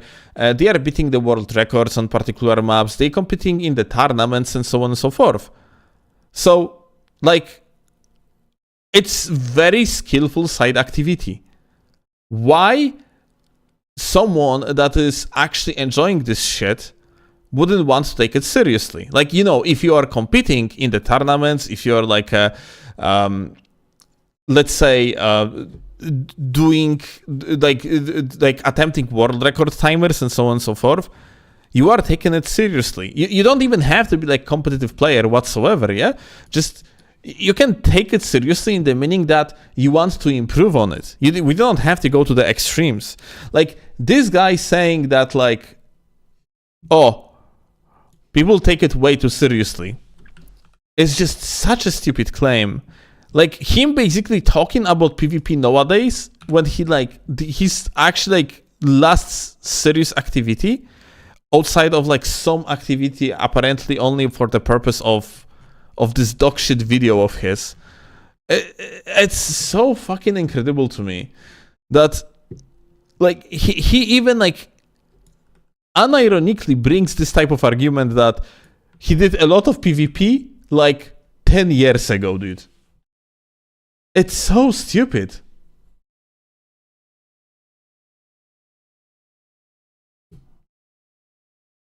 As you know, as he has other points that PvP is stagnant and has a full netcode, then, like, I already kind of dissected like his opinion on the netcode, and I explained in the previous video why it is bad, but maybe like too long don't read. Netcode of From Softwares ever since Dark Souls 3 and also in Elden Ring, besides PC of course, is actually pretty good. It's just that like it falls apart when you're connecting with people across the world, which is solvable with regions. If you are not going to allow like player from EU to connect to NA, and you're gonna allow only connections between EU players, then like shit gonna work, and pretty well on top of that. It's just that I guess a lot of people of the casual origin misunderstand when like the netcode is at fault and when someone just has shit net. Because yeah, that's like the main issue, yeah, eventually. That can happen, like even when you are playing within like the same region. When someone's gonna have like a shit net, then like nothing you can really do about that. Just attempt to kill the guy and move on, preferably block them.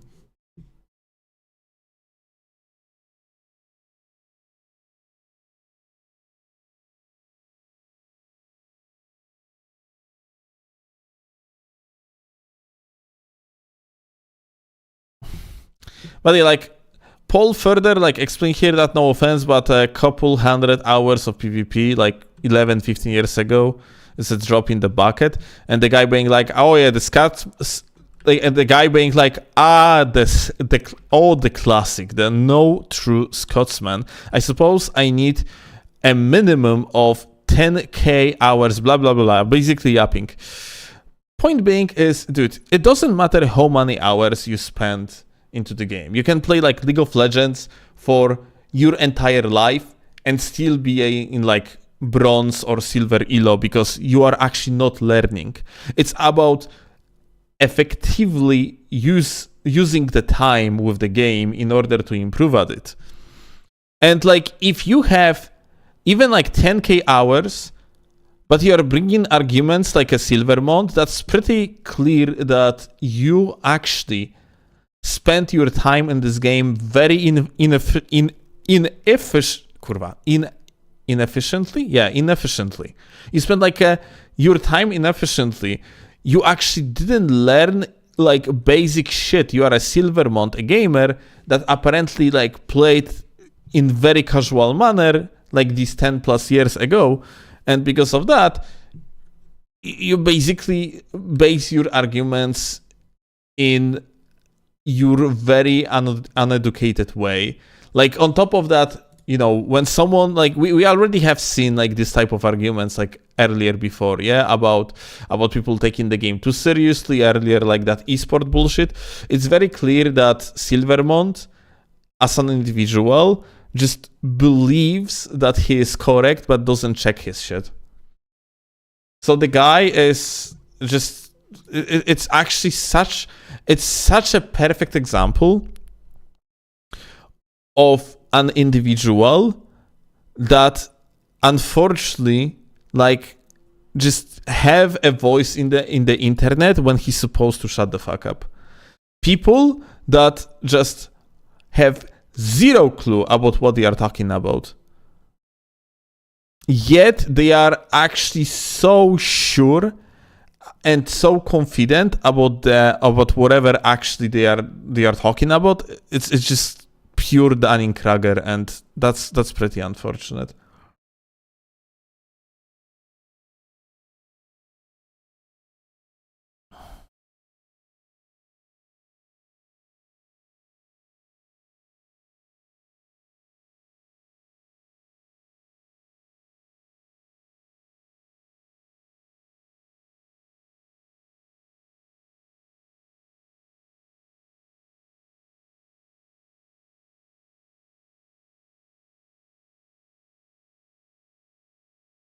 Like someone said to the guy that his video amounts to nothing more than substantive, nothing more substantive than I am bored of it, yeah? And the guy actually decided to show you all that it's not true, so he like made 3 points. And of course, these points are not really like in-depth at all.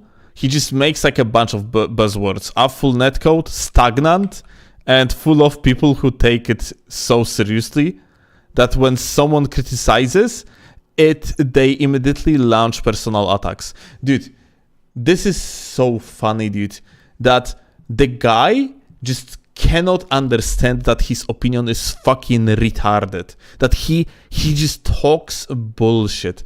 That he is just simply incorrect and confidently spreading this fucking bullshit of his.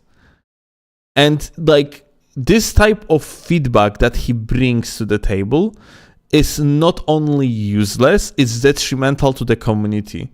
Because the more people are as stupid as Silvermont in his dogshit takes, the stupider fan base overall is going to be. Because someone completely uninformed gonna actually reach to the Silvermont's videos, gonna watch it and gonna be like, so those are issues with Elden Ring PvP. 100k subscribers guy told me so it's probably true, because fairly gamer might assume this guy actually has experience. So he's like talking from the perspective of an expert. But Silvermont is not an expert. Silvermont is a scrub. He doesn't know what he's talking about even in the slightest.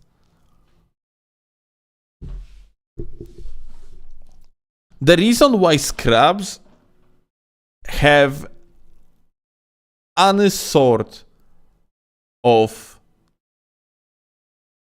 spotlight in the first place is because they are living within a bubble with other scrubs that just gas each other up.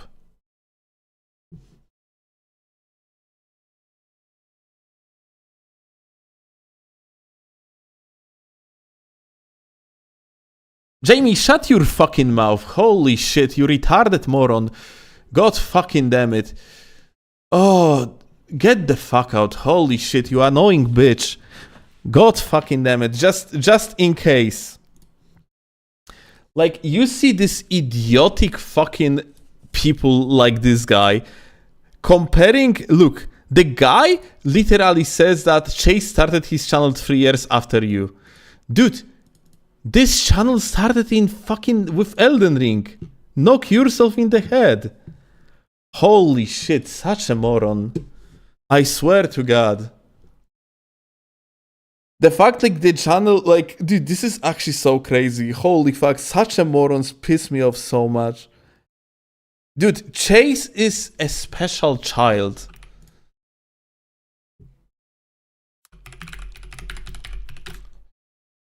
Him having like such a big success like he had is unremarkable. Like, dude, look at these numbers. Look at these numbers on the videos. That's actually insane how well he did back in the days of Dark Souls 3.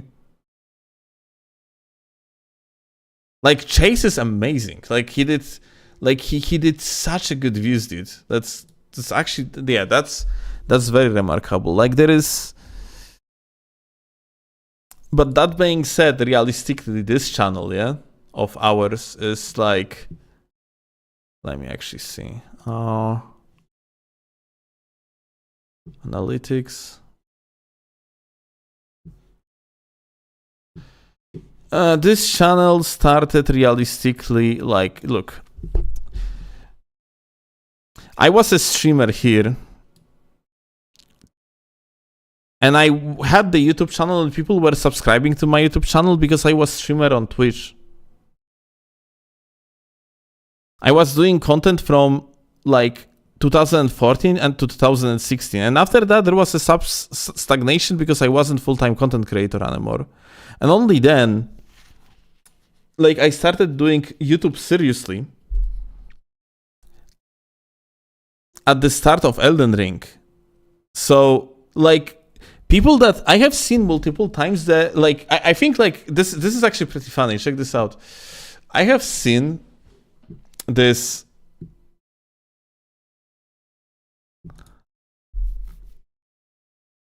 I have seen, like, retards saying something like that. Steelovsky's channel's growth is so slow due to the brain-dead, sweaty, tryhard content Souls-like games that even after 11 fucking years, his channel's still just 38,000 subs. By the time, Steelovsky should make a YouTube tutorial how to grow slowly in YouTube. Like, bro, no, like, these people are so fucking crazy. Like, I love hearing, like, from people that actually never, like, made any sort of the YouTube channel, like, well-performing YouTube channel, and actually genuinely, like, give an advice what he's supposed to do and what's not. Meanwhile, what is the truth?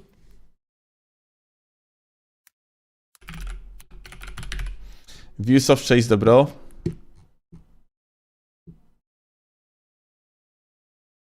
Which is the biggest slop channel. 2 million in the last 30 days. And let's see who is further. G. 180k. Like, the difference is drastic, isn't it? Between for example, like Chase and G, yeah? Like, Chase is insanely popular in comparison.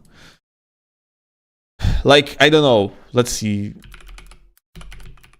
Lost, for one. Lost, like, basically almost stopped doing content recently.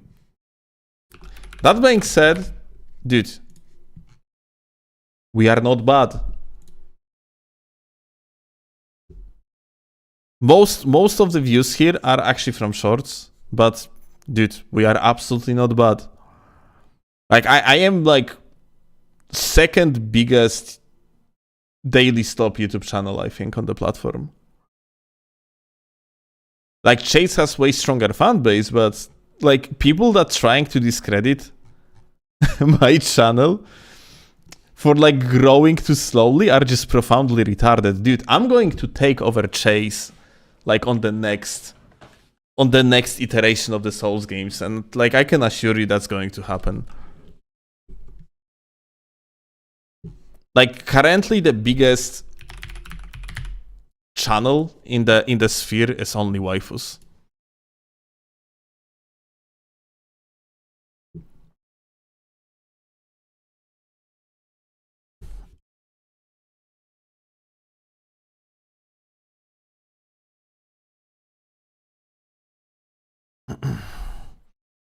So like, only waifu is essentially, but only waifu is not doing daily stop, yeah.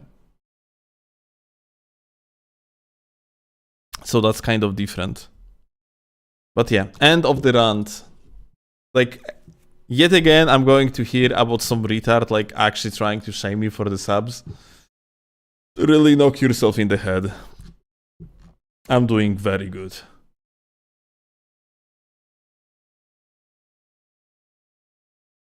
I will still and Chase just spoke this out. About what? And I and Chase are like, we are colleagues, friends basically, yeah?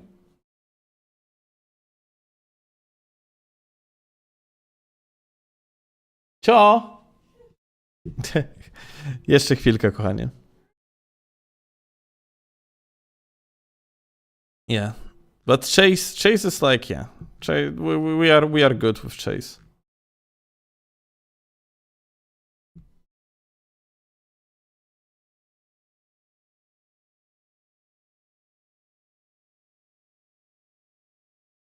Crack. I mean, it might be true about accents. So here is the thing. My main audience isn't NA. Like, essentially, most people that watch YouTube content, like, in vast majority of cases, the majority of the viewers gonna be NA. Gonna be Americans. And it's not the case for me. I actually have, like, it's still, like, sizable audience because I have around, like, 35% of viewers from America, yeah? But other channels usually have, like, 55%. 55, 60%. So, yeah. I would say that, like, people from outside of the US, they just do not care that much.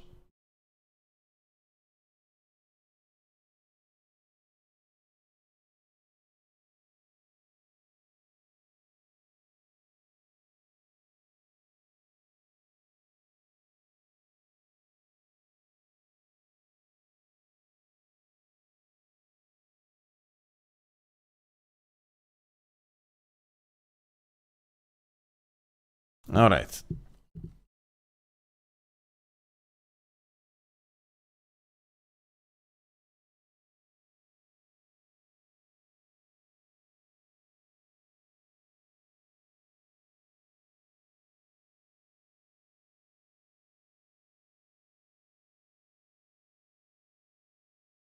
Italian accent is superior. Jersey accent. Wait.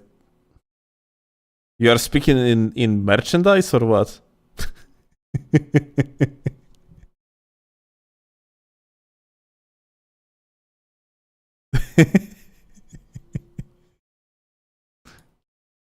I'm very proud of this joke.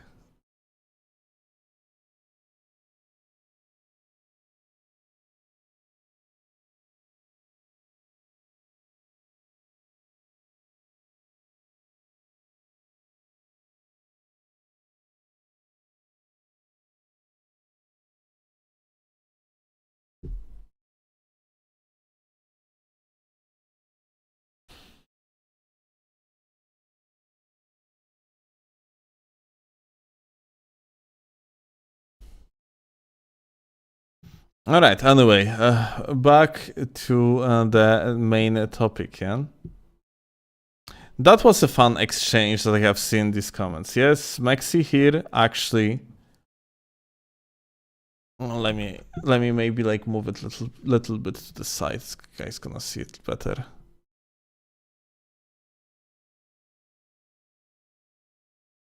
So yeah, this is pretty fun. Yeah, like in that video of Silvermont.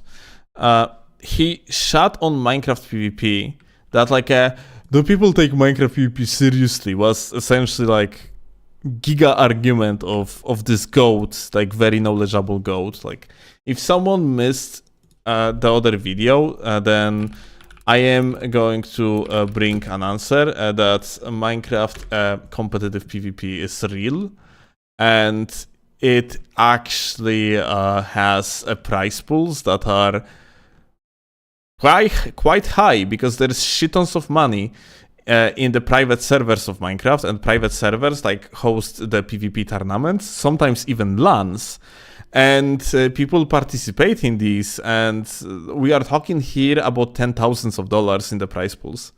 So ultimately, remember how I showed you the prize pools of the Quake Live? Well, Quake Live prize pools are actually, or used to be, lower than Minecraft PvP prize pools. So just in case, at least this time, this genius cannot use the argument that like the game not competitive or not skillful because low prize pools in the esports. Well, more like competitive than esports, let's be frank. But yeah. That being said, Smexy in the comments said that he was giving him like benefit of a doubt, that he was just a casual PvPer, but this is legit insane, yeah? The gamer explained that like exactly like PvP is just as respectable as redstone, speedrunners, or builders. Yeah, like you can do like various different things in Minecraft, yeah? And so on and so forth. But what's interesting here are responses of Silvermont, where he truly believes, this is like confirmation that he truly believes that he's knowledgeable enough, that, hey, I have noticed a pretty amusing trend that everyone who disagrees with me on this topic just assumes I PvP'd like 3 times and don't know what I am talking about and is insanely condescending about it too. No, I put hundreds of hours into Dark Souls 1, Dark Souls 2 PvP. I have like PvP videos on my channel from way back in the day. You understand, this is like this problem. You are just a guy that randomly invades on seats on the arena and PvPs against people. And for whatever reason, that makes this guy believe that this experience that he had like literally more than 10 years ago, that makes him believe that he is knowledgeable enough to literally make a PvP-focused video essays about Elden Ring. The game that he didn't spend that much time in, because he doesn't mention it, he definitely would if he did. But on top of that, like, this is a no-name. Like, you know, in the PvP scene, like, this guy is not known as an invader, not known as a duelist. He's fucking no one. It's a lore guy. He might be known in, like, a lord community, but if he would be any good, people would at least recognize his name. Meanwhile, it's just not the case. Like, I don't remember any Silvermont from Dark Souls 2 PvP scene. He was just a random back in the days, as he is pretty much a random nowadays. And it's baffling to me that someone like this truly believes that, hey, I actually have an important opinion that is on top of that grounded in a knowledge. Like, dude, you have no knowledge. Like, to gain knowledge, you need to at least have, like, something more than two left hands. But hey, he continues.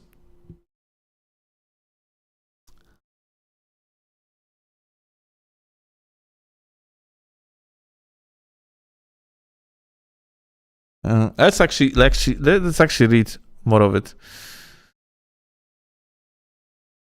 So, Smexy over here, yeah, like, actually mentions that, as he said in under comment, if your hundreds of hours are low quality, you can still be clueless at the... Thank you. Yo, Violet, welcome. If your hundreds of hours are low quality, you can still be clueless at core fundamentals, yeah? And there are, like, League of Legends players with 5k hours and still stuck in silver. Yep, exactly. Can you not imagine that there is something you are missing? I saw that Rust Bucket even let a comment for you. You can watch Steelovsky too. He made a reaction video. I have nothing against you, you know, yeah? That's what Smexy actually says. And answer of Silvermont. I don't know who these people are.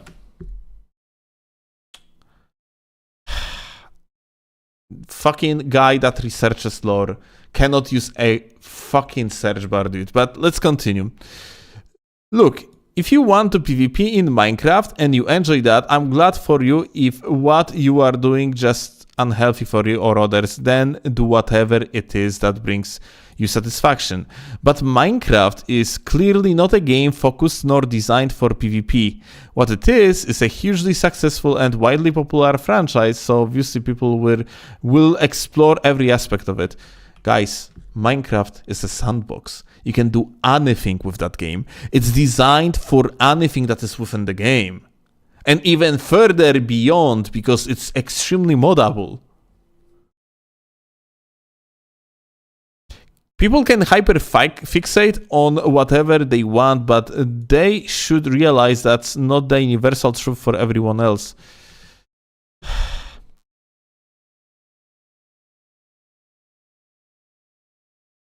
Like, what this guy doesn't understand, that he is the one being clueless.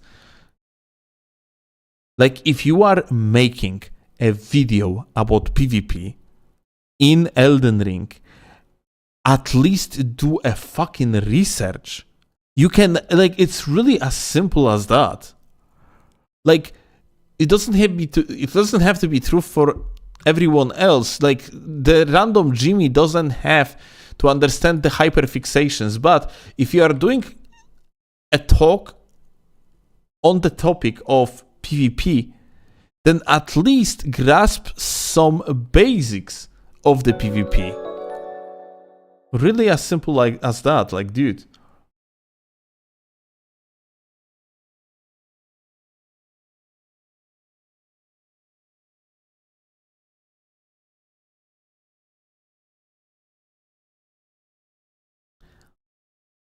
Yo, Joker, thank you a lot, gamer, for the raid. Unfortunately, I'm gonna be finishing very soon. Rich chat? What's interesting in the chat? What we have here?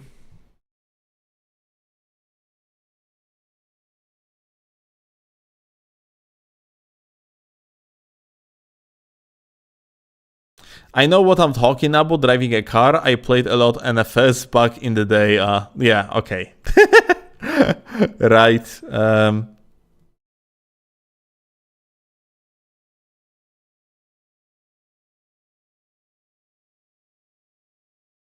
But Dark Souls and Elden Ring were made to have PvP in them.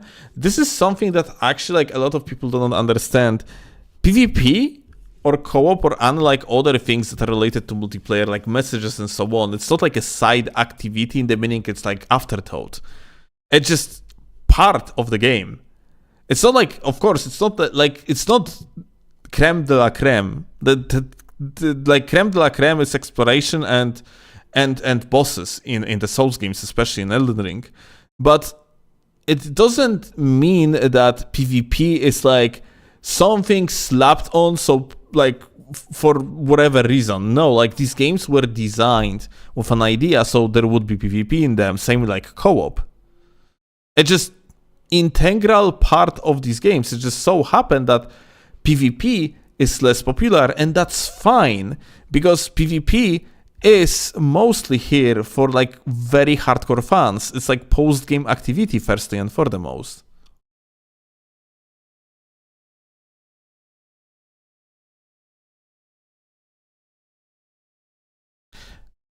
So the gamer is like, case in point, this channel heavily focused on lore in the Souls games because I love talking about that. I understand, however, that not many players care about it. Nor do the devs to the same extent. It's a loose framework for them and secondary to the gameplay. The lore bends to the gameplay, not the other way around. They are never beholden to the story. Okay. I kind of want to watch the lore videos of this guy now because I'm pretty sure they are pretty dog shit. Not gonna lie. Like, lore, basically, lore for Michael Zaki is extremely important part of the game. Like, everything in the Souls games is made so it would actually make sense within the story of the game and the lore of the game. Like, why would you have, for example, two different fingers in order to invade? It's purely based off the lore. It's purely based on the fact that you have two factions that do like invasion bullshittery. You have recusants, you have you and you have like the Mog guys, yeah.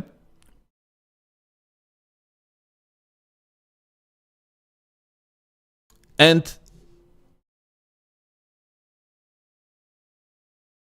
yeah, like how TT works because Paki tarnished.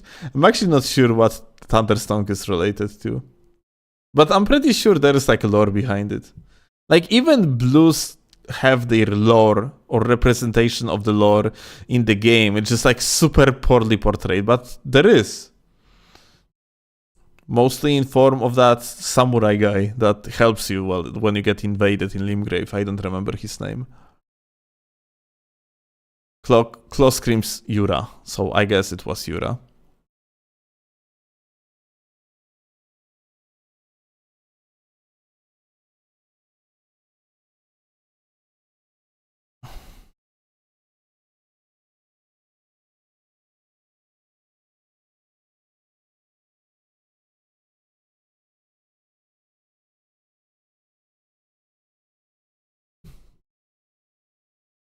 I'm actually curious about further conversation of Smaxy here, so let's read it. But why would Minecraft not be designed for the PvP? The multiplayer isn't something the player modded in. The devs added a new weapon somewhat recently, the mace, and in the interview and yada yada. Okay, yeah? Steelovsky is one of the most famous Elden Ring invaders and addressed your points one by one in his reaction video. And Spexy says that he doesn't exactly agree with everything, but I'm mostly like right about most of things. Answer of Silvermont is So Monster Hunter is a fishing game because you can fish in it.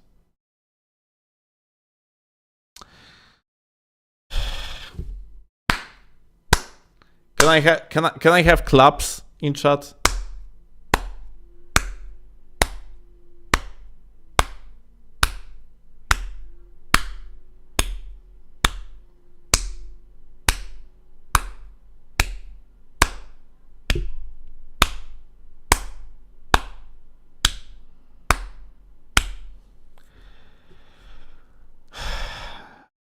Wow.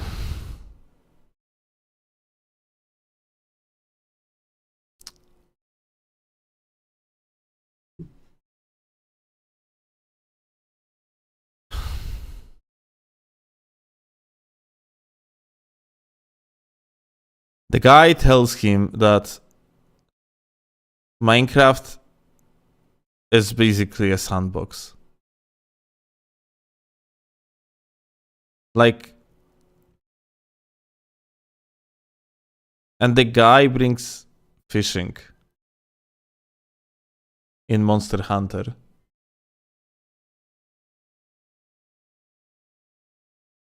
Okay, so I think there is a little bit of disproportion between a fishing game that serves most likely like purpose of crafting in Monster Hunter, I assume, or like there is a system there is a system where you like feed yourself and then you get the buffs, yeah. So I guess like, well, it's technically still crafting, yeah. So like fishing is just a part of the crafting system mechanic in the game, whereas PvP in Minecraft is also just a part of Minecraft. Then I guess, whereas Monster Hunter is not a fishing game because it has fishing in it, Minecraft can have a competitive scene because it has functioning mechanic of PvP in it. Like, I technically, if people would be interested enough in fishing in Monster Hunter and it would have enough depth, why wouldn't you host a competitive tournament about fishing? Why there wouldn't be people that potentially like would be interested in like actually min-maxing fishing? If like it's really, I just have like a hard time understanding like how this guy thinks. So like,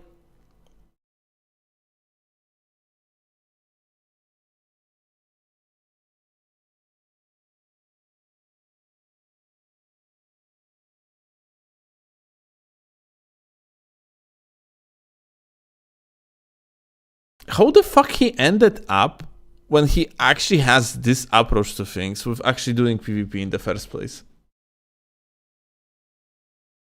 Just play the damn fishing game. But like that's the thing. Like technically, you know, you could always say that, okay, but hey, if you're interested in fishing, then go play fishing game instead of like a Monster Hunter, yeah?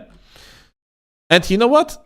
You cannot like translate it to like go play, for example, Souls, like I don't know, fighting game if you like Souls PvP, because this is not the same. One is action RPG with PvP in it, and the other one is fighting game. Fighting games are not Souls PvP. Souls PvP are not fighting games. So it just really doesn't make sense. I don't know. My brain hurts. Like this argument is just so retarded.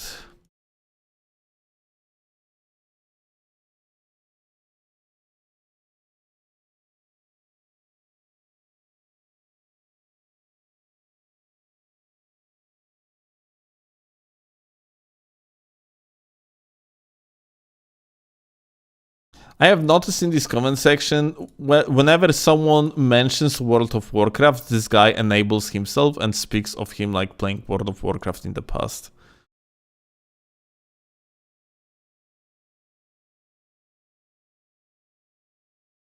Yoshida, kochanie. Maybe people that play World of Warcraft just like are kind of destined to have shit opinions. Look, Asmongold.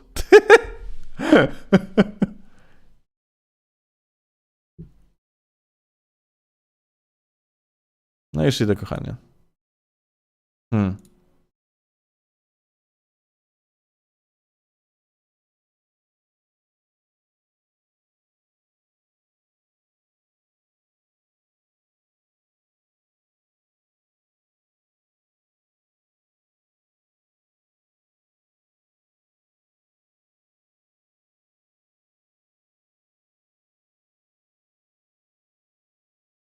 Anything more here?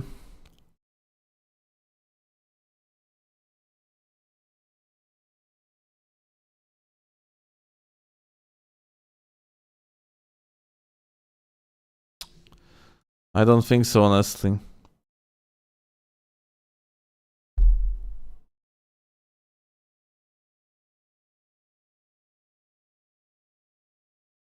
Oh my god, look, someone is actually jabbing at him being bad at PvP.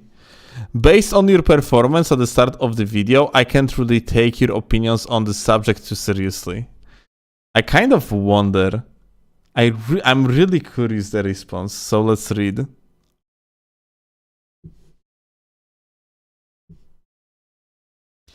My man, I have intentionally PvP'd about 5 times since 2015. That is sort of the whole point of this video. You can develop a knowledge base for any game's frame data, but I don't know why anyone would bother in a game where the gear is by far the most important factor. This isn't a fighting game or NG or DMC. Hell, it isn't even on the level of Monster Hunter, where knowing motion values is generally quite useful. Ala Blaster? Literally one of the best PvE weapons in the game? Solely good because of the motion values?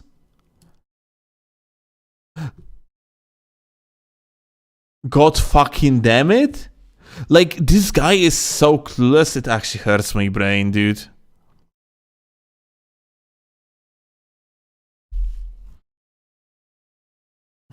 Like, knowing motion values can also lead to, for an example, like making like proper calculations on how much damage you're actually going to do with particular things.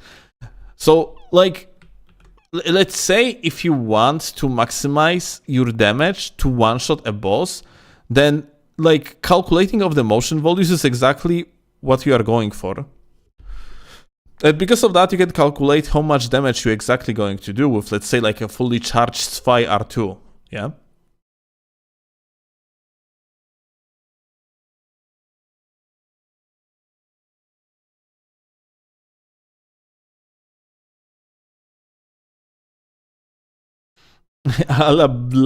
Alabaster, that shitty greatsword that is only good on like 50 strength, 30 intelligence. That shitty greatsword that you don't have to put any intelligence in and you're actually completely demolishing bosses. Because it has like a 225 motion value on the charge R2 attack and actually lower stamina consumption.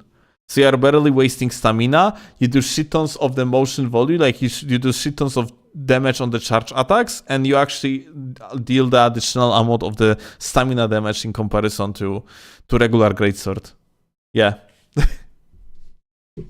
It's actually insanely good.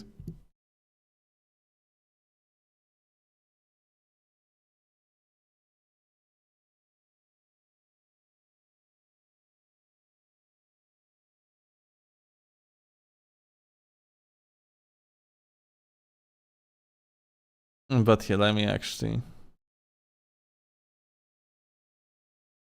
Responses... guys, like, I have to finish because, like, Claw wants to sleep but just gonna... I think that's gonna be the last one. But let me actually... Yeah, Ala Blaster, for example, yeah, we are...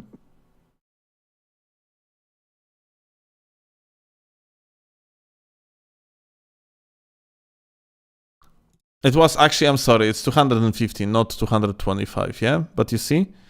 Like, this is the motion volume of Ala Blaster versus, like, other greatswords. It's just vastly superior, yeah?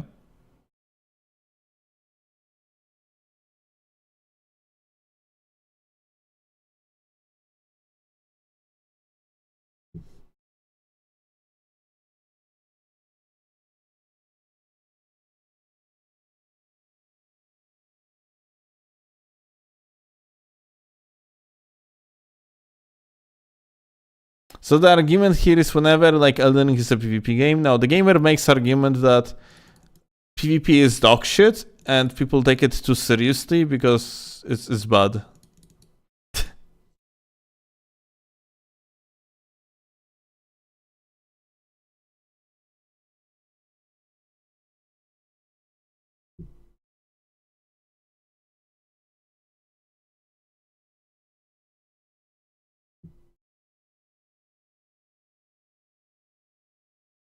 Mm-mm.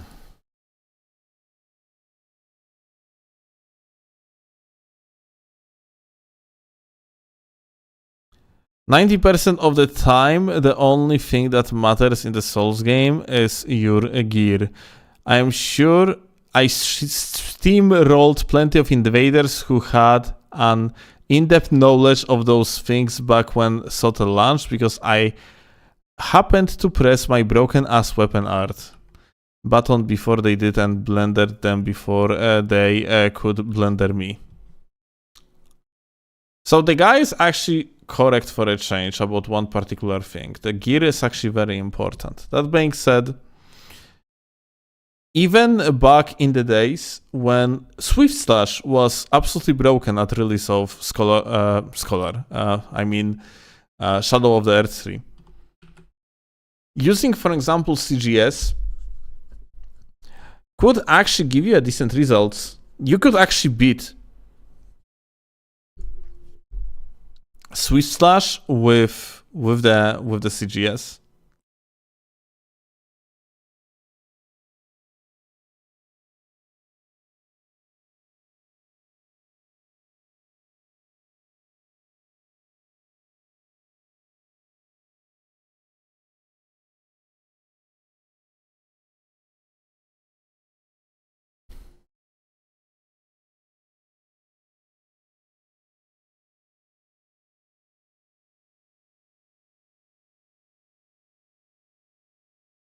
But yeah. Well, anyway, I literally just I don't know what the fuck to think about. Like the guy is basically okay, like cool. The guy just also makes like assumption that like people that invade him like had no in-depth knowledge and like, he actually like beat them. Honestly, I would want to see it. Maybe there is a way to do it. I just want to see like how the fuck he plays actually Elden Ring.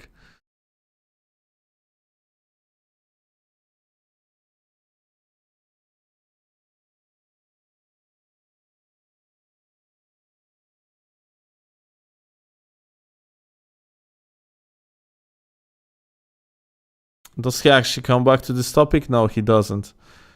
Okay, so like someone here says that that's exactly why I think you are wrong. When you genuinely like something, you take time to learn everything you can about it. Of course, this isn't a fighting game. Don't be disingenuous. My point is simply to adopt that mentality in order to properly understand and engage with the game's mechanics, yeah?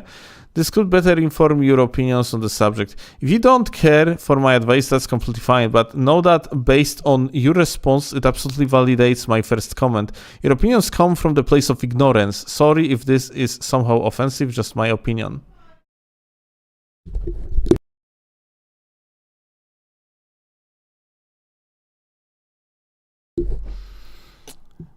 So the guy says it doesn't though. I put in hundreds of hours into PvP in the older games. I knew all the tricks, mechanics, and fundamentals as you say. Okay, you know what?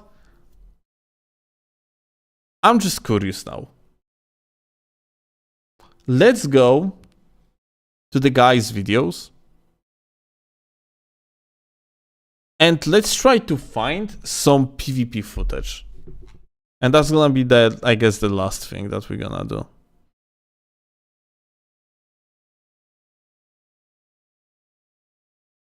We watched his Dark Souls 1 PvP videos, and the guy was god awful. But hey, maybe he actually out of nowhere became decent in Dark Souls 2.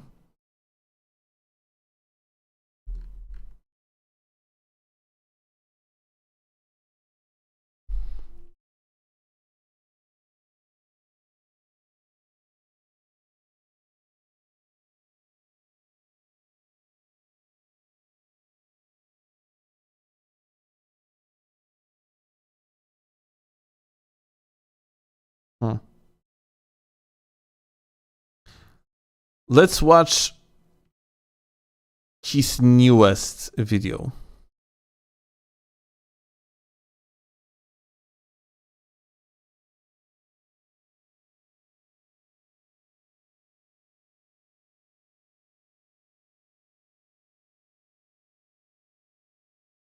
So, you know, because, like, of course, like, no one actually knew anything, like, at the very release of the game.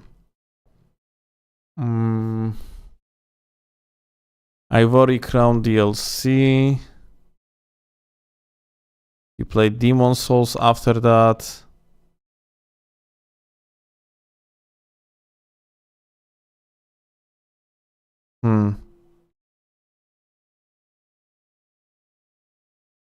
Here is Bloodborne. Oh! Okay. Wait, what the fuck? That's not what I clicked on.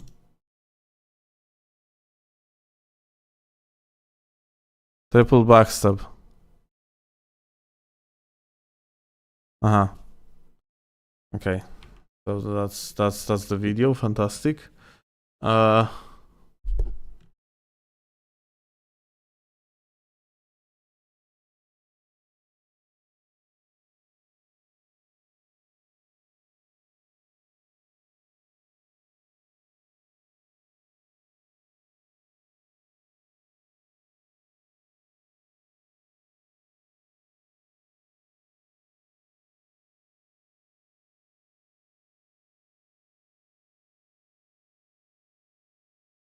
Do it up him now? Right. It's absolute god gamer.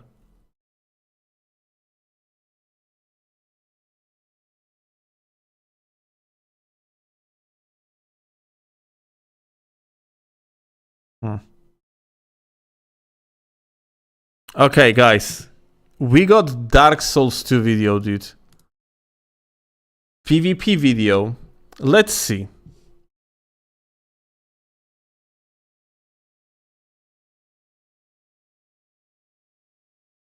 Okay.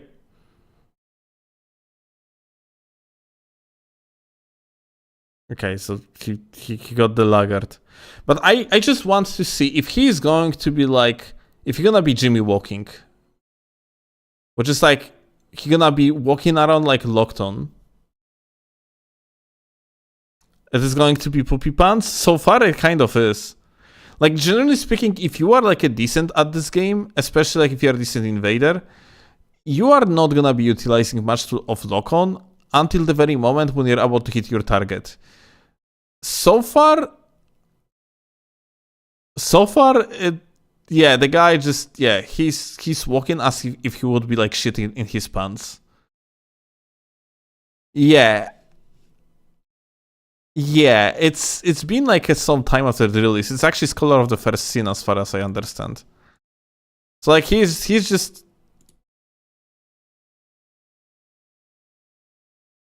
like, even by the, like, just by looking how he walks, it's very clear that he's no better than absolute scrap that plays this game for the first time. Like, dude, what we are even talking about? Like, Broski.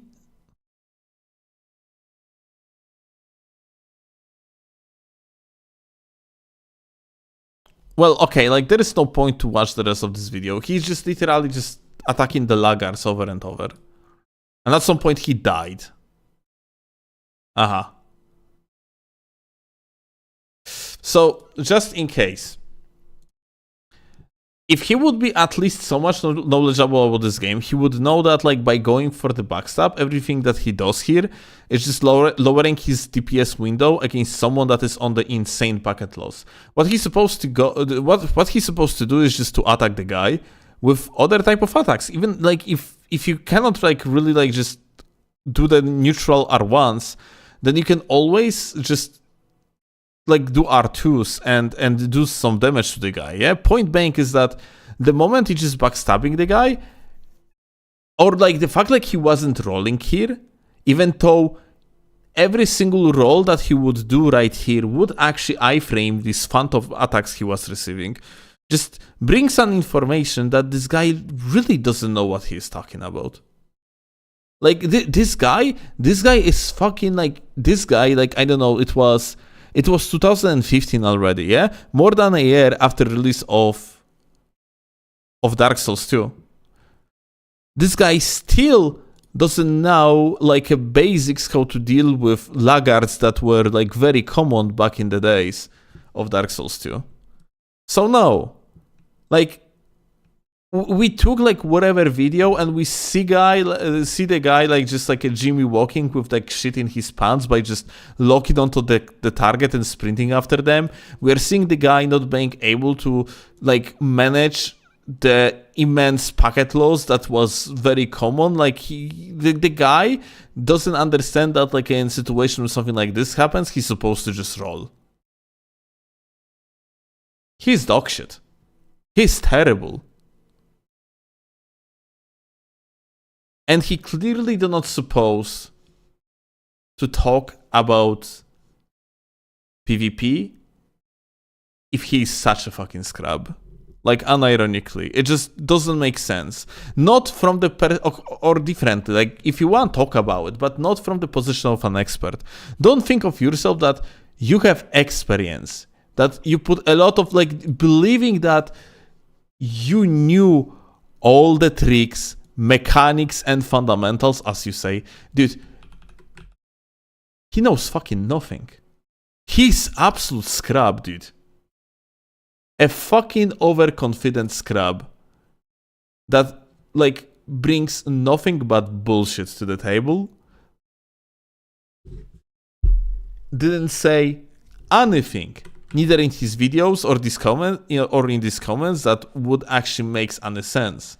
He's fucking clueless, and it baffles me. He's so confidently thinking that he actually isn't.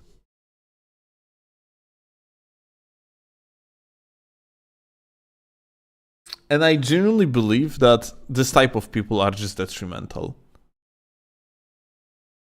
If you have reach and you don't know what you're talking about, then like that's kind of a problem because you're just spreading misinformation. And I think that's bad. Like, I swear to God, overconfident scrubs are the cancer of this community.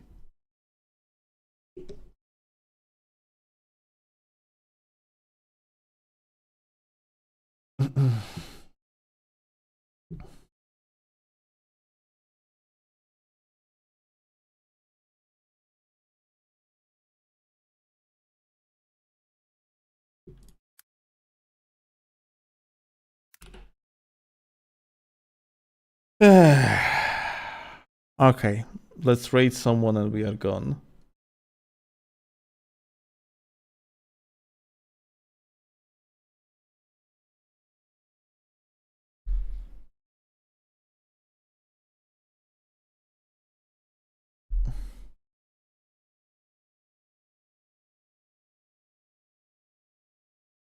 I guess Alluvial doing 24-hour stream.